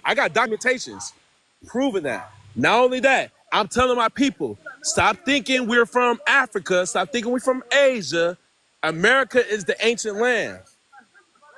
It's the oldest land on earth. Not only that, we have the birthright. We didn't crucify Christ. Y'all not telling people that. Everybody thinking we're Jews. Not all of us are Jews in that sense that we crucify Christ. Okay, The blood not on us. But this is the thing, though, right? Everybody that's on TikTok is not telling people what you telling them. That's what you telling people, though, right? So what's your problem with us not telling people what you telling people? I'm not the only one. People are knowing now. People are waking up. They're like, so oh, a why bunch they of found that people- they a Ephraim. bunch of- right. So a bunch of people telling people what you telling them. That's cool. What's your problem? What's your problem with us not telling people that? Because if your brother's saying he's Christ, then he needs to do the things that Christ done. He supposed to be in his eternal body. So that's what you basically saying is No, that that's not what that's what Christ said. Hold on. This is the thing. Hold on, So hold you on, saying Elder. that your beef is? Hold on, I don't have no you beef. saying Elder. that I don't got saying no that your hatred for y'all. static. The reason that you feel comfortable cussing my sister out when she I on the ain't stage, cussed her sister out when in she the on the sense stage like I with dog four her. men, when she on the stage with 4 men holding her on by herself. The problem that you have with her is that she ain't echoing the things that you saying. That's your premise. No, Bert, hold on. For you to be an elder, you need to really listen. I ain't dogged the sister like that. I treated her how the way she treated me. Bro, Because, I was hold sitting on. there, Before you For judge, I was on her one, live and she treated me like crap. That's the only reason why I did what I did to her. You treat people how the way you want to be treated. That's American Indian stuff. Okay. I'm not being hypocritical. I could be honest. I could confess my sins in front of y'all. That's how I know I'm a follower. Do you see my initials, bro? No, what, AI? I'm a registered American Indian. You don't need to register yourself. Listen to me.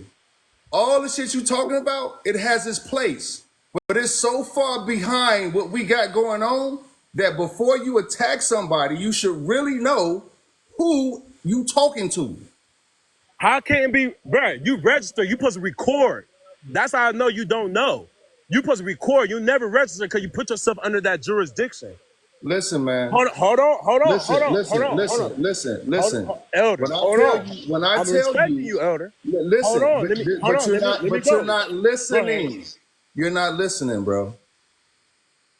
Because you take things at a surface level, you're not listening. And then you calling me an elder. You don't know me from a hill of beans, bro. You're older than me. I'm showing you respect, bro. I showed the sister respect. You can't judge me if you don't know the whole matter. You're supposed to know the whole matter before you say anything. So you don't know. Not only that, AI, it matters. Hold on. Have you ever used the Bible? Figured out, so I'm a yield, family. Hold on. Have you ever used the Bible in courts? I did. Hey, brother. Hey, do you have any more questions for us? Yes, my question is, why y'all not telling people who Joseph and Joshua is? Hey, well, I got a question for you. Hey, I'm a rebut. Hey, you gonna throw me alley-oops? I'm an Ephraim. Hold up, brother. Hold up. Hey, y'all remember that panel? That video I did on Joshua about a year ago, maybe 2 years ago on my YouTube, where it talks about Joseph was crucified, and they rejected him, and he had to feed the people. They had to go to Joseph for the food. Y'all remember that video? Yes. Okay. Hold on. Why you didn't say Joseph? You supposed to be God. You supposed to be Christ, right? Why you didn't tell about Joseph? Bro. Joseph is the Holy One of Israel. He's Jehovah. Hey, guess what? What's his name is? Beast Papa? He's Jehovah. Hey, we gonna move on, brother. Why? Appreciate you for coming up. The people need to know. Appreciate you, bro. Go to the YouTube. I ain't disrespect y'all. Stop cursing out females that's by themselves. Bro, why y'all trying to do shit for entertainment? Hey, the Ephraimites need to learn how to protect the sisters, Ephraim bro. is the firstborn son. All right. Ephraim, Jeremiah 31:9. Come on now. See, like when you tell somebody something and they go right back to act like you didn't say it, like that's the whole point of me telling them. We got videos on YouTube. It's in black and white. way before you even probably came out with the, oh, Joseph is the chosen one. You probably just started saying that. Right. We way past that. Right. That's what Hunter Man was telling you. Let's talk about what we really doing. And you coming on here, we told you we know about Joseph. Now what? He ain't have nothing else because he think we didn't know because we don't be up here talking about it. He just found it out. Right. And I'm trying to let them know as kindly as I can. All of that sovereign and you being American Indian, like I put that to the side. I'd have been through all the steps. I put that to the side because when you understand what actually is important and what's going to actually help to bring this manifestation to light, you realize that all those things is cool. You want to better yourself. You want to know your identity because they've been calling us black and we don't know what lineage we come. I get it, but you got to learn how to shut your mouth and listen when somebody is trying to give you some information, or else you're just going to be stuck in your emotions and thinking you know, and then really kind of like stopping yourself from growing. Learn how to empty your cup. You say you American Indian, you want to practice the art of the empty cup, bro. You know, because it ain't even really trying to like bat you brothers down and make you feel like this is not for you. This is going to benefit all of us. But at the end of the day, we talking about gathering people are scattered from the four corners of the world, and you stuck on trying to disconnect yourself from Africa? It's ridiculous. It's ridiculous because at the end of the day, if you really believe you're American Indian, then you know we was trading with Africans long before Columbus. You know they had family and country, like we was everywhere. We were a seafaring people. Why would you go out of your way to disconnect yourself from the motherland? Like, that's so silly, man. But anyway, I digress, King. Though it's on you. Hey, how are you?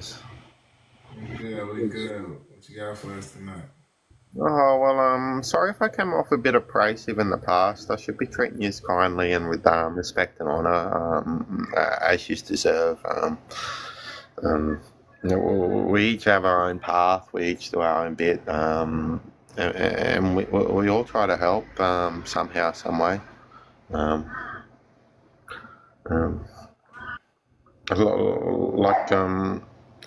don't know enough about what you're doing to know that the whole goal and purpose. Could I ask what the agenda is, what the outcome you want, and all that is? Well, to remove deception and the ones that spread the deception from ruling the world. Because right now, if you look, the Pope is in control of things. The Pope came out earlier last year and apologized for colonizing the world with false doctrine. So right now, y'all Jews started a petition to judge the Roman Catholic Church and to start a government and start a nation for our people.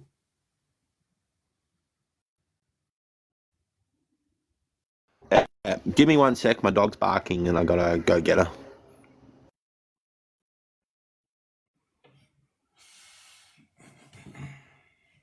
Yeah, that's a question, y'all. A lot of us need to start asking, what's the purpose? Because we're not just up here, talking. We're not up here just teaching y'all scriptures. But this mission has an end goal. And this end goal benefits everybody. Whether y'all for us or against us, the mission is for you and our people. But it was only few who recognize that. That God separated. If you'd like me to share some knowledge, I can teach you spiritual methods, a good few of them.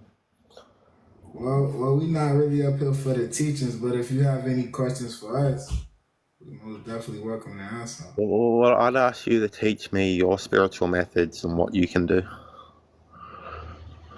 I can show you, I can tell you what's the truth, and I can tell you who called the devil.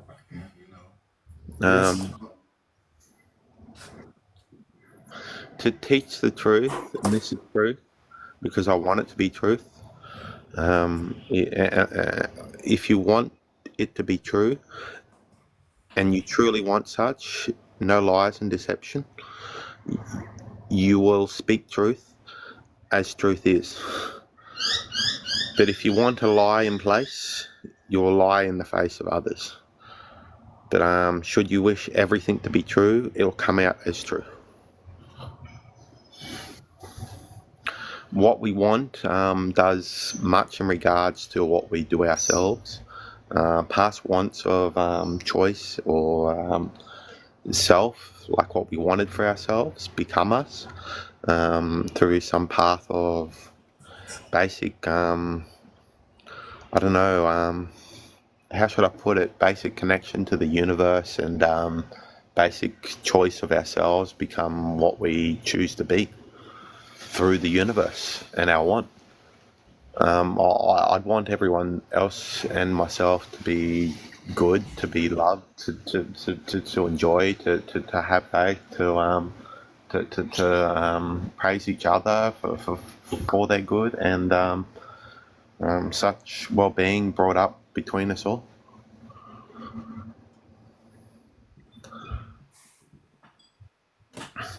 I think you gotta understand, brother, you know, there ain't nothing wrong with what you saying, but it's time for, you know, us to stand up as leaders to remove the corruption from the system that we living in so we can live that life, that beautiful life, you know.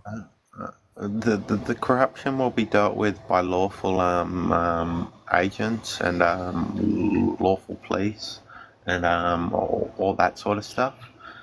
As we speak, while they don't tell us through news and stuff like that because of fear of the populace revolting and stuff like that, many corrupt have been caught off to Guantanamo or other appropriate facilities. They're still delving into evidence and court cases and all that against corrupt. And there is heaps of this happening. The world's getting better and will continue to do so. And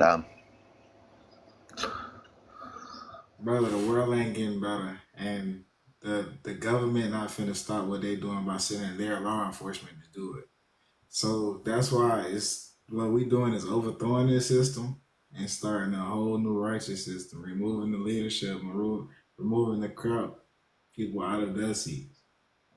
So it was gonna be somebody that come from in the midst of the people with a strategic plan to go about these things. So I'm not sure if you ever went to that website, but you most definitely can check out the declaration and the petition that's on there.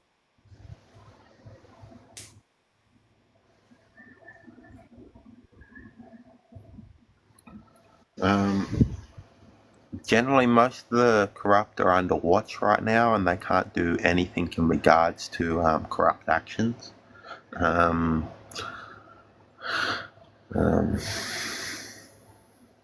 About 50 to 60% in most countries have got evidence against them, and we're wanting and hoping they take plea deals to expose the rest, so that no corruption continues. Most of them were just caught up through blackmail and payments. If someone offered you $1 million to just say yes to a vote, if someone offered you $1 million to basically stand down instead of go run for the country, such as these things, and you thought that $1 million could be good for your family, you thought that $1 million could be donated to charity and help many more, all sorts like that. If you thought stuff like that, if such $1 million were offered under threat, you take this million or else you disappear. This is the circumstance of what happened with corruption, and there is a lot of such cases where that has happened.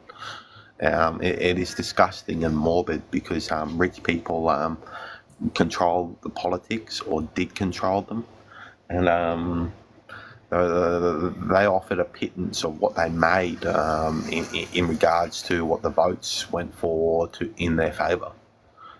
They incited wars and propaganda and news and all sorts. The media outlet is governed by who chooses what to put forward. I don't trust news, and even TikTok has this side and that side of the fence, and their propaganda still. Like, all of it's back and forth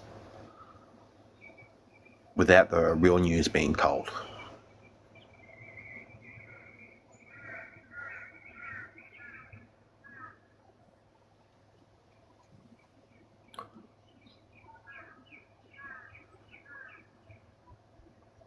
If you'd like truth further, there is much happiness, there is much good people, there is much rising up. They're at protests, they're at PI agencies, trying to get to know how they can find more evidence, trying to get to know how they can aid the people. They're at the police office, trying to get a job there so they can help the populace. They're at like so many places doing so many things. They're at well, some of them are at child welfare and other such circumstances, trying to get a job so they can help the kids and the children and their parents and the families and the bereaved. Like all of it as such has been around money and a lot of rich, I don't want to say it, but I will, trying to get sex and drugs and shit like that. Trying to have a good time, which is a good time to them, but morbid to someone else, which isn't a good time for the others' families and bereaved, and harm done is just disgusting to us.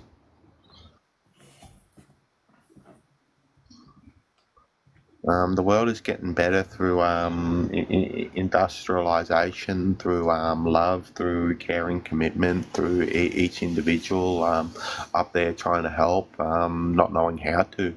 I'd say go to each other and just talk Although, to yourself. did you just say that the world is getting better because of industrialization? No. I'm talking about such as Africa, such as the Middle East, such as other places which had little. I'm talking about industrialization of these places is improving the circumstance for the people there. What's an example of an industrialization or a component of industrialization in those areas that's improving the world? The more services, more goods, more ability to harness well-being of life through funds and through housing and food and services. But so my understanding of industrialization as it applies, are you in the States or are you out of the United States? I'm in Australia. You're in Australia, okay. And that's the reason I'm asking is because when you say industrialization to an American, you know, we actually had a time period that was defined as the period of industrialization. And I guess if you're talking about immediate gratification, you know, with no regards to the repercussions, industrialization represented a boom in American economy, but it didn't take account of the thumbprint that it would leave, what it would do to the Earth's atmosphere, what to do with the waste, you know, and even to how to deal with the people with the various diseases or whatever that came with working in the factories that helped to fuel industrialization. So that's the only reason I asked you that question, man. Okay.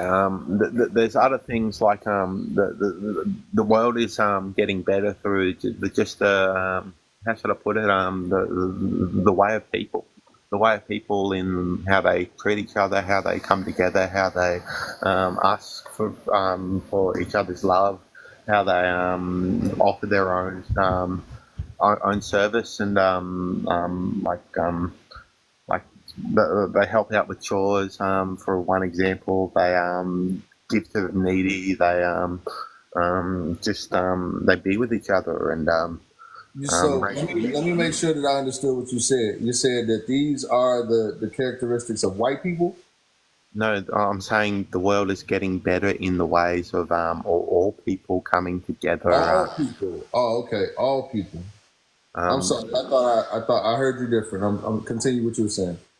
Not quite all people, because some are considered guilty and in a situation of such where they're being blamed for what they truly did.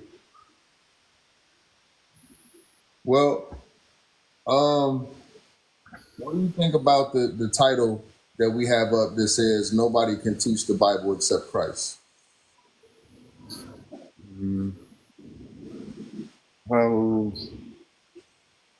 I don't know about that. Are we talking about the Christ in the past, the Christ in the future? Are we talking about Savior Christ? Are we talking about Jesus, the Anointed One?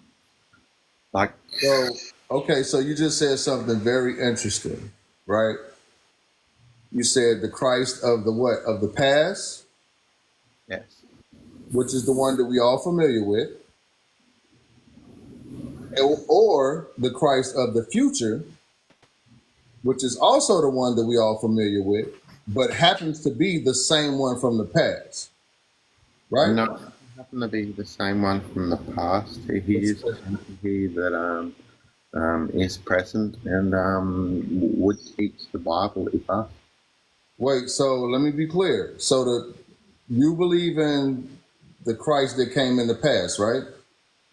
Of course, Okay, I don't want an explanation. I just want to make sure I'm on the same page with you. So I got a few questions. You believe in the Christ of the past, and you believe that he's coming back in the future, right? No. Well, in a sense, he will be in the future through a resurrection or through a spiritual circumstance, both really. We are all to be resurrected from the dead through myself and God's capabilities of bending energy. And by bending energy, so my question to you then is a person back to life. Right. So my question to you then is, if Christ was in the past and Christ is in the future, where's God during the past? Where's God in the present? And will God be in the future? Well, as God is the one true creator. They're not bound by any religion. They never were. But they have textures that people try to connect with them and put truth and lies in place of all scripture. But the things that stand true are honorable treatment. The things that stand true are righteousness and justice and love. And love being paramount. With love, be righteous. You'd choose justice for those who persecute against loved ones. Okay, so I do not disagree with that at all. I think those are all great tenets of being in the image of God, right? Yeah. So, why did Christ have to come to earth then? Christ was ordained to come and was chosen by God's will to. No, I said why.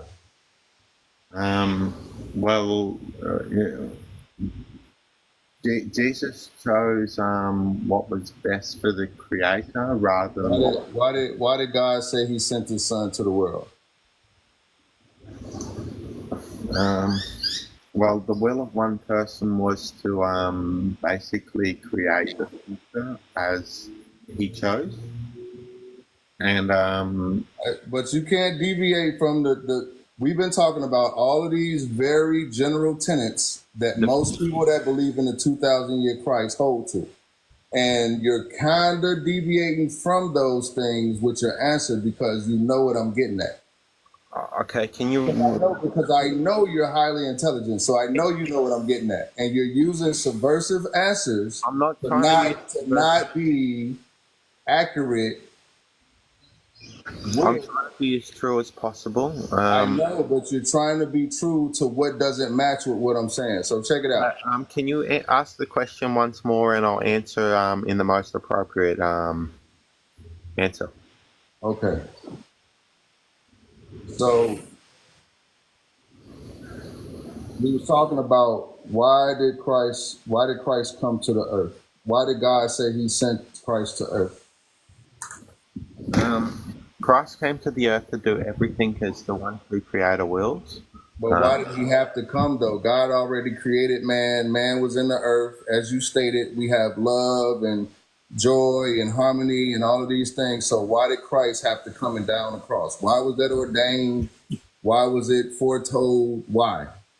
Because the humans was what?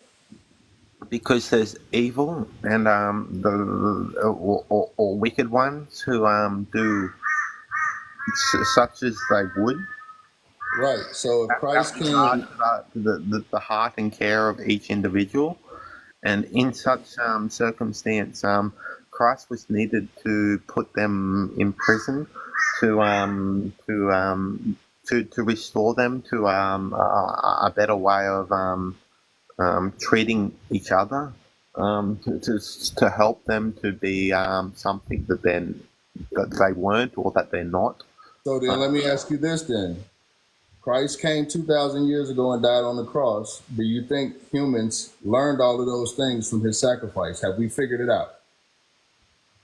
Well, a sacrifice would be such as to die on the cross for people's sins. God sent his son because he so loved the world. Christ died 2,000 years ago, according to what you're saying. So God sacrificed his son. Christ sacrificed his life. Us as humans, over the 2,000 years, have we figured it out? Was his sacrifice worth it for us? A sacrifice would be a living sacrifice would be one that does not die, but gives his life to the one true creator in all service whenever chosen by such as the one true creator.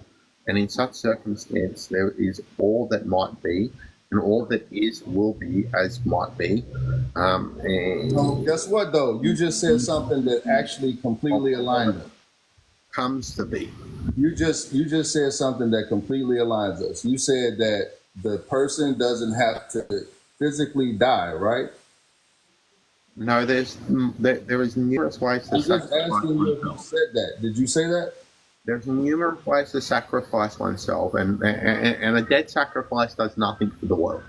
Okay, so the whole premise of this conversation is that you believe, unless dying is of benefit to the world. No, it doesn't have to. Let me finish what I'm saying. I agree with you that there are many ways that a sacrifice can be described as a death or a crucifixion. It doesn't have to be a material, physical death. But the premise of the conversation is you believe in a 2,000-year Christ, and you believe that that Christ will return in the last days to redeem us or save us from our sins yet again. The only way that we differ is that I'm telling you Christ is on earth in the present, because that's the only part of time that your story is missing. You got a past with Christ and God. You have a future with Christ and God. But you're negating that Christ actually shows up in the manifestation of the prophecy in the last days. And he's raised up. He's not brought out the sky. He's actually raised up, as it says according to scripture, in the last days. So as you're waiting for the past to happen again in the future, what you're not realizing is that it's happening in the present. And not only will there be a second resurrection, but you're in the part of the crucifixion that's not a physical death, to know that Christ is in the earth, and those with the circumcised eyes and ears to hear and see will recognize him. And you can't debate this, because your story is about the past and the future. What I'm talking about is about a sacrifice, a crucifixion that's happening in the present. Not a crucifixion. It does not mention a crucifixion. Well, a lot of Christians believe that Jesus was crucified. Yes, past crucifixion, yes. Okay, so what I'm telling you is, in alignment with that story, Christ is being crucified in the present, and it's not a 2,000-year story about the same Jesus that you believe in the past and in the future. We're saying that Christ is in line with the prophecy that's in the scripture. The difference. This is the thing. We're not just saying this. We have scripture to back it, and we have Christ to prove it. The difference is that Christ in the present has been disbelieved, he has been scorned, he has been belittled, he has been blamed, he has been all sorts of such as predicted that he would be. Basically it states that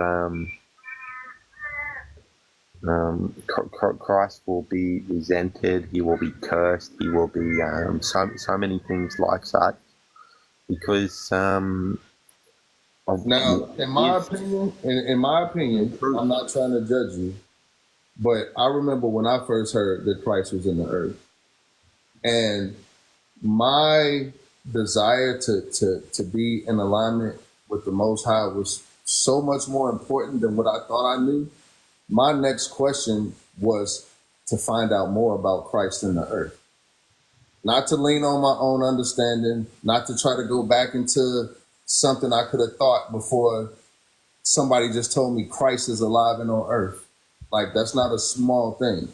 So I understand if you're not necessarily believing or digesting, because I'm not trying to convince you, but I do want you to hear me clearly. Your story is about Jesus in the past and in the future. And it's coming from a book of prophecy that tells me and informs us and the other witnesses and the saints about a Christ that manifests and is risen up from his brethren in the last days. And it's happening. It's a manifestation. Well, if you'd like to get to know the answer to your question, you'd wish to get to know the Christ as he is. You got a lot of background noise, bro. I can't really. Yeah, there's the birds that I cannot control being a bit of a pain right now. Yeah, they're trying to tell you. They like, listen, bro, listen. If you resent Christ when he's here to help, what would you be but resenting what was offered by God to you to prove to you such as well-being and love? I can't resent something that I never interacted with. You know, a lot of people take their personal thing that happens, their near-death experience, or their time in the hole while they're in the joint, or losing a favorite loved one, and then they have these epiphanies and these moments of awakening, and they think that is them tapping in to the Creator's plan. That's just you. That's just you having a moment to realize that you could do better. Because we come from a perfect planner. We come from the Most High. We're created from His touch of genius. So when you have these moments, that don't mean that you automatically is in line with his plan. And how you feel about it and how I feel about it doesn't change his plan.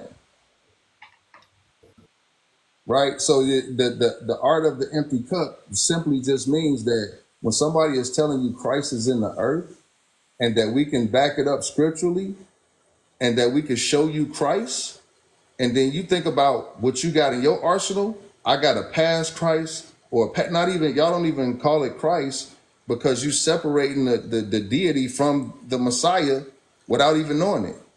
You got a past Jesus and a future Jesus. But in the present, everybody rocking with the comforter, not realizing that in the present, the one you calling the comforter is Christ. If I may correct you, basically I did not state that the past Jesus is the future Jesus. I stated that the title Jesus means the word Savior, and the title Christ means the word Anointed One. Jesus Jesus, the anointed one, is the one of the past, and Savior, the Christ, is the one of the future. So basically, now God has two sons named Jesus. No, God has one who is titled Jesus and one that is named Jesus. So it's two different individuals that represent one prophecy. No, it is the prophecy of the previous Jesus, the anointed one, who predicted the coming of the Christ, who is the Savior. So can I ask you a question? Are you a priest? If you'd like me to share my priestly doctrine, which was granted to me by... I just want you to answer the question, actually. Well, to explain my revelation would be You don't have to explain a yes or a no. I'm asking, are you a priest? question. To explain my revelation would be to answer the question truthfully as to the doctrine that is given. Are you a priest? Yes, I'm a high priest of love. That's all I wanted to know, if you was a priest. So who ordained you as a priest? God himself. Okay, so you was ordained as a priest from God, which would make you Christ. Yes. Oh, you're Christ. I'm Christopher Smith. Are you the Christ from the Bible? It's a yes or a no. The one who was predicted is I. Okay, that's all you had to say. You should have entered with that, bro. This would have been a way more interesting conversation. You just wasted a whole lot of time. So, if you're the one that's prophesied, you're the Christ, you host the Spirit of God, is what you're basically telling me. Yes. Okay. And, I mean, how long have you known this? I've been on a spiritual journey for about 9-10 years, of which I created miracles, of which I had miracles before me. I had God share with me their presence many times, long before this spiritual journey. I was baptized and anointed. When I was anointed as a toddler, I remember the presence of not just God, but the entire room, all warm and happy and welcoming. God just benevolent above me and all around me. After being baptized, I remember God smiling down upon me. All happy and joyous, and in such a nice sense of just love and decency towards me and for me and hopes for me. My one thought was I'll get to know them when I'm older, and I did. Can you turn your camera back on for me?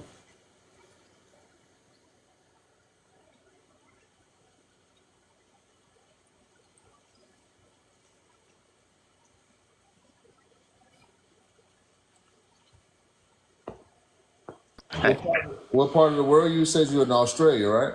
Yeah. So what brings you up here tonight? How did you find us?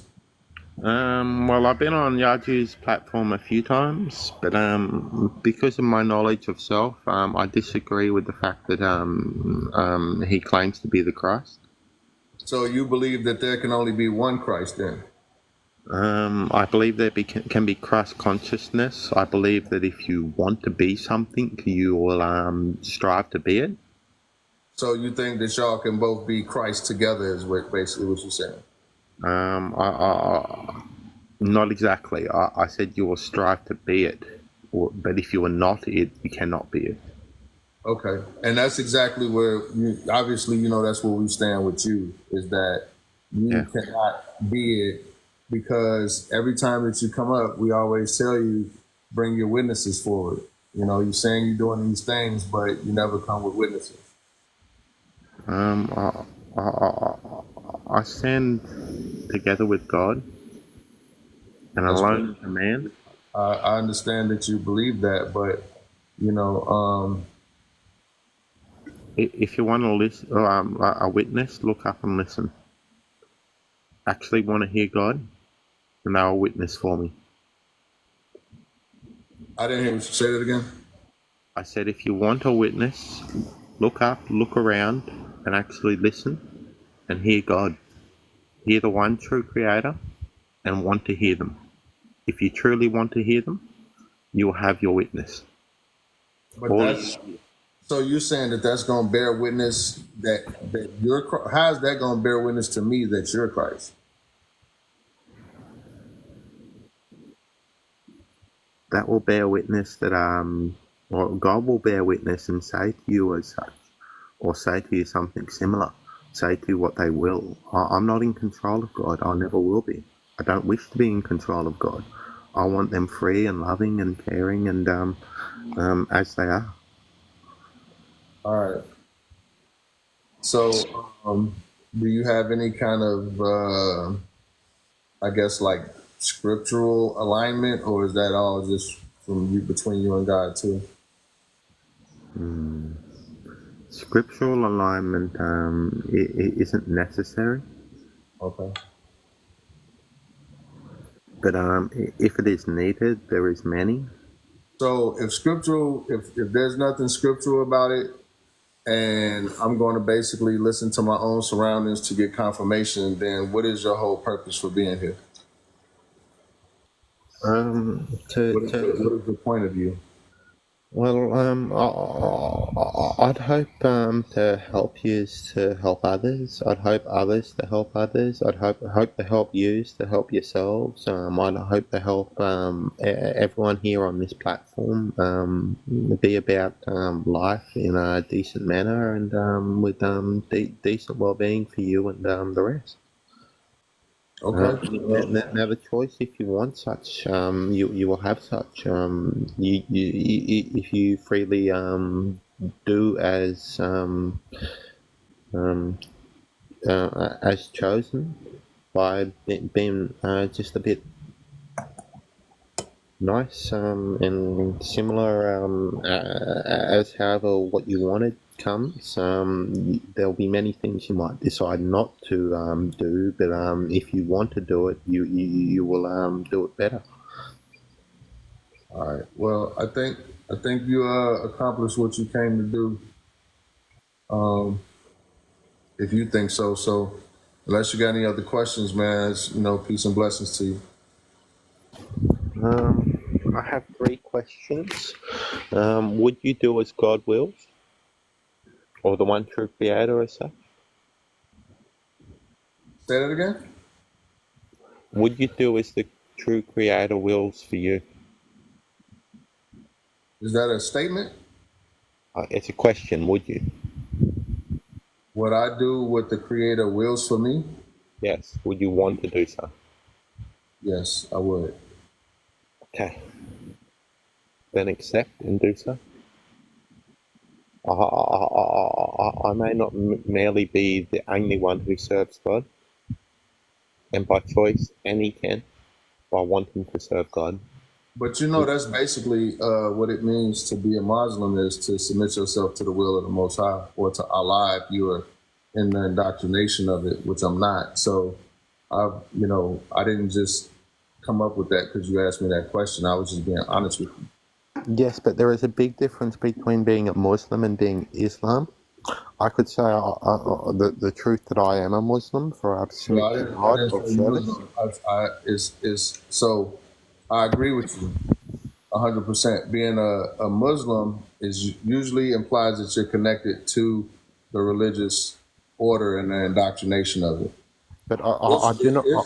Islam is the submission to the will of the Father, right? So I get that.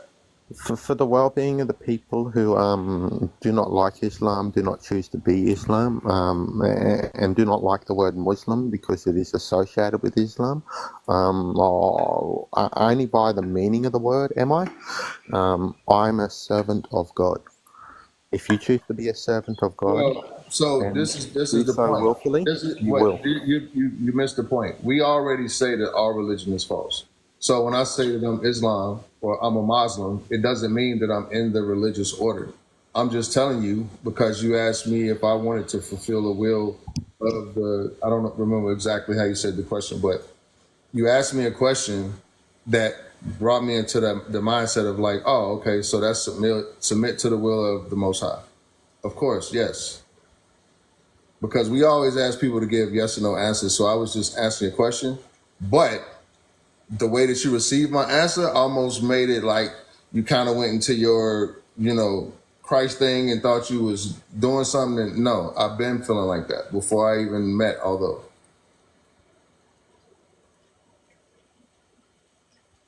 Okay. Yeah. Of service would be best. Now, would you help others as God would see fit in a way of helping? I already do that too, although. I already do. So long as you want to help and help in the way I God will. don't need you to give me blessings or permissions, and I already do those things. Well, the choice of the mind will be the actions you take. So, No, that's my whole point. I don't talk about it. I be about it. yes, that is good. I hope you do be. I want you to be about it. I want you to be about it in a truly ordained way, and it is worthwhile because not only do you help yourself, you help God, you help each other, you help the entire world. I want all of you to be able to do that, all here, all around, all the world. I can state as such that God does not require your services at all times. So, where Hey, you what are, time? What time is it where you at? 3 o'clock in the other 3 o'clock in the what? in the afternoon. In the afternoon. The birds that we was hearing, were those wild birds or were those your birds? Wild birds. Those was wild birds outside your house. What kind of birds were those? Well, we call them noisy miners here, but I think they got a different name. There's some rainbow lorikeets and there's some crows. Some what? Some rainbow lorikeets. They're a very colourful breed of bird. They're green and Can you put the camera on them? yellow, and they're not close. Oh, Maybe quickly. all right. Oh, they just flew past. I'll see if some more fly I by. told you they hear me talking, bro. Yeah.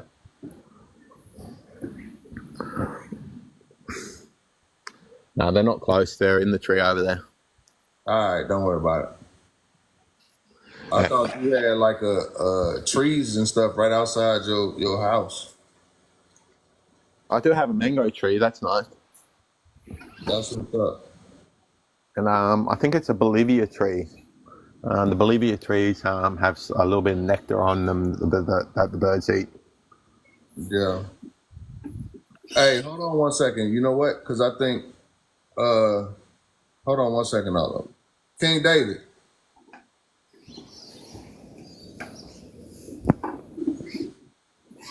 And I have one last question too. Who your question for? What would you do in the face of sin before you? Would you be righteous? Well, what do you call sin, although? Harm to any other, especially physical,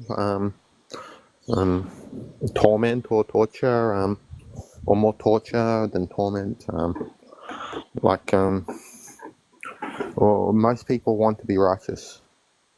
Most people persecute against words that are spoken in,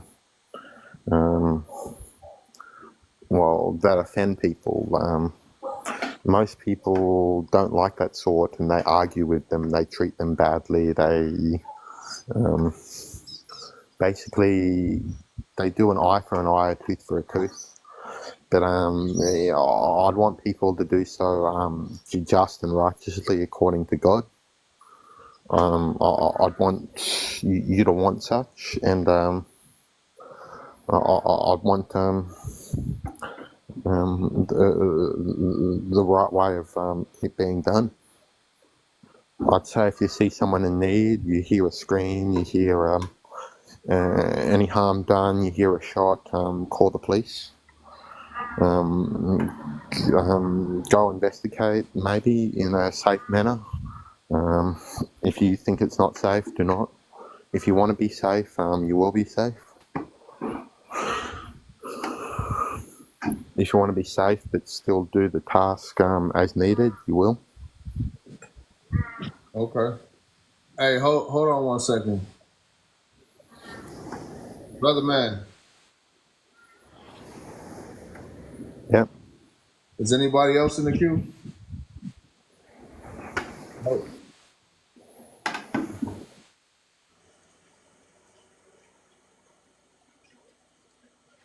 King David, you just hanging out, or you up here or what?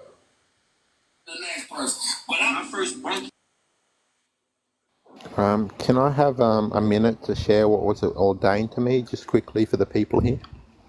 No, I mean, it's really, you have to go kind of start your own panel to share your knowledge and wisdom. Although, I mean, we're not really, like, we having a cordial little time together, but we don't stand on the same thing. And what you probably want to say, I don't want to interrupt you. So if you took it, you and your followers to your page, that'll probably be better. It'll help you and the 65 people here. I understand, and I'm cool. I'm sure that my brothers on the panel is cool too. Okay, I'll just say love and respect and everything that's entitled by both. All right, peace and blessings, Aldo. Thanks. Yeah.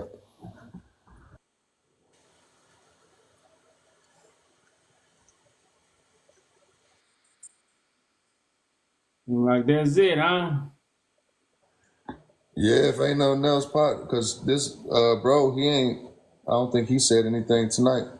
Yeah, he ain't spoke. We called him early. Yeah. Well, brothers and sisters, I think that'll conclude the live for the night. I think you can catch us again Sunday. Yeah. On that note, y'all, peace out, brothers. All right, peace, man. Y'all later, peace.